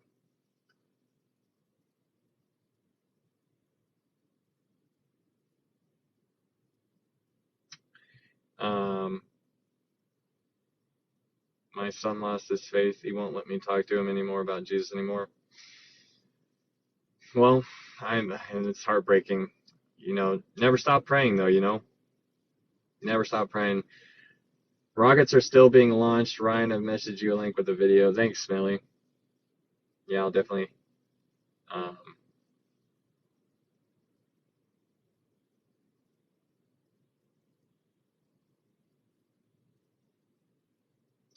Blackbird, what did you miss? Israel is at war within the last hour. Is the body of Christ the tabernacle of the Lord? Chase, we are the temple. Yeah, I wouldn't say, like, tabernacle just means dwelling place. So when you become a Christian, he tabernacles within you. You are the temple of the Lord. So your body is a temple. And when you look at your body as being a temple, imagine bringing a dumpster of smelly trash into your body, which is, that's representing sin. And imagine what do you think the Holy Spirit's going to do when you bring that into his temple? Because your body is his temple. And so when you bring that into his temple, he's going to do what Jesus did when he walked into the temple when he was walking on the earth. He overturned those money changers and he ran them out. He's like, get out of my Father's house. He doesn't joke around. And it's interesting because that's a different side of Jesus than what we're used to seeing. Because when you think of Jesus, you think of loving and kind, but he got ticked off when he saw that kind of stuff. Reliable of news for current information. Amber, his name is, for boots on the ground for Israel happenings, his name is Amir Sarfati. Here, I'll reply to you and then I'll pin it.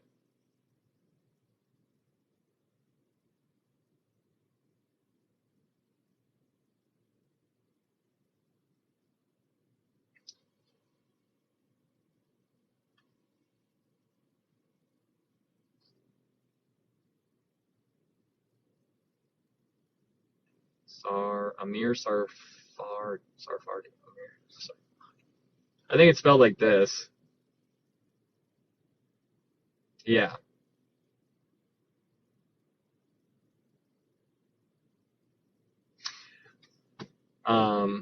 Is Amir on TikTok? No. Um, Amir is on Telegram, and I'm sure he's on Instagram. I don't have. This is the only thing I have. I don't have any of the other social media like Facebook or Instagram or Snapchat or any of that kind of stuff. But Amir is on a platform called Telegram, and Telegram is where it's kind of unfiltered news that you don't really get elsewhere. It's kind of like a different version of Rumble, but condensed in a roundabout way. Yeah, Katie, 100%. He's on YouTube as well. Yeah. You seen him on TikTok? Okay, cool. I didn't know. If he's on TikTok, then cool. I didn't know that. Yeah, yeah.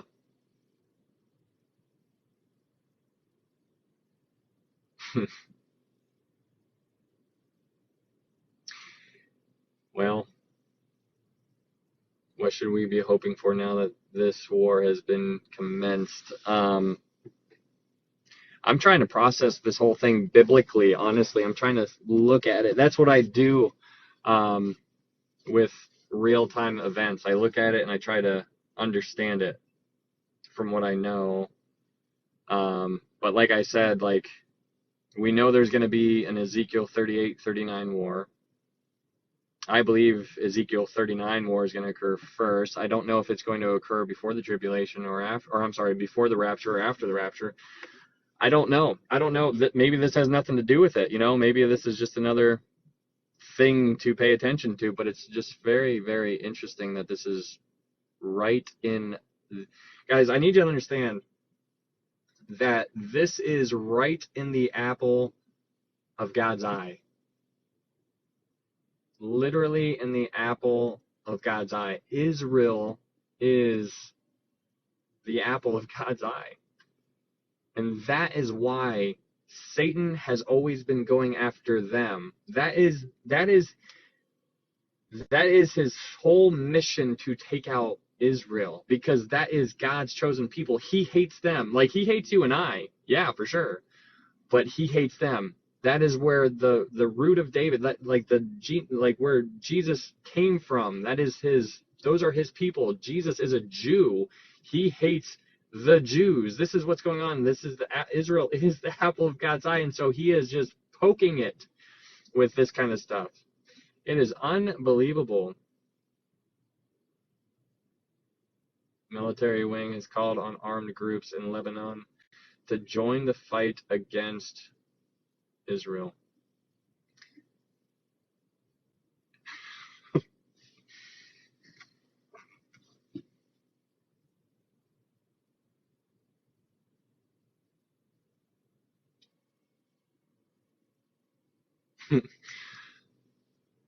Okay, so you have Syria, you have Egypt, and now you have Lebanon.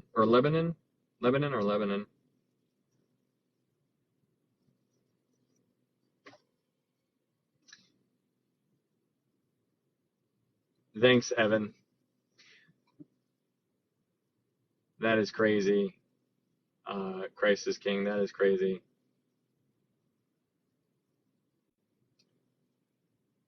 Yeah, Katie. Holy smokes. So does that mean we're going to help Israel? Was this announced? I don't know what we're going to do. This administration is doing everything backwards than what I would ever imagine it to do. We're over in Ukraine, where it's the cesspool of the entire world, with trafficking and involving little humans, which is heartbreaking, and drugs and everything that is evil. So I don't know.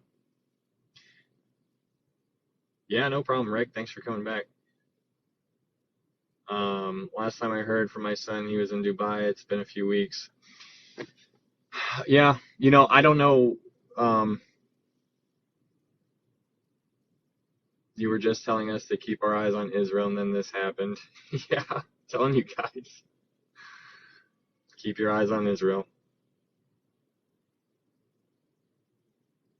Billions of US dollars.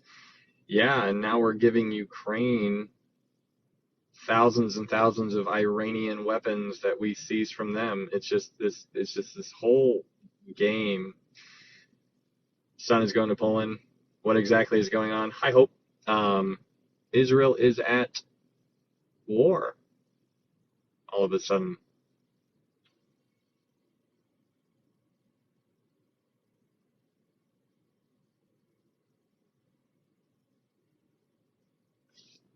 Um,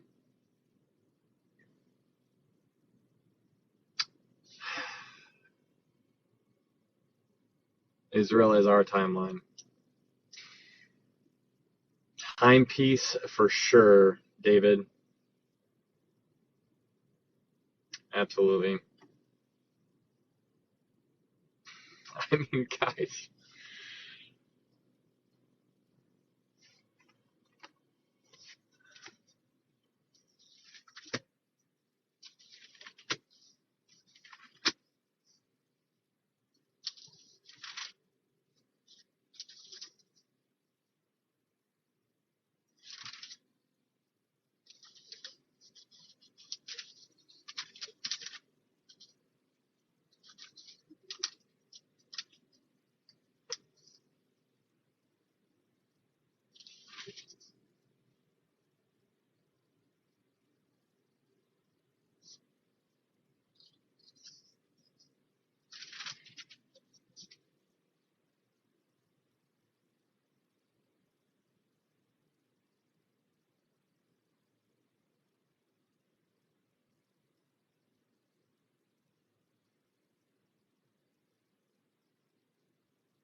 In Zechariah chapter 14, verse 1 and 2, it says, "Behold, the day of the Lord is coming, and your spoil will be divided in your midst." In verse 2, it says, "For I will gather all the nations to battle against Jerusalem.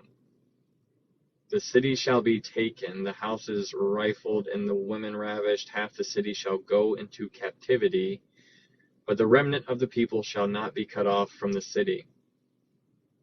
Then the Lord will go forth and fight against those nations as he fights in the day of battle."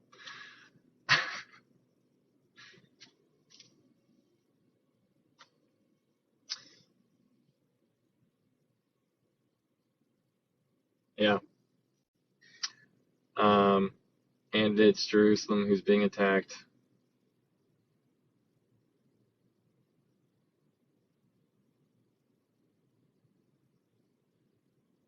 Can't make that stuff up, Katie.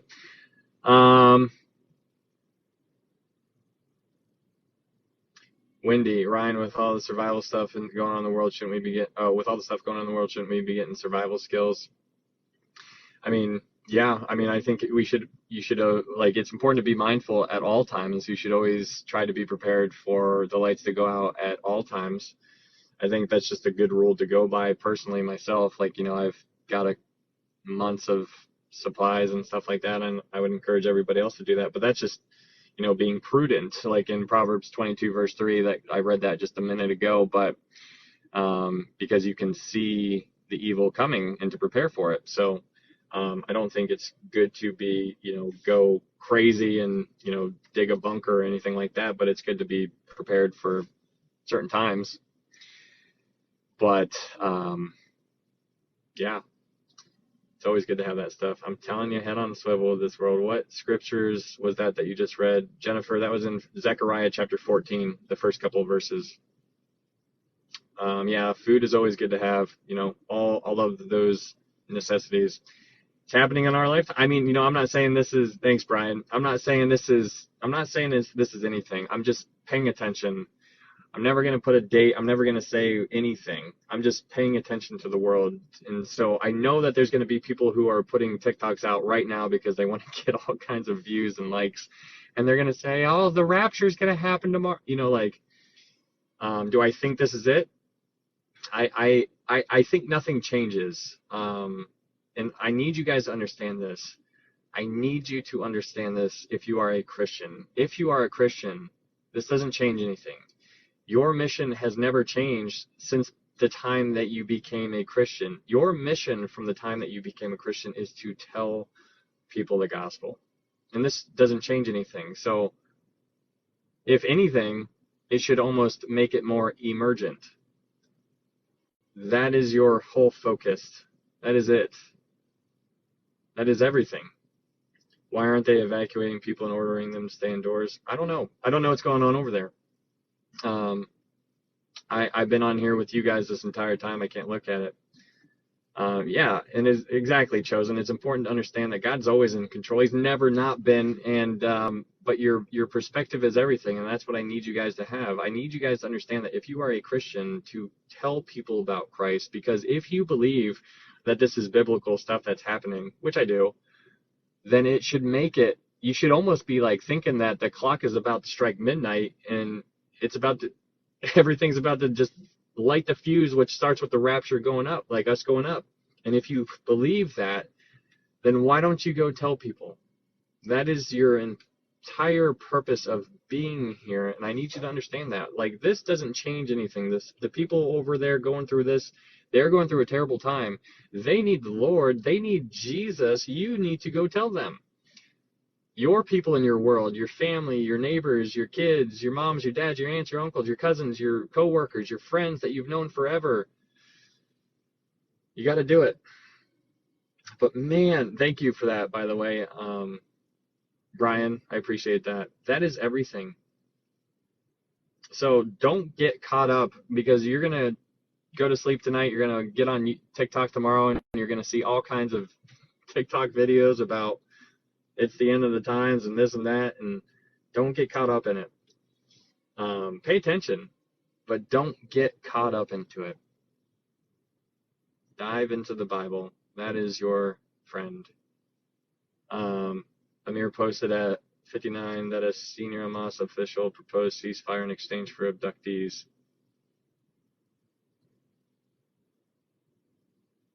I mean, it is going down. Wow.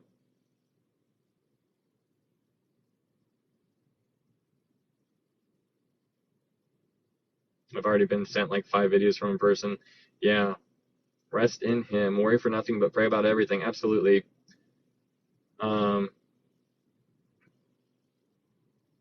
Thanks, Brian.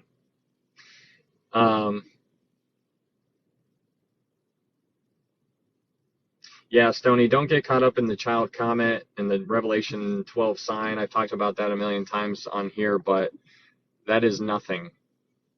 The Revelation 12 sign is a constellation that it's the constellation that was up in the sky, right? But what the Bible is talking about, it's the Revelation 12 sign is literally the nation of Israel. And I need you to understand that. Thank you for that, Kim. The Revelation 12 sign, the true sign, is the nation Israel. The woman that it's referenced to in Revelation 12 is Israel. Israel gives birth to a male child. That male child is Jesus. Jesus gets caught up. The word caught up there is harpazo. But if you turn on TikTok and you watch a video on somebody who doesn't know what they're talking about, they're going to say it's the Revelation 12 sign because there's constellations up in the sky. Like, yeah, it seems to check out, but it's deceiving people to think that that was the Revelation 12 sign. It wasn't. Because the Revelation 12 sign was referring to Israel, because it says the sun and the moon, that's Jacob and Rebekah, and the 12 stars, that's Joseph and his brothers. Those are encapsulates the entire picture of Israel, because that's where the male child comes from, the male child being Jesus. It's a brief overall aerial viewpoint of the story of Jesus.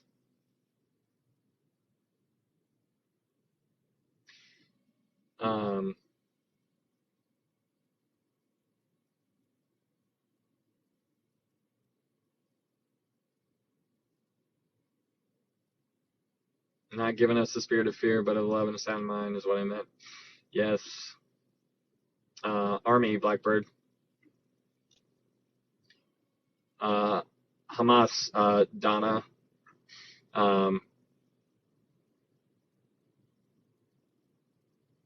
Man, I want you guys to imagine a world, because we're only given a glimpse, right? Like we just went through the whole entire book of Revelation from chapter 1 to chapter 22. And we were able to see, like I always say, like we're looking through a keyhole, right? Like this is what we can see. That's we get a picture. But what we can assume is also going to happen is that technology is going to be altered. We're going to, like, I want you to imagine the phones, the technology, the way to communicate, because whenever you attack somebody, the first thing that you do is you basically cut their communication. If you can cut their lines of communication, then you are on the higher ground. And so that's what I'm saying. Like if you can, like, you're already seeing the underlines of all this going, right? They're trying to limit your lines of communication. It's only a matter of time before certain things get banned. More things are going to get banned. You and I talking and communicating and learning and like having ideas bouncing each other, or ideas off of each other. It's not going to happen during this time, I would imagine. They're going to control the media. They're going to control this. They're going to control what you do. They're going to control what you buy, how you buy it, where you buy it, if you can even buy it, whether you can sell stuff. Like this stuff is all going to happen. It's going to be a completely different world that we've never seen before. And you can see how it can all happen right now. Like I can't, my mind is blown thinking about what that one video that I saw, where you go into a store, you pick up the items that you want, and then you walk out, and then your phone goes off, and they charge you from your phone because it was all wireless. It was all currency, central banking, digital currency. Like this stuff is in our world today. This stuff is happening. It's not in the future. It's already here. And that is what we need to understand. The time is short. The time is short. I mean, it really seems like it. It literally seems like it's literally on a tipping point. I'm gonna get off of here because I want to go dive into this stuff. But I appreciate you guys being here. But before I go, I want you to know your salvation. I want you to know how to know for sure you can get to heaven. That is the whole point of why I'm here. And I want you to understand it beyond a shadow of a doubt, because we're living in a world that's trying to confuse you. And the only way to get to heaven is by believing that Jesus is God's son, that he led a sinless life, and that they crucified him on a cross. They buried him. He rose again on the third day, and by believing in him is the only way to heaven. The Bible says in John 3:16, "For God so loved the world that he gave his only begotten son, that whosoever believes in him shall not perish but have everlasting life." It also says in Romans, "For whosoever calls upon the name of the Lord shall be saved." It doesn't say whosoever calls and to get baptized, or and goes to church, or and does this or that. It is all about believing in Jesus Christ. And I need you to know that, because you are going to be catapulted into this world that is trying to confuse you on every single side. But it is only through Christ and Christ alone. And that is why I always encourage you guys, if you're new to Christianity, or you're not really sure what to believe anymore, or you're trying to learn the Bible but you don't know how, dive into the Gospel of John, because that is where you learn about Jesus, and there is no sweeter name. It is all about Jesus, and that is what I want you guys to focus on more than anything else. Like, yeah, you can study the Old Testament, and yeah, you can get a lot from there, but if you want to learn and you're new, focus on Jesus and Jesus alone. That's amazing. It's amazing. You'll get so much comfort in who he is and who he was when he was here on this earth. He's still alive. Amen. Like, I am so pumped. Like, I am ready. I just want to go home. But this stuff is so amazing. Now we see this stuff happening in Israel, and I'm just like, I'm going to be mindful, and I don't want you to get worried. I don't want you to get fearful, but I want you to pay attention, and I want you to know that this stuff is real. And it doesn't change your purpose. I want you to focus that your purpose has never changed. Once you become a Christian, your whole reason for being here, it's not about you. It's not about how much money you can get, about how many cars you can buy, or about how many video games or how many sports you can play or how many degrees you can get. It does not matter. In Revelation, it says that this earth is, or in 2 Peter, it says that this earth is going to dissolve with a fervent heat. The things in it that you think are cool do not matter. The things that are cool are the things that God thinks they're cool. And those things are the things that further his kingdom. Plant the seeds. Try to win people for the Lord. That is your whole purpose. That is what I want you to do. Oh, man. It's probably going to be a couple days, Melly, unless I do something surprising. I don't know. But I want you guys to know that. I also want you guys to understand that if you guys have any questions, shoot me a message. I'd love to talk to you. Honestly, I really would. And I would encourage you to do that. Reach out to me. I would love to have a conversation with you. If you have any questions about the Bible, or, hey, what do I think about this? Or, hey, I'm going through this. Hey, can you pray for me about this? Like, I would love to talk to you about that. So feel free to always reach out, and I would love to talk to you. But stay safe, guys, and I'll be back on next time I go on live. It'll probably be a couple of days, but next time I go live, we'll be tackling Daniel 3 and Daniel 4. If you're interested in any of the Revelation series, click on my profile picture in TikTok. There's a YouTube link there. Just click on that, and it'll take you to all the series. We went through all of them, and it's up there. You can look at them and review them, and I'll be posting this series on Daniel up there as well if you're interested for that. But hit me up if you need anything, and you guys stay safe. Thanks.